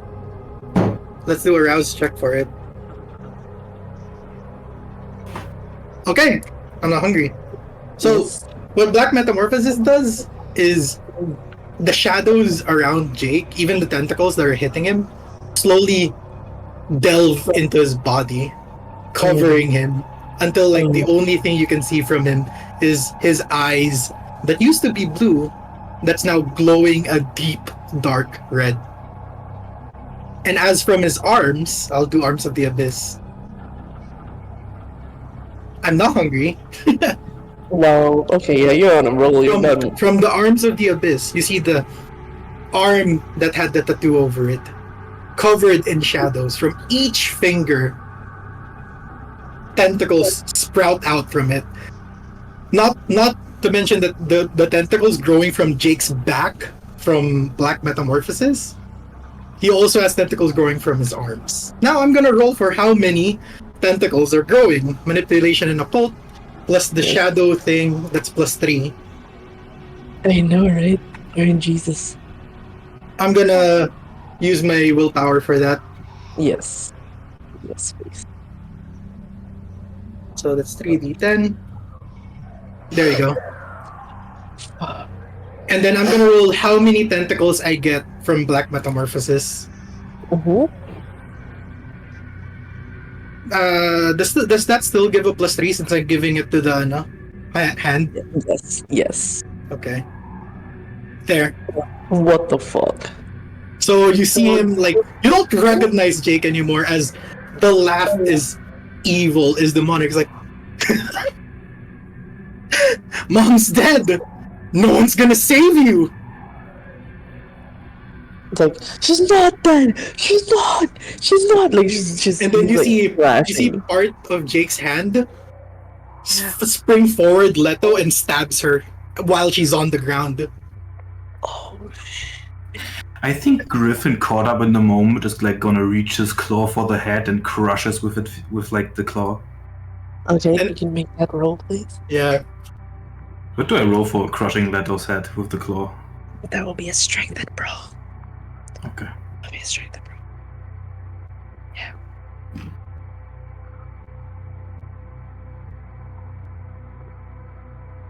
Damn. Jake goes while he's looking at his dad and he's piercing the remains of Leto. You see that burn on your face? You want to see it spread to your entire body? You want to rip me apart? How about I rip you apart, huh? Oh, that's. You remember me? Remember the kid you took in the street? I had a family before I met you. Had. And he goes. You were nothing. You were nothing before us. You were just. Can I just stab him in the open mouth? Yep. Yeah, as soon as he's like, you are nothing. I'm sorry. I had a hard time hearing you. Could you try talking again? He couldn't even finish his lines. And you feel the arms in its strong morbidity as you give into it. Something in it. The pink eyes widen as you see his sclera start to turn black.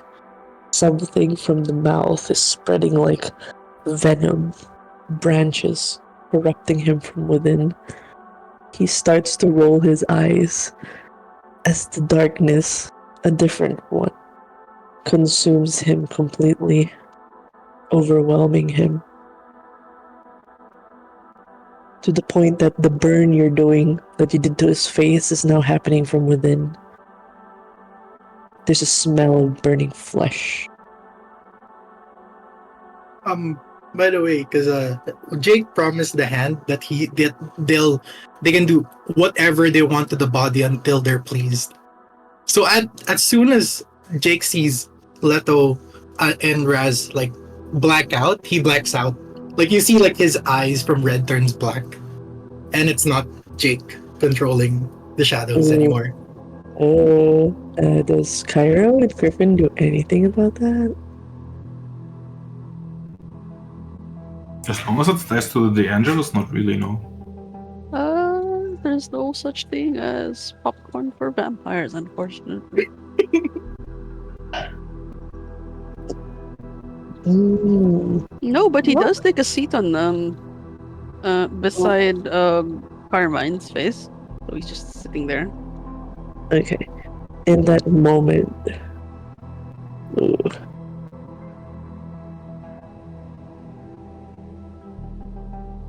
As the smell of like basically burning flesh and ash starts to become suffocatingly strong.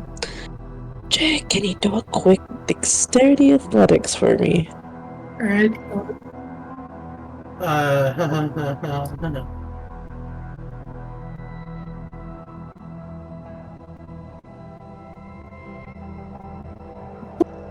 Oh no.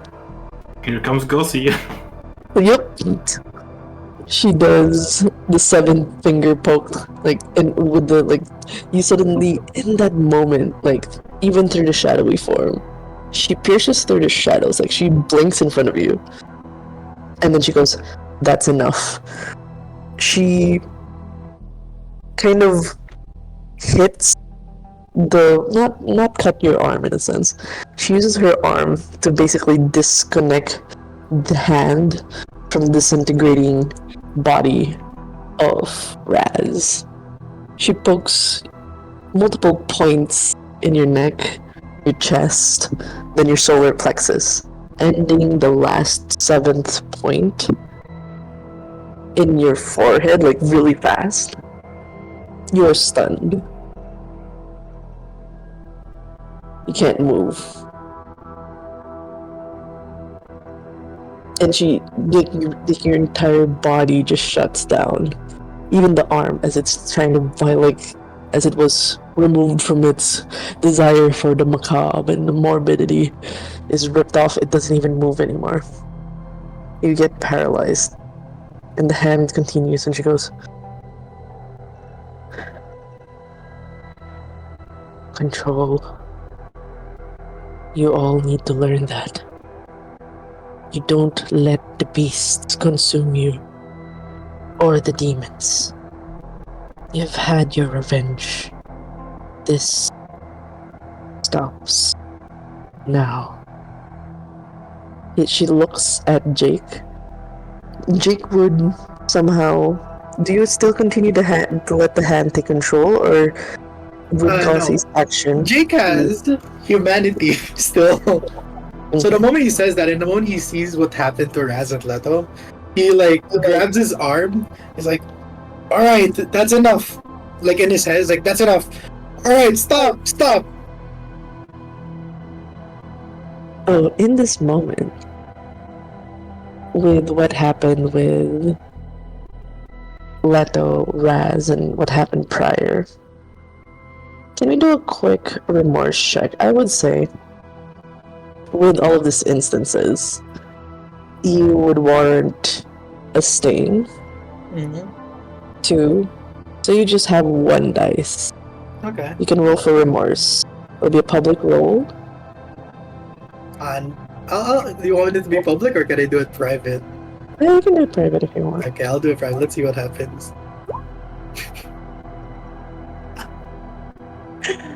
Oh, you are like it just hits you like a truck. Like this hand, this darkness.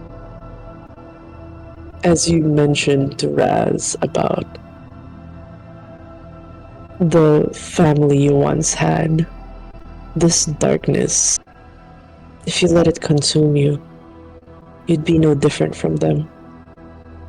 Giving in, becoming monsters.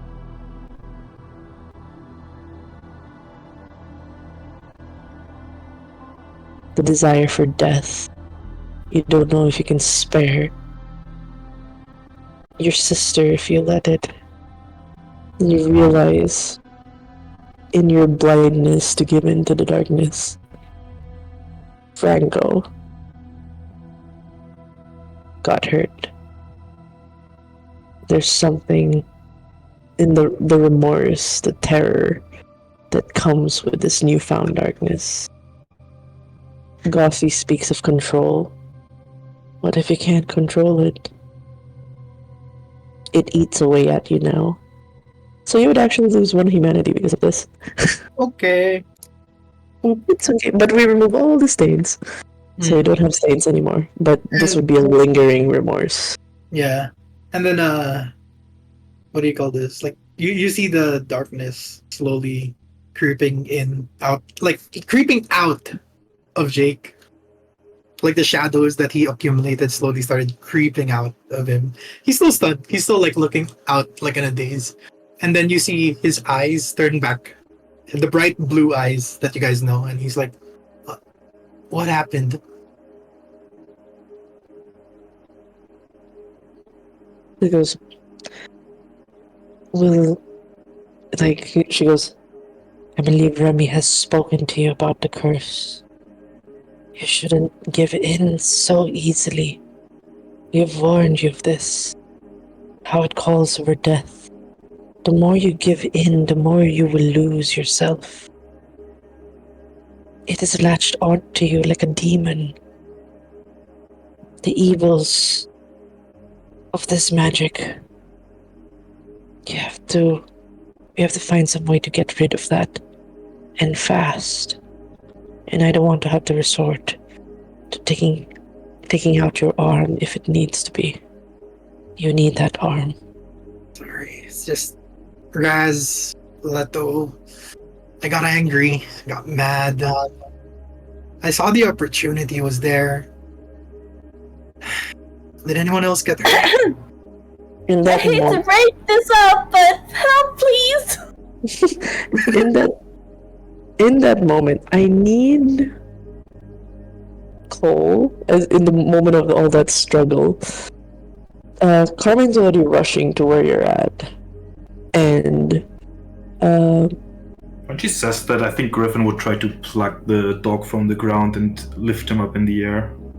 Okay, go do that. Like keep the barista dangling in the air. What do I roll for it? Just roll for a strength and athletics. Okay. Dodge. Oh wait, I don't see this, do I? He don't see this, does he? don't know. I'll probably No, get the like- back of You'd be too fixated in your frenzy right now. I'll use some willpower. Jeez. I Griffin's want to pick up that 700. dog. At least 3. Okay. You managed to pull away the dog at least, and with this human squeaking like, "Help! Help!" and then everybody tries to get there, and Carmine goes, "Oh, She looks at Cole, then she kind of rushes over to Jake and holds his face and be like, "Jake, listen to me." Jack, sorry, We got him. We gotta Jack. Counter it! Jack, listen to me.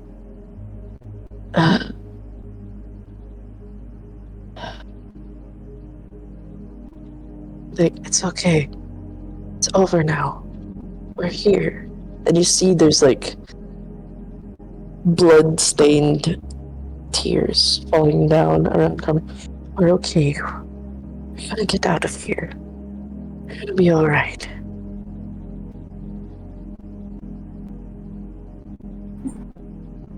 Benny, you're in that state? You can do a quick wits. No, not wit. Composure and resolve. Ah, my two most unfavorable rolls. It's okay.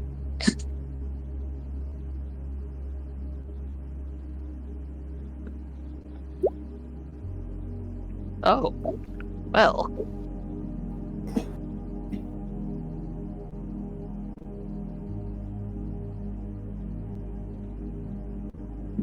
Okay, in that moment, hearing Carmine's voice, calming at least, it taps into a part of you that,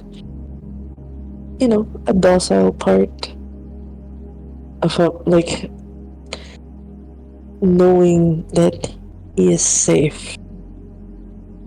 You're returning to yourself, no longer feeling like it is not beyond your control.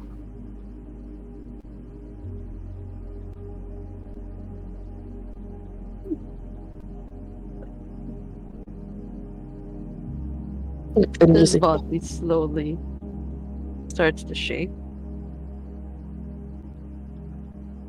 it's okay. but he starts to go limp. Well, and then kind of goes, looks at Ghost. He goes, "Is there a place where we can stay for the night? If too much has happened, the mortal will need to come."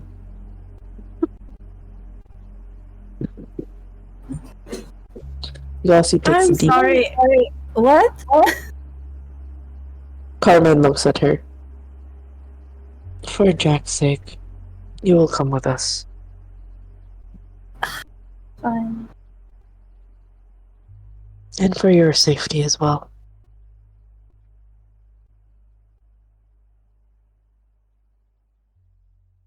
Okay.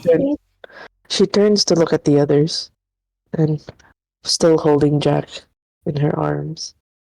"Thank you. Thank you." She gives this weak smile as she's holding back tears. Now that Jake is safe.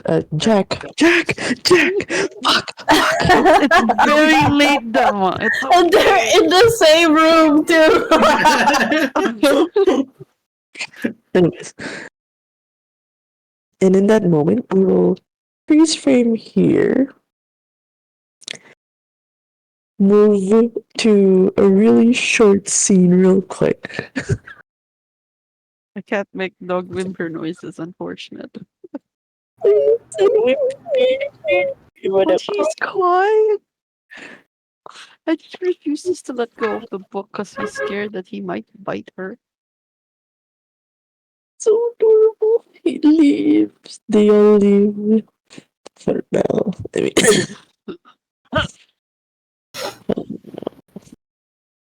okay, real quick. I need to borrow a set from somebody. Mm. Wait, did the music die?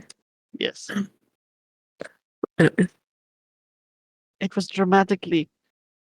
So. It ended in this moment. Inhale. Y'all Excuse me.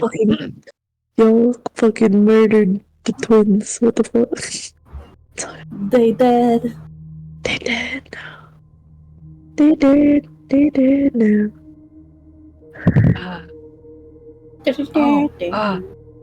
Kyra's gonna drop the vanish at the very least, and then kind of just wander up towards them, as if he just got there. But no, not really. Well then. Am I late?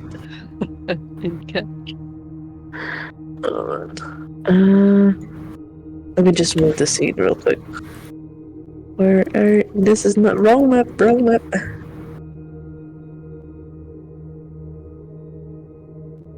just gonna use this one.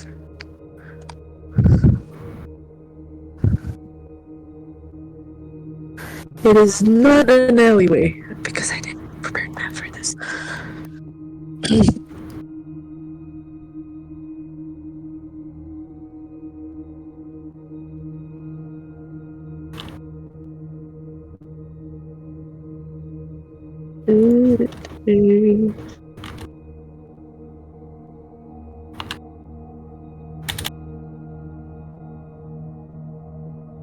You eventually get a message after some time with Gossi saying that we've dealt with the Carmine situation. We'll have that private talk somewhere at midnight. Did you get sleep? Like, there's a question for that. Good question. No, he probably would have, like, gotten sleep probably 10 a.m., midday. Because in the end, I want to ask first a few questions. Do you actually join the convoy heading to Baton Rogue? I probably would. Okay, so that would be a 2-hour travel to Baton Rogue with the dire wolves. There has been some... Ew, stop.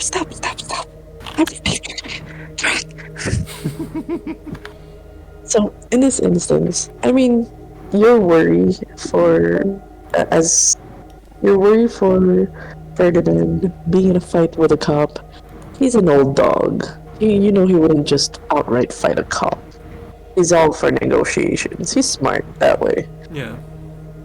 It is, at least he's aware, he is comforted with the fact that from what is the storyline, it's aware that the human trafficking is coming from a big conglomerate group. It won't be tied to him specifically or the gangs. That's all was his worry when he would help, because they wanted to know exactly what it is they're fighting with. There is a mention that they are dealing with a well-known socialite and family in New Orleans that runs the Venture Towers. He's vaguely aware of, like, this is a finance group. And it being an old family, like, okay, this probably has ties. Like, the sergeant does tell the risks that there might be some,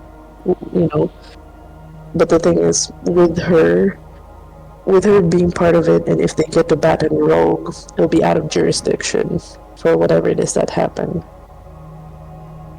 And it being under protection, she does more or less explain to Ferdinand that getting them out of what is like the control of the family puts the gang safe, and it'll clear their name in a sense.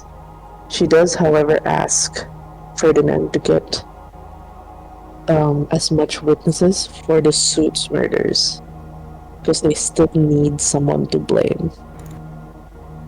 Who threw the bodies there? Who killed? Somebody needs to spend the time.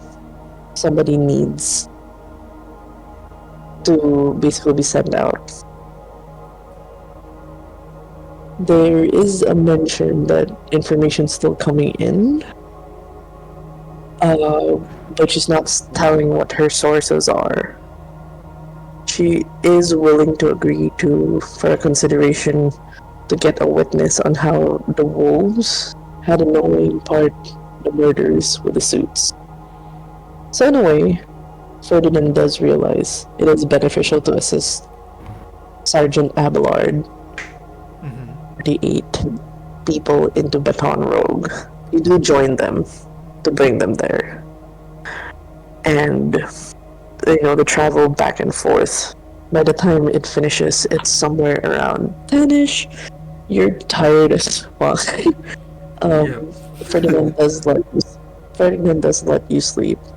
He doesn't brief you yet about at least the gray day till much later. If anything, if you do ask him about it, he says he'll bother you another time. You look like shit. You better rest up, boy. You've been running around. And he does give you that look of the woman you've seen. What's up with her eyes?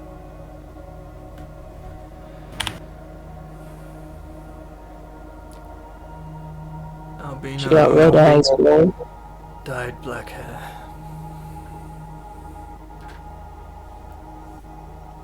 Albino. Right.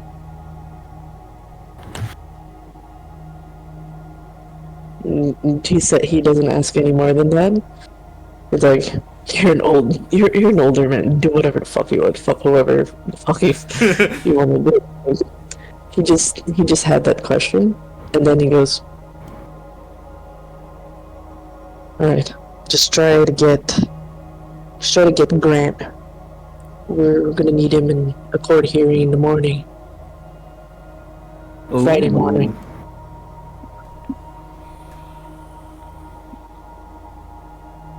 Is that doable?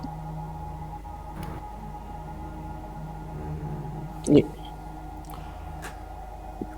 I'll do my best. I don't know how it's gonna go. I know I still got. I know. We need him by the day. The next court hearing will be pushed in months. We don't know how much of that window is. We need him at least. I can push it as much as Saturday morning, but we do need him to show up in court.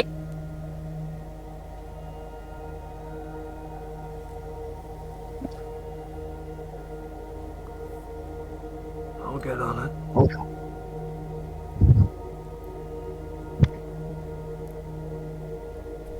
Give me an update at least Thursday night.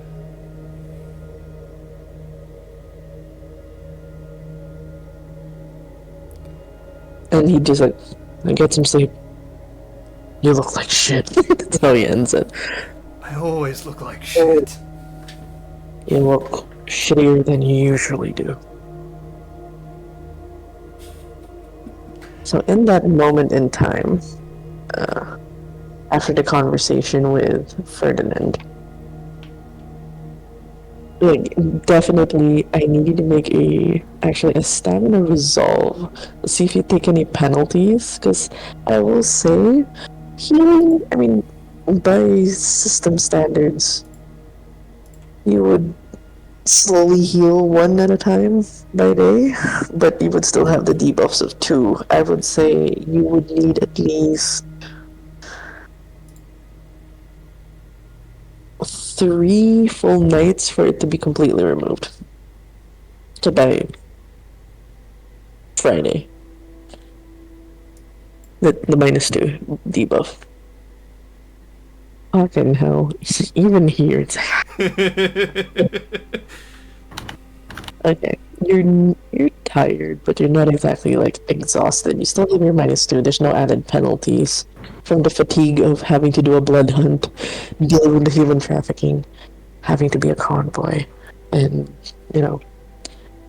returning home. So, now the problem is your mind lingers over as you start to wake up, go about your duties, and return to Storyville in a location where you've set up your little hole in a wall to hide your things. Yeah. You actually recall the conversation, like you recall the last few moments. You were in the car with Becca, the van, her red van. Yep. You recall how parts of her skin start to turn gray. Her putting down the sun visor. Her gritting her teeth.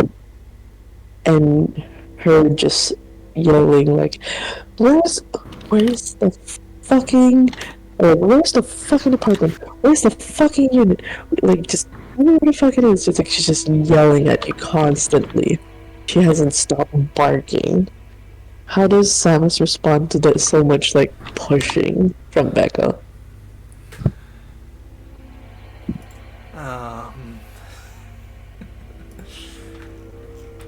Oh boy. There's no fucking apartment, there's no fucking garage, it's just fucking run down. There it is. Like, in that anger, like, at that moment, as you point, and it's like, is that even gonna keep me safe from the fucking sun? I've already risked so much of it. Like, she's just, I've risked everything, just to get here. And I don't want to fucking die because some stupid asshole You're not gonna die. Just, I'll fucking get you in there. And you're like, just, you don't fucking touch me. I can fucking walk myself. I can. And the moment she like stops right into the car, right at the house, you see her go silent, and then slow. Black. And then you start to see the sun pouring in, and you start to see the sizzle as a smoke stain and rice with He just her body. rips off his shirt just to cover her skin before hopping out and carrying her in there as quickly as possible. Ooh, can you do a quick strength and athletics? See how are you getting her? Because she's With a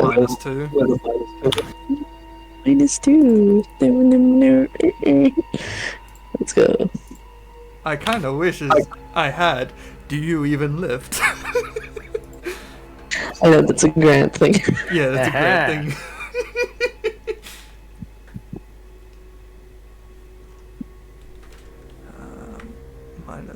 -2. Oh, fuck off! I'm willpowering this. All those words. Yes, get back a kill. Let's fucking go. Please don't. I'm gonna make it funny though. You try to carry her with your, like you rip shirt. You're trying to cover as much of it, and you are so used to like the strength you had as a kindred. Yep. Now in your mortal state, you're literally carrying dead weight, like a literal dead body. Yep. When you actually grab her, you drop her in the side. She continues to sizzle. It's just like, fuck.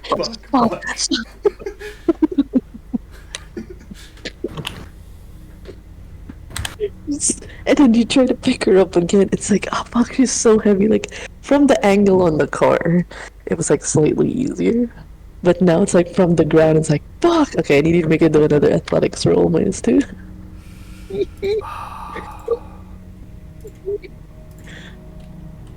This is fun. Samus Nutstock. I love the dice so much. Love the dice so much. Do you want to willpower this? Yes. I love how the dice gods are just reflecting your shit. God Okay, so So it's funny. I think it's enough for you to like, like you can feel the limits of your mortality in that moment. Like you just like you've gone through hell and back dealing with like a horde of childhood kindreds, having to just turning into a mortal overnight and going through all this. Like it definitely dealt an exhaustion on you, but you managed to power through because you're starting to see how much the sun was like. If you didn't get her in, she actually would probably catch on fire. That was how dangerous it was. By the time you get her in the apartment, you see there's smoke rising from her skin, but it's starting to heal now as the moment you get her to shade and move towards the hidden area. Yep. Down to the basement, by the stairs, and kick open the hidden wall. You get to the coldest, darkest spot of the house, and she doesn't move. It's strangely, like it's funny how it's like a switch. She was just barking and like spitting venom on you. And she's just like sleeping like an angel, and she doesn't move. She doesn't speak. She doesn't even like. There's no rising and falling on the chest. She's just unconscious. So, with that recollection in your head of what transpired, what time do you actually go back to her?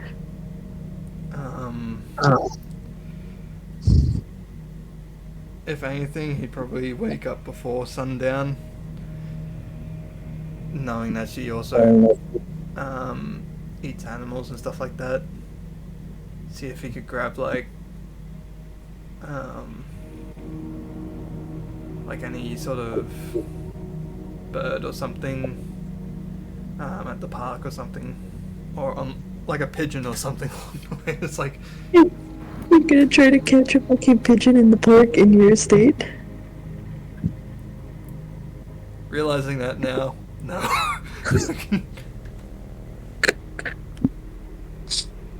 I'm just gonna have to fucking deal with this. Just go there.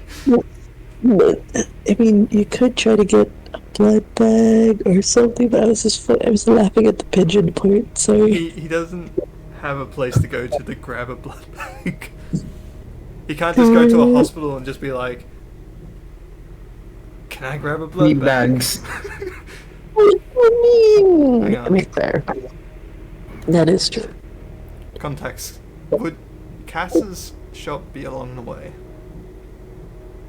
Yeah, well, Storyville, her place is in Marigny. That's on the other side. Pain in your voice, it's funny. But, in this instance, though, I mean, from a much closer, a lot of things are out of the way because you chose Storyville. Yeah, everything's out of the fucking way, but that's why it's Samus's place. It's out of the way. Yeah. But you're in Tremay right now, and the closest spot would probably be the Sanctum if you want to risk.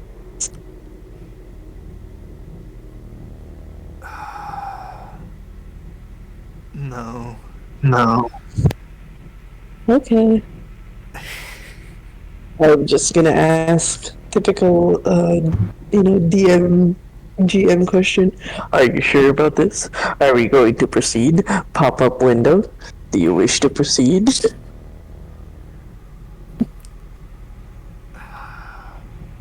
I mean, if he's waking up early, see if he can get to... Yeah, go to Marigny, see if he can contact Cass or something like that at... I mean, the funny thing is the way that Damien did mention the character was that the character would be working in the daytime. That's a very tired person doing the business around the time you would wake up, yes. So you do go to the Scarlet Woman. Oh my god. And probably Gussie would reprimand him or fucking beat the shit out of him if he were to go to the sanctum. Yeah.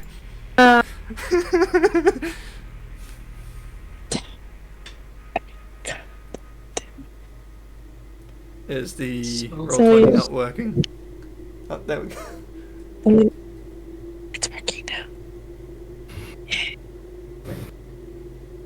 Okay. So, someone here to do business.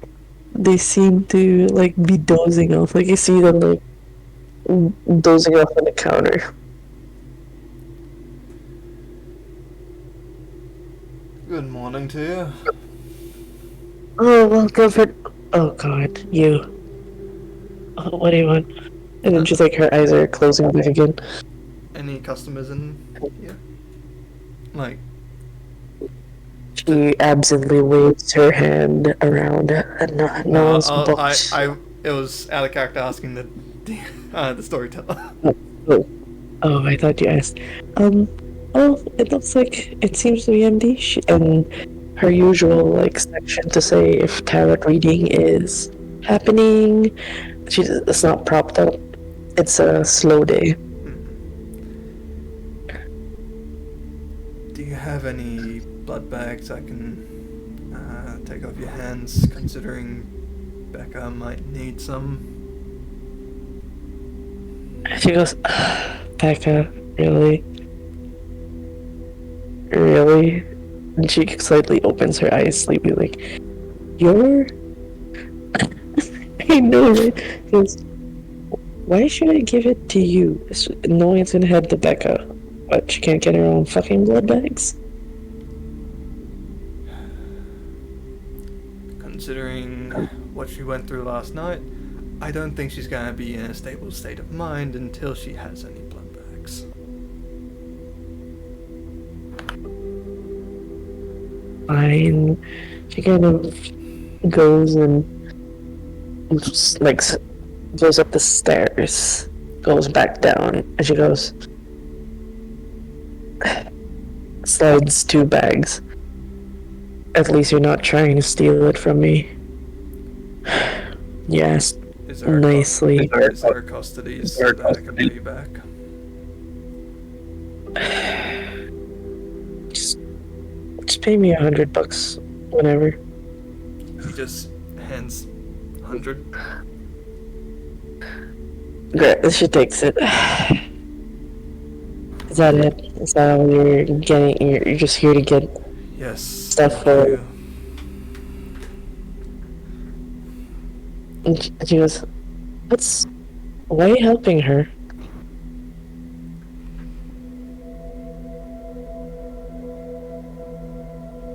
If anything, I don't think she wants anyone's help.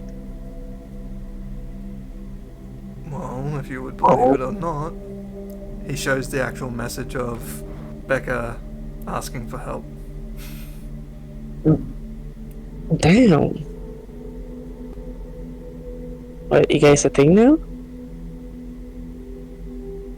Like, legit a thing? Like, all the infighting is just some kind of secret flirt or some shit? How does that even work? I don't know, there's tensions.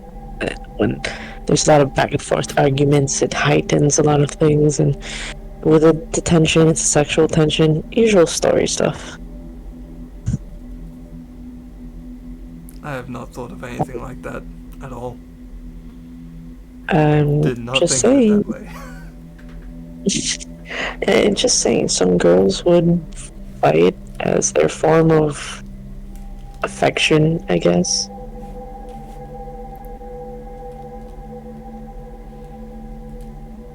I guess I'll have to Either way, Think of it. well, I'm just saying, for a bitch like Becca, she actually asked for help. That's new. Anyways, if you're not... Should I return this card as well to you? Pulls out the hangman card. Keep it. Keep it. It's fine. And then you see her like kind of turn around, and then she suddenly freezes.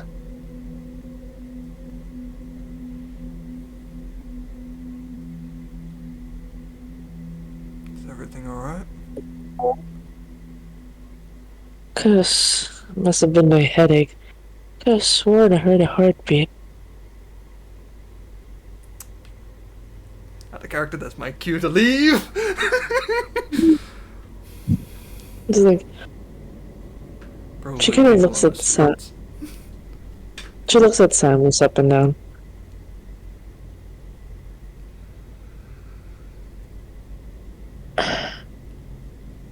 Something's different.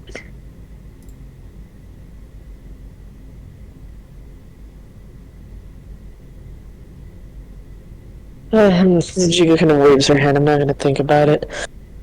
You do whatever the fuck you want, dude.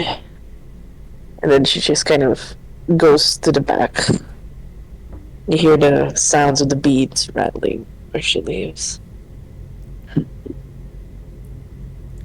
So, where do you head off to now? With 2 blood bags in hand. Well, he put them in his jacket, considering he tore off his shirt, so he had to get some new clothes on the way back during the day. Oh, that's funny. That's funny. It's gonna be so funny though, because like you'd be walking back to the inn without a shirt. Yeah, that would be more questions than he would like to actually answer, so he would have just gone to like one of the early opening retail stores and just like shirt, jacket, and money. Alright. Fair enough. Okay, so in that instance, what time do you actually go to Becca's? Where Becca is? As soon as possible, in a sense. Okay. So, the thing is, sunset, huh? Like close to nighttime.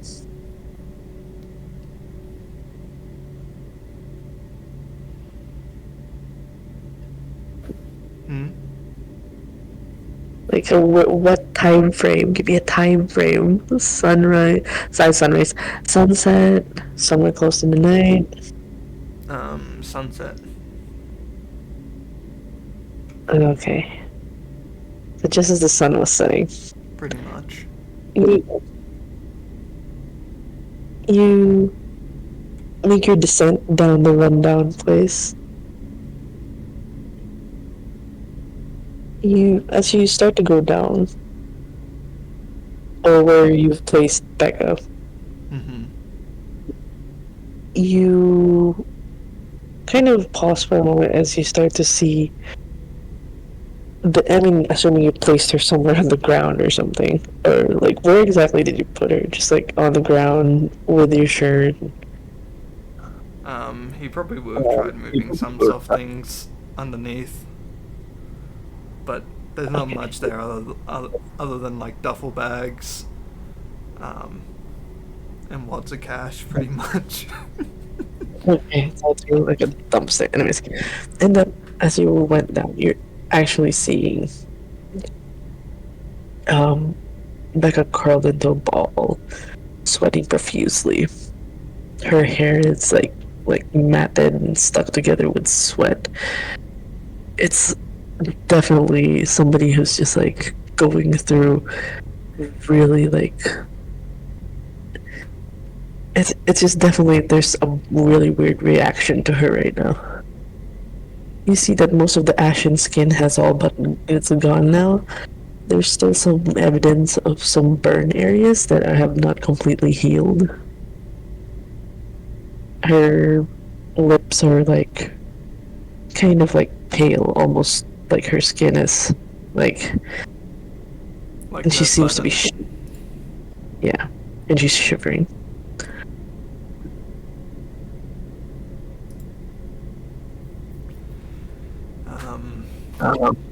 He kneels at the entrance and pulls out the blood bags. I brought your breakfast for you. She seems to be in the throes of something. Like a nightmare. She doesn't respond to you. Do I risk my own fucking life with this? Probably. I don't know. I don't know. You tell me. You wanted this. You wanted this situation. You Yeah. put yourself here. Shit. He puts one of the blood bags to the side and it's like, you're gonna try and probably kill me for this, but you probably need to be force fed. Tries and probably Start to move. yeah. You move closer. Do you move close? Gonna have to. I guess Samus being cautious is so funny to me right now. Because usually he just brazenly just enters without any fucking care for himself. So I start to move closer. Where do you position yourself to, like, do you just like open the bag, try to pour it over her mouth? Do you try to hold her in place? Try, like, open the bag and then try and hold her in place. Okay. The moment you're like wherever your hand is making contact to her, like she is soaking wet and very cold. Like she's like death to the touch. She shivers involuntarily, and you try to pour the blood over her mouth, and you see on instinct she just latches onto the bag and just drinks it and turns to the side. What? God damn it.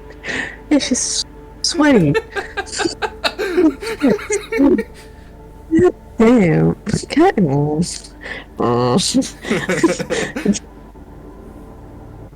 She drains. You see how fast and quickly she drains the bag. And then she lets out like this gasps. And you see her involuntarily shake. I will roll something for her. Kind of want to Please put like a don't judge. six tag on it, just be like, not you when you're hungry. Okay. Well, okay. He really has a bad roll for this. Oh no.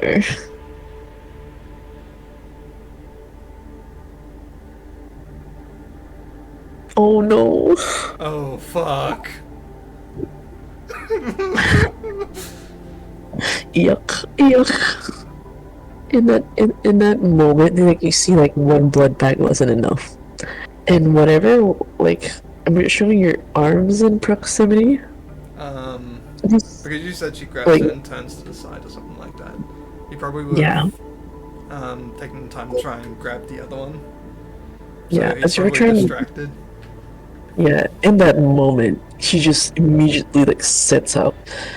Her eyes open. It is bloodshot. There's blood still pouring down her mouth. And without warning, she just lunges at you. And she just takes a bite. Like you feel really sharp pain as she sinks her fangs into your shoulder. Fuck! Like, she starts to drain you. And then like...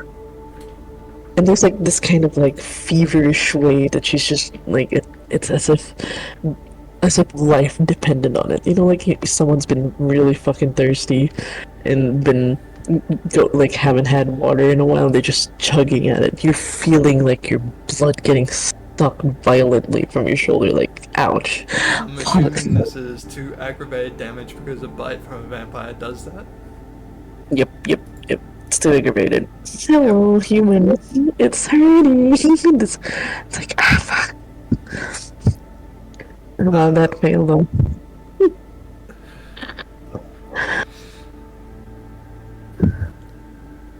Witnesses. I'm gonna try and push her, like take her off my fucking shoulder. Okay, that'll be a strength and brawl, please. Strength brawl -2.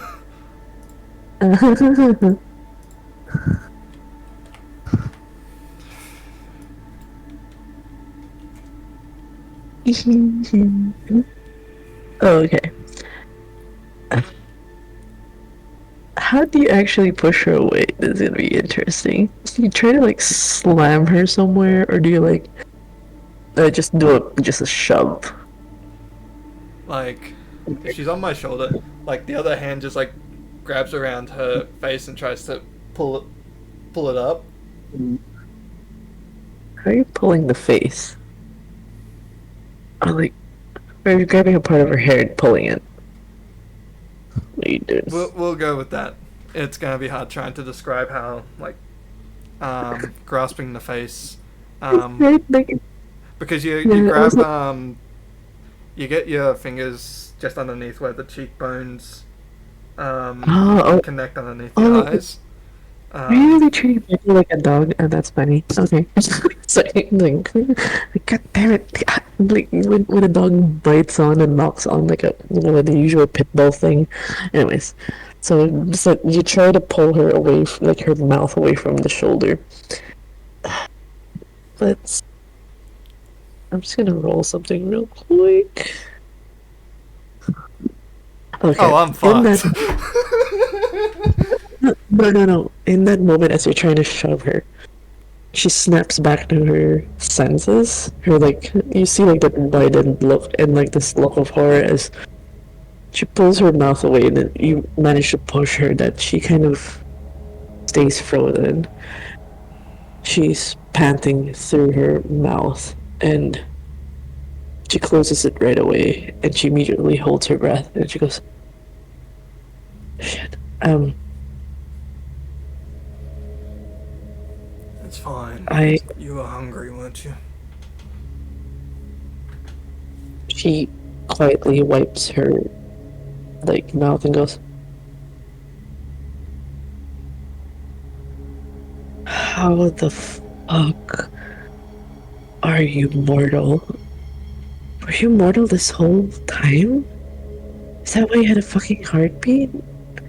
Is that why you smell He weird? leans down and grabs the other blood bag that he put to the side. Kneels down in front of her and just hands it to her.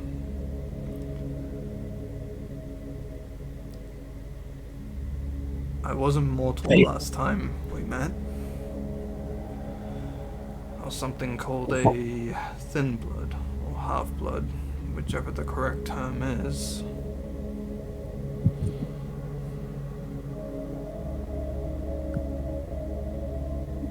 But the reason why I'm mortal, I don't know the full thing behind it other than after I killed my sire, my heart started beating normal again. That's... Why do you have to be so fucking weird? And then she just... She looks pain, and she kind of goes, I should go. Thanks for helping out with... But I have to go. Like, she starts to get out. And then she looks in horror as you, like, did you fucking feed me a blood bag? I got them from Cass. Told him that you needed them, so You fucking fed me human blood. You fed me human blood. You don't... Fuck,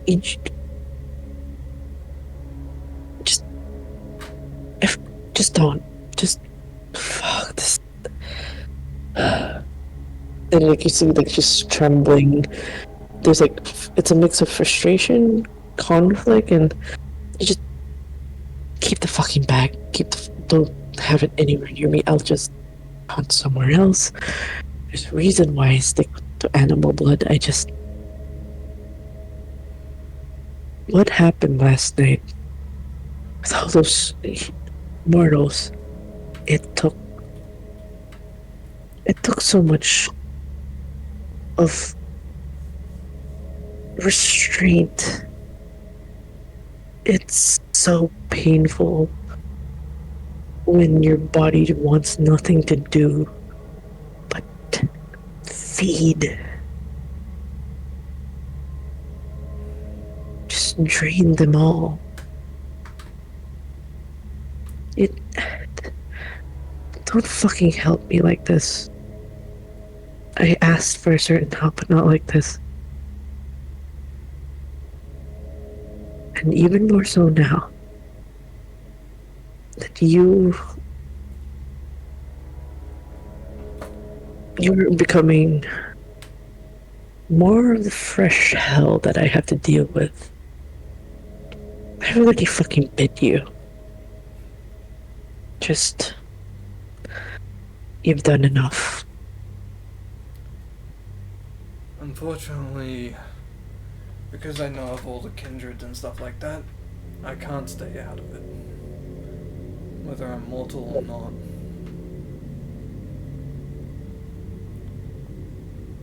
You're gonna die. Every day for 16 years, I could have died. I'm still gonna keep fighting to live.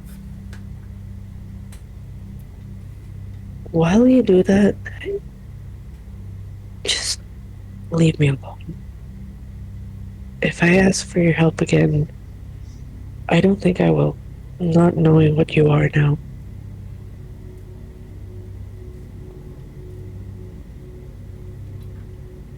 The thing is, I'm already just willing to help if need be. Mother already knows that I'm mortal. Others already know I'm mortal. Her lips purse at the mention of Mother. Oh.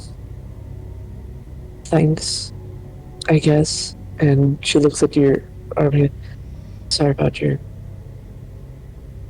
I just need to go. I need to go. And she starts to walk past, like, she actually freezes as she realizes, like, the only way to get out is through you. And she goes, can I, like, take 10 meters, 10 steps far to the left?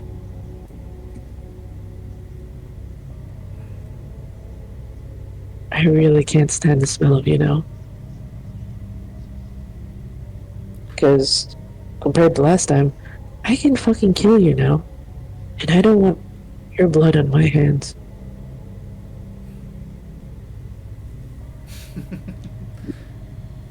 You've already got my blood in you, so... But... And she kind of like looks annoyed at that, like, not the fucking point. It's not the point, but...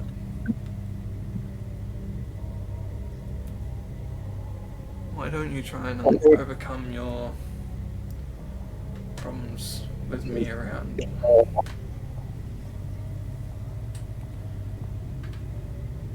What? You did well not letting your urges try and eat on everyone before. You are getting better.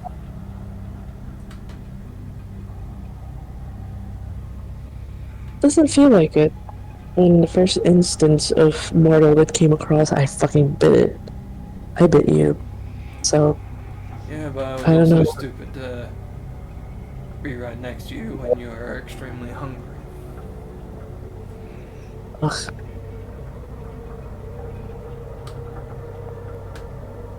I just need you to move 10 steps so I can get to my car and go. And then she gets like, hears some just on her phone, just like, pulls it out.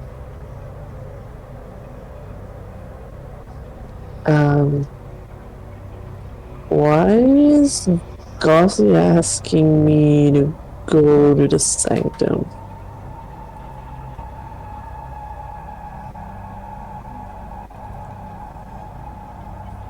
Probably because there's more shit happening. And considering this whole entire thing involved the Sabbat and her old group, Rin and everything like that. She was part of that? What the fuck? What I'm saying is that she isn't a part of them, they were her old group or something like that. Okay. Sketch. Anyways, I need to talk to Abel. I really need to go. Can you move at what part of move 10 spaces do you not fucking understand? Move. Or do I make you? Do I just try and stop this?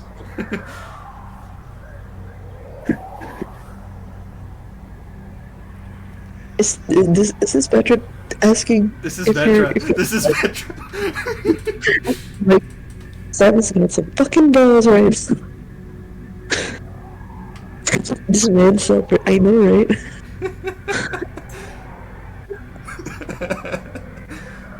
There's a fucking hungry Kindred right now. I've never had self-preservation.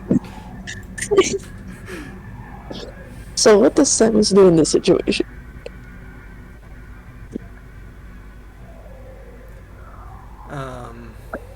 He sort of just turns around and just walks ahead of her, walking up. And as they're walking up, it's like Samus speaks again. Cass had this weird thing saying that for some reason it looks like we're a thing or something. I have no idea what she's talking about. She's full of shit. Just keep walking. Though she's surprised that you asked for help.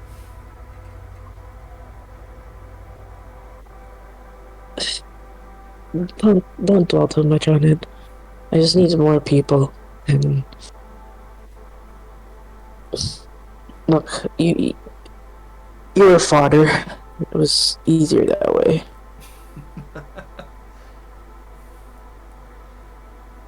Yeah, well, before it used to be me picking you up and running you around everywhere. Which you won't be able to do now, thank fuck. Keep moving. I can definitely still try. Or whatever. Just don't try to bleed in front of me or else you will die.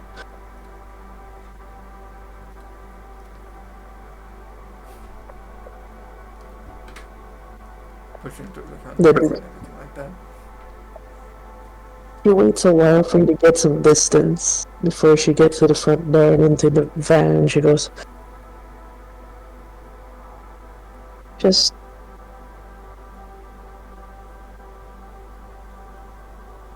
she looks like she's about to say something. Samus interrupts her and is like, just look after yourself. Get yourself some food. She looks away and she goes, fuck you for giving me human blood. Fuck you. And then she starts walking. Gets into a red van. Doesn't do anything else other than drive off. Leaving you at the empty streets. I want to ask now, in this instance, since it will be a while before you get to Gauzy. Like, she will meet you privately later. In the recent flow of events with the Texas, you do.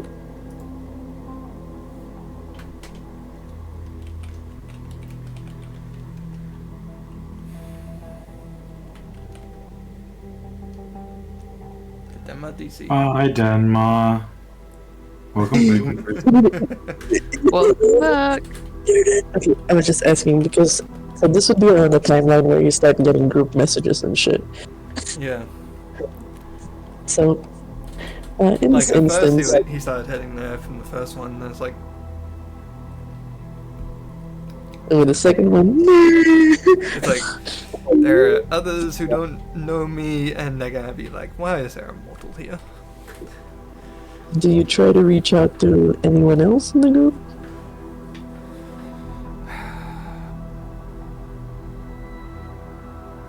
I don't think he would, because he doesn't know the complications of being mortal to the others at the moment would do anything.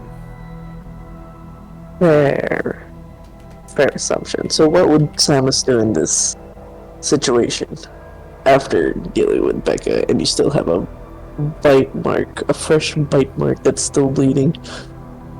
Well, he goes back into the house and like grabs his ripped up shirt and just using that to wrap around it for now until he can like go to like a pharmacy, grab some bandages or something.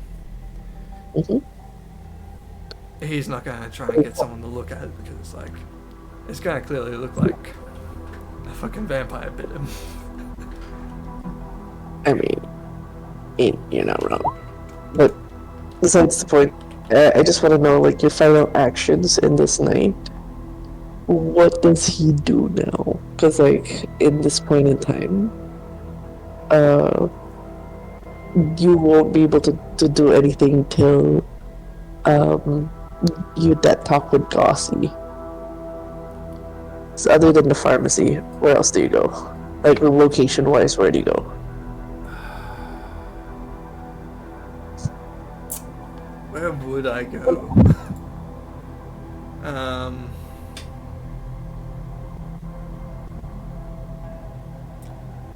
Like, I think he's just sort of walking loosely around because it's just like he can't go to the sanctum.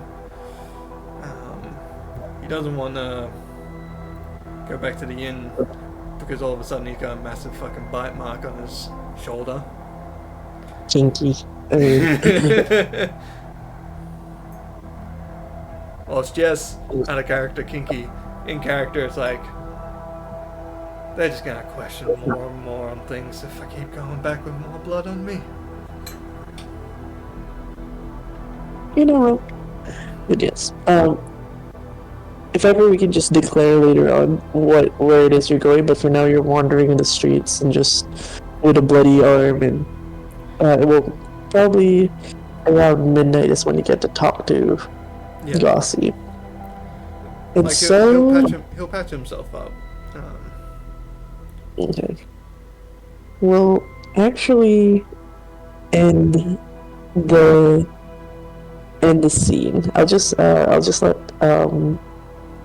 Pachi and Ollie have like a quick, like, soft thread in the side on before you, as you know, with Yelly preparing, and like, I just want to know the little things you guys do before you get to the sanctum. This is specific for Ollie and Pachi, if that's okay. Just a little. Okay. We'll try to build it up over the week. Because basically you guys are en route to Sanctum with Yelly. The question is, do they run across Samus at all? We'll see, but for now, I want to just establish the stuff they do before they head to the Sanctum. But the last scene we actually do is Wednesday night in one of the cells over at this familiar place. Those...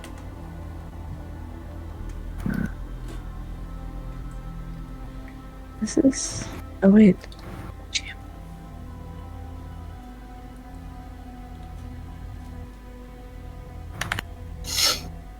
I do find it funny how terrible my dice rolls are now compared to the start. Welcome to the club! Marbles. Feel the marble. Isn't your fault. I know. I mean, sometimes it works well, right? Stares at the no success. The term, ginusto mo yan. Ginusto mo yan, kuya. Ginusto mo yan. You wanted this. I wanted this, yeah. I wanted this. Wait, wait, why is this not clearing? I'm so, darn. It's gonna be funny to see this thing right now. Okay, I just want to know, what do you guys... wait.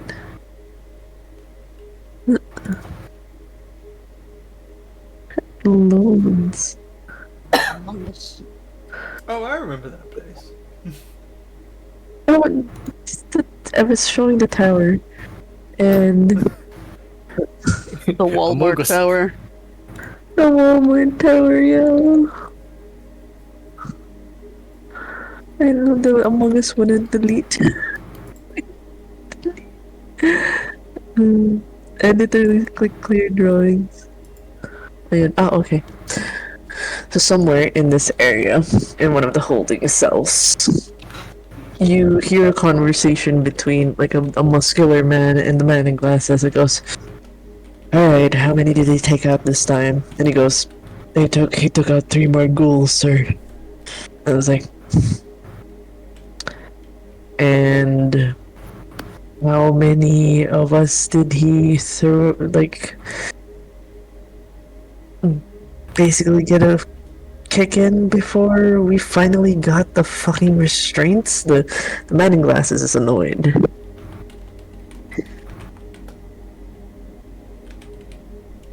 So, in that instance,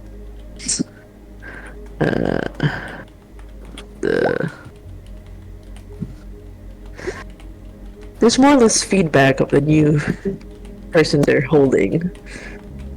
In the span of the night that you've been brought from the van to the holding cell, you've essentially knocked out in cinematics 3 Kindred, a couple of ghouls, before they finally restrain you and put something in your mouth, much to your annoyance.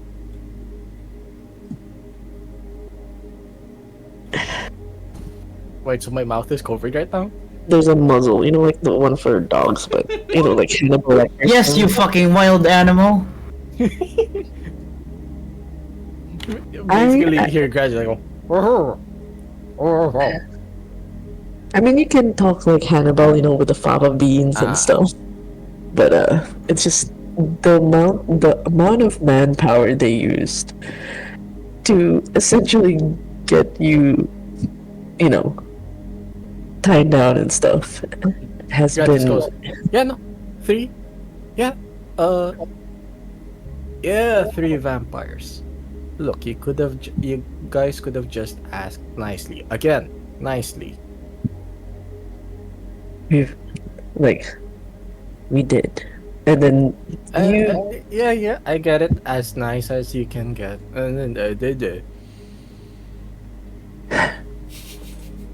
Then they just inhale as one of the individuals, you're familiar with this fellow, lights up a cigarette.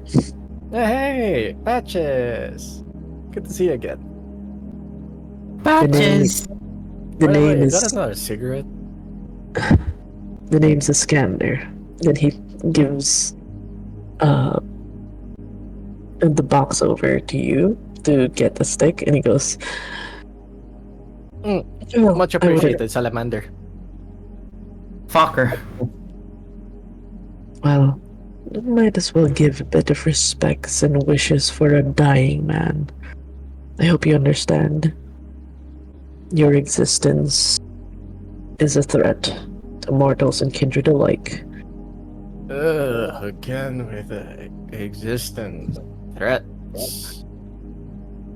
Have I done anything to you guys?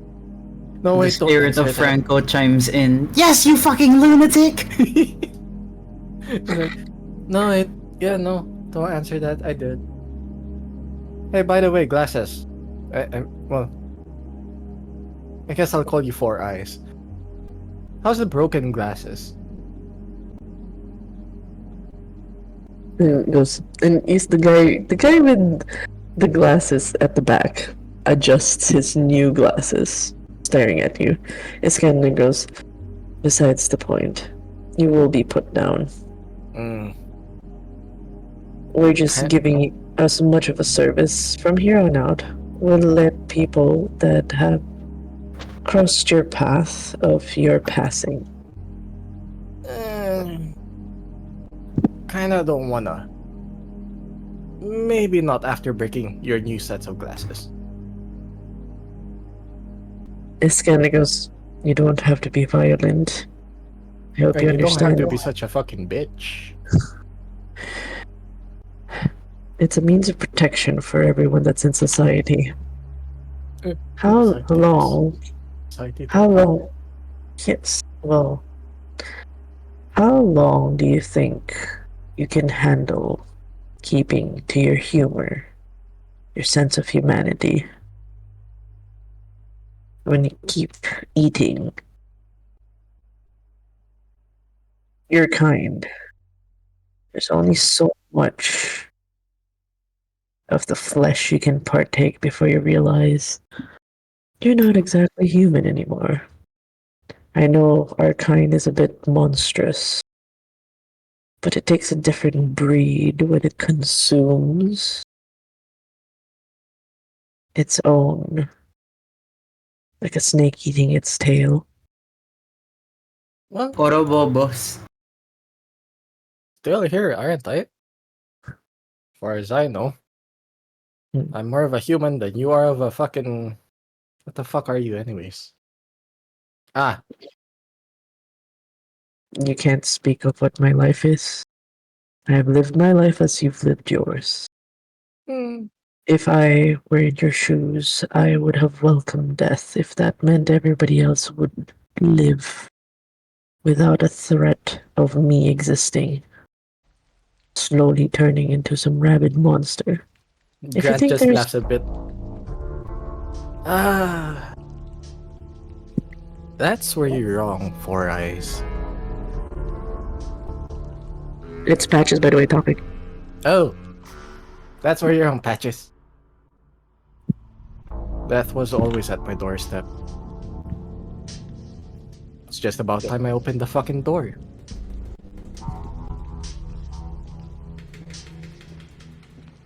Then again, would you go down swinging? I'm an honorable man. I would do it in my own terms. So I wouldn't exactly go down without fighting my own ego and pride of things. Of course, there's a lot of things to cling on, to want to live for. I think it's noble to go down a path.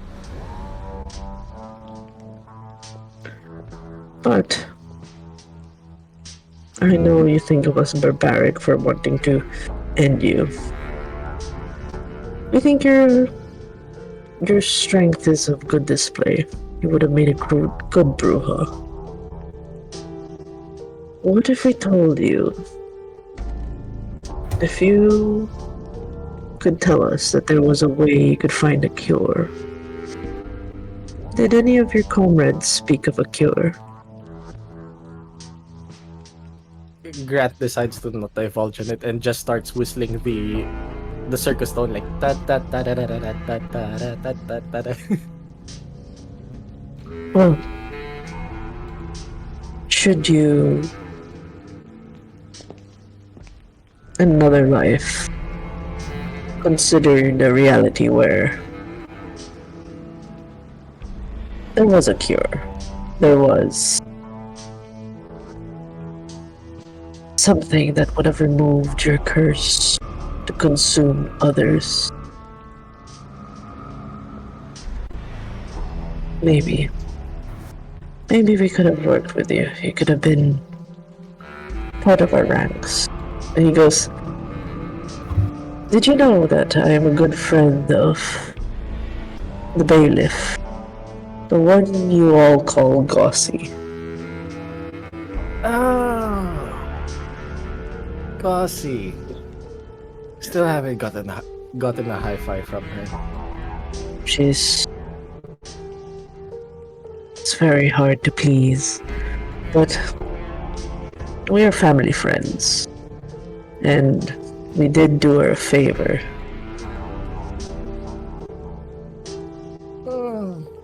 If anything, would you like to speak with her? Yeah, I'd actually Okay. like to speak to Gossie. Yeah, compared to Glasses right there, I got some semblance of respect, right? Four Eyes? And you see, like, the man with glasses just rolls his eyes. It's like, he gets a phone, calls it, puts it on speaker. You're still in the holding cell, but he does let it go on speaker. The phone picks up. You have some nerve calling. Hey, Gussie, what's up? Wait, Grant? What are you doing with... And he goes, I will personally send a letter to you. I will personally send a word, then a letter. An audience to discuss the future of this city. From one sheriff to another. There can only be one sheriff in this town. I hope you understand that, Gossie. You just hear Grant at the back like, there can only be one.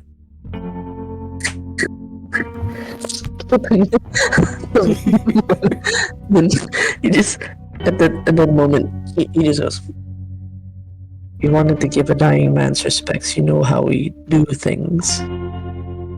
You're an old friend. I know this was one of your own. But you know the rules.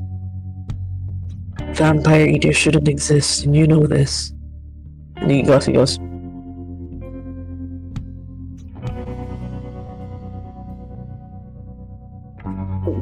an audience. You know the courts, your courts don't work.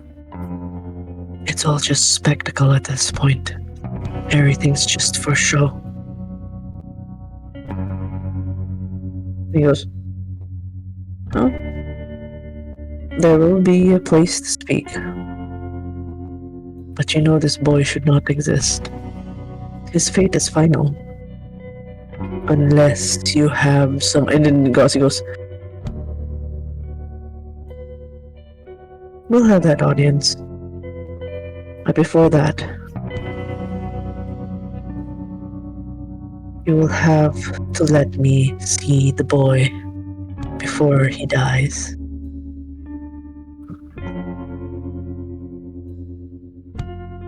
And so he goes, I look at Iskander is like, pretty please, still haven't gotten a high five. You did say about respect for a dying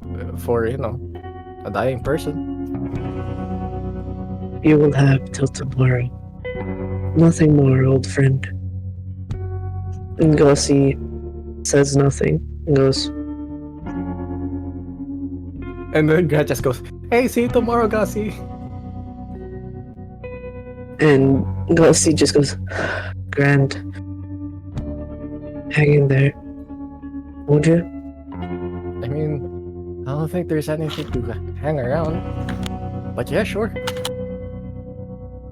I'll be here. Aha. The phone closes. And Skander goes, if anything, you have a bit of my respect.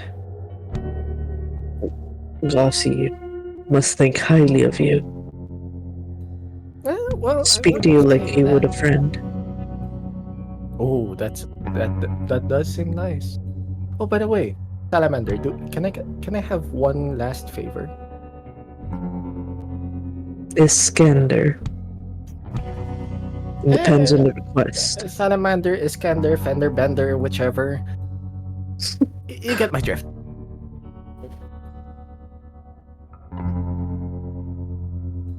What is last this favor you seek? Alright, one sec. And then Grant just like, you know what you do when you like fake something to just make someone flinch? Okay. It just like just does it like in front of eyeglasses just to see if he flinches. Like, eh. His head moves a little bit, but it's like, Grant just like, haha, I got you there. Alright, I'm good. Iskander kind of like lets out a sigh. He goes, "Try not to bring more trouble to my men." You could, well, If you can. if Four Eyes acts respectfully, like Muscles, I like you, by the way. You're awesome. He gives a thumbs up. See? Good guy. This guy? Asshole. You?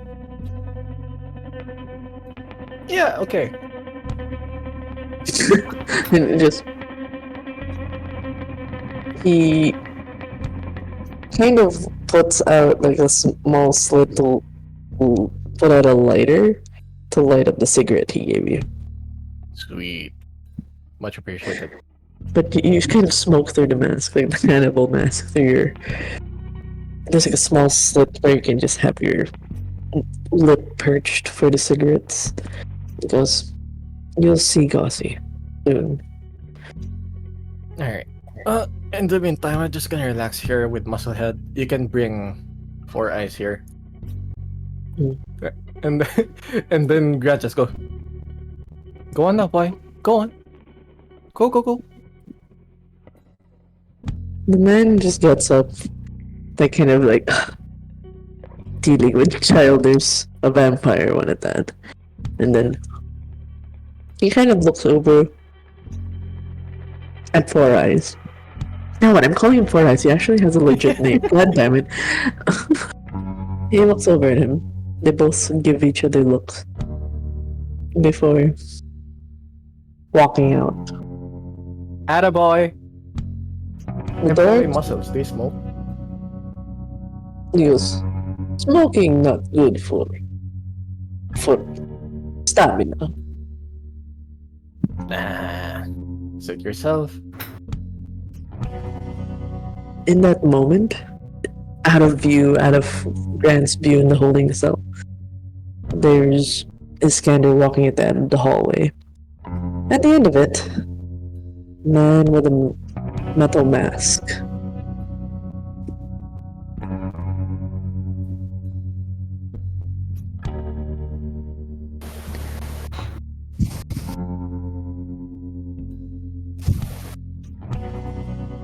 He goes, Iskander, I'm a bit disappointed. The problem has not been fixed. In fact, my herd was placed elsewhere. This will have to add to the case.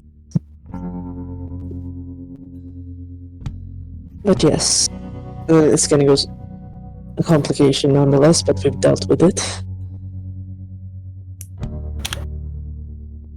Oh, and Austin will see you now. Just waiting at the forgettable villain of Blue Flag. Austin will see you now. And you see they go to the elevator, start to make their descent to one of the floors. Basically, in the background, you just hear Grant just whistling that tone all over again. And as you're whistling all throughout, they get to the level and step out, walk into the hallways to the office, where in one of the tables in one of the conferences meetings, she sits. Wow, this will prove to be very interesting. She gives a porcelain doll smile, and then we fade to roll credits for this session. Oh, holy shit. Okay. So much shit happened, and seems like 2 NPCs have dodged a bullet tonight. For now. For now. For now. Wow, they lived. Oh no. What the Don't fuck worry. happened? There's still 3 Did we episodes. survive? There's 3 episodes left, don't worry. There's plans. There's cooks. Don't worry about it. But yes, for that, I hope everybody enjoyed in your storylines for now. Um, we'll definitely start the next session with the Sanctum with Gossip updating everybody of what's happening, and of course, the next episode is Prison Break or some shit. How do we get Grant out of there? We'll figure it out. We'll be fine. Grant will try to do something from within, and people will try to do something from the outside. We'll see. But for now, thank you guys. I hope you guys enjoyed the session. I think that we did 5 hours. 6. My brain is dead. I need to go. Yeah, that sounds. Okay, yo, we can do post briefing, whichever's, and we'll create the threads over the next few days. And yes, and the Jackal ship's alive and well. Yeah, we love Jackal. Oh yeah. So and as well as the Soccer ship has finally I don't know taken up. well, but they are alive, you know? Yeah, they're alive. Alive, awake, enthusiastic. I'm gonna be Grant is just slowly being a taking- fucking menace in a cell. Slowly taking what? I am slowly taking more and more damage. Yeah, And you only- whose idea Slowly was dying. that? I am slowly dying. It's fine. I did this to myself. It's Internet. all according to... It would be funny though if it was Samus who died first instead of the NPCs that were slated for That'd death. be hilarious. That'd be so funny. But yes, Blood, blood, I God. mean, I have backup character ideas, and Denmo was just like, no. it's horrible. You guys, you don't need to hear his backups. No, just no, we don't. But yes, oh my god, but Team Rocket's dead. Team Rocket's Team Rocket's fucking dead. Team Rocket's dead. Okay, now that there's no more delusional people who think they're the main villains, what's next? I mean... There's the cam card now. Y'all have to deal with it. The villain that just like went like, yeah, you can't fool me. Yeah, I'm a bad bitch, you can't fool me. yeah. There's more villains from like they survived by like cockroaches. Well, Yeah, Austin's back. I know Mara's in there somewhere. Yeah. is she though? Dun, dun, dun. Oh yeah. Are we raiding? No, isn't it slash raid? Yeah, it's Slash Raid. God damn it! I do that every time. Wait, what's the raid message? Time to No, go we're raid. gonna. No, We love Jackal. We love We Jackal! we love Jackal. The Yeah, fuck now? yeah, we love Jackal. Jackal. Yeah! J. No context. Chico. Yep. Oh my god, the Jackal the date happened. It was so The cute. date happened. Oh my. I was like, oh my god, thank you guys for letting me finish my coin.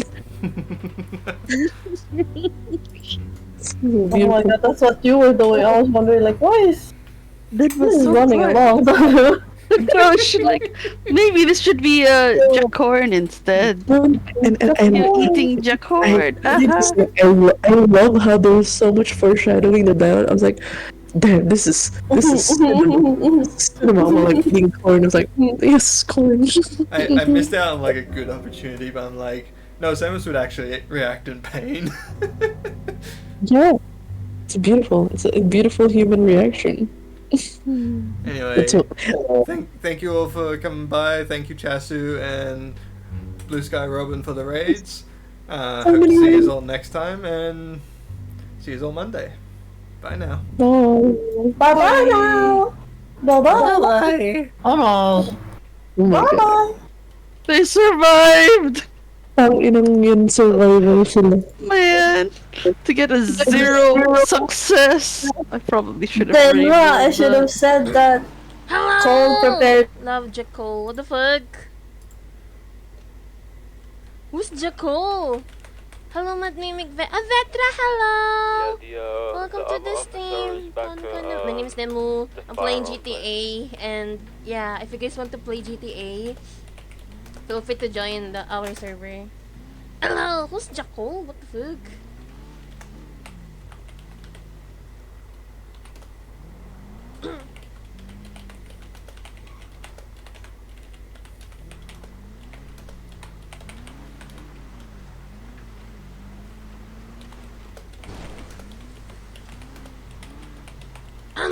I'm good. How about you? Thank you for the raid. How was your stream? Is that car fast? I think it's the same. It's fine. I understand the assignment. Like, when I go up the How's highway, your stream I'm always though? normally faster than everybody else for some reason. I don't know why. Of the plots coming together. All the puzzle pieces. Everybody has a puzzle piece of, like, honestly, Gossie doesn't know about Seal yet. Somebody needs to break it to her. And then, like, the other group Didn't Jake do that?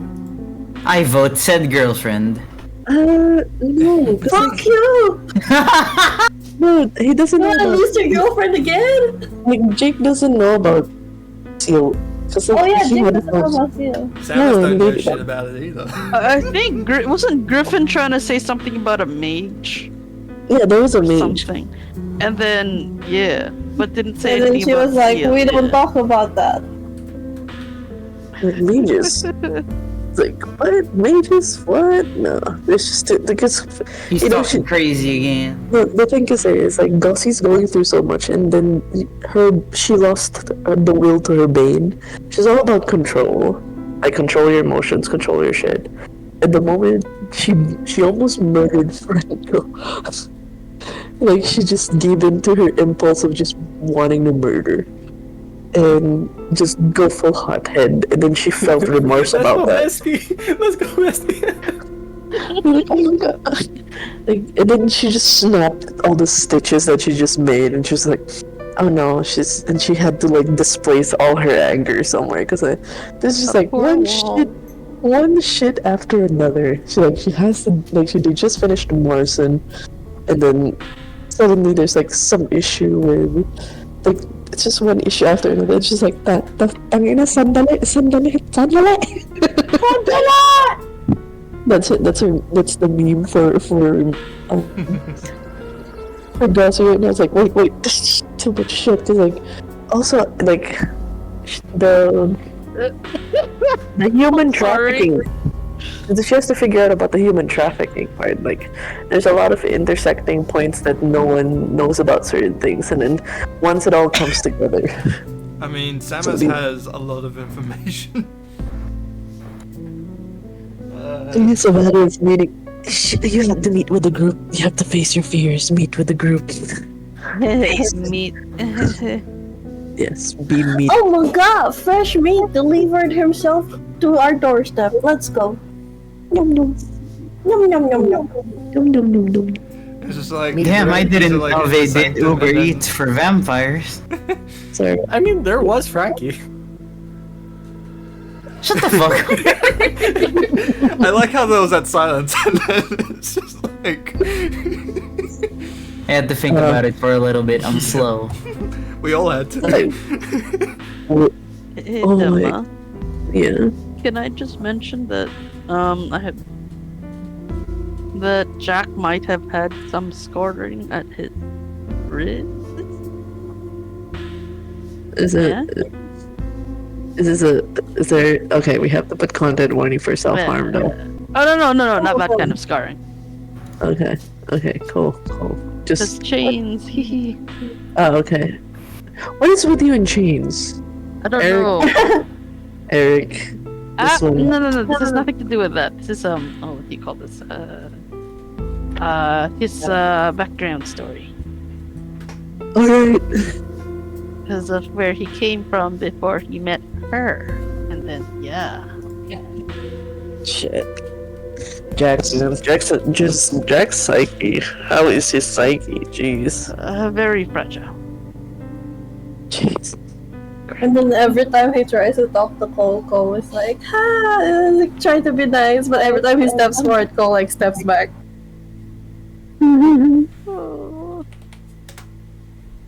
Okay, I shall now go. I shall go as well. Good night. I gotta go as well. It's like 2:30 a.m. And it's 3:30 a.m. Good for night, you Denmark. guys. Yippee! Oh my god. Yippee! Holy Week! Walang pasok! Work tomorrow. Bye. Good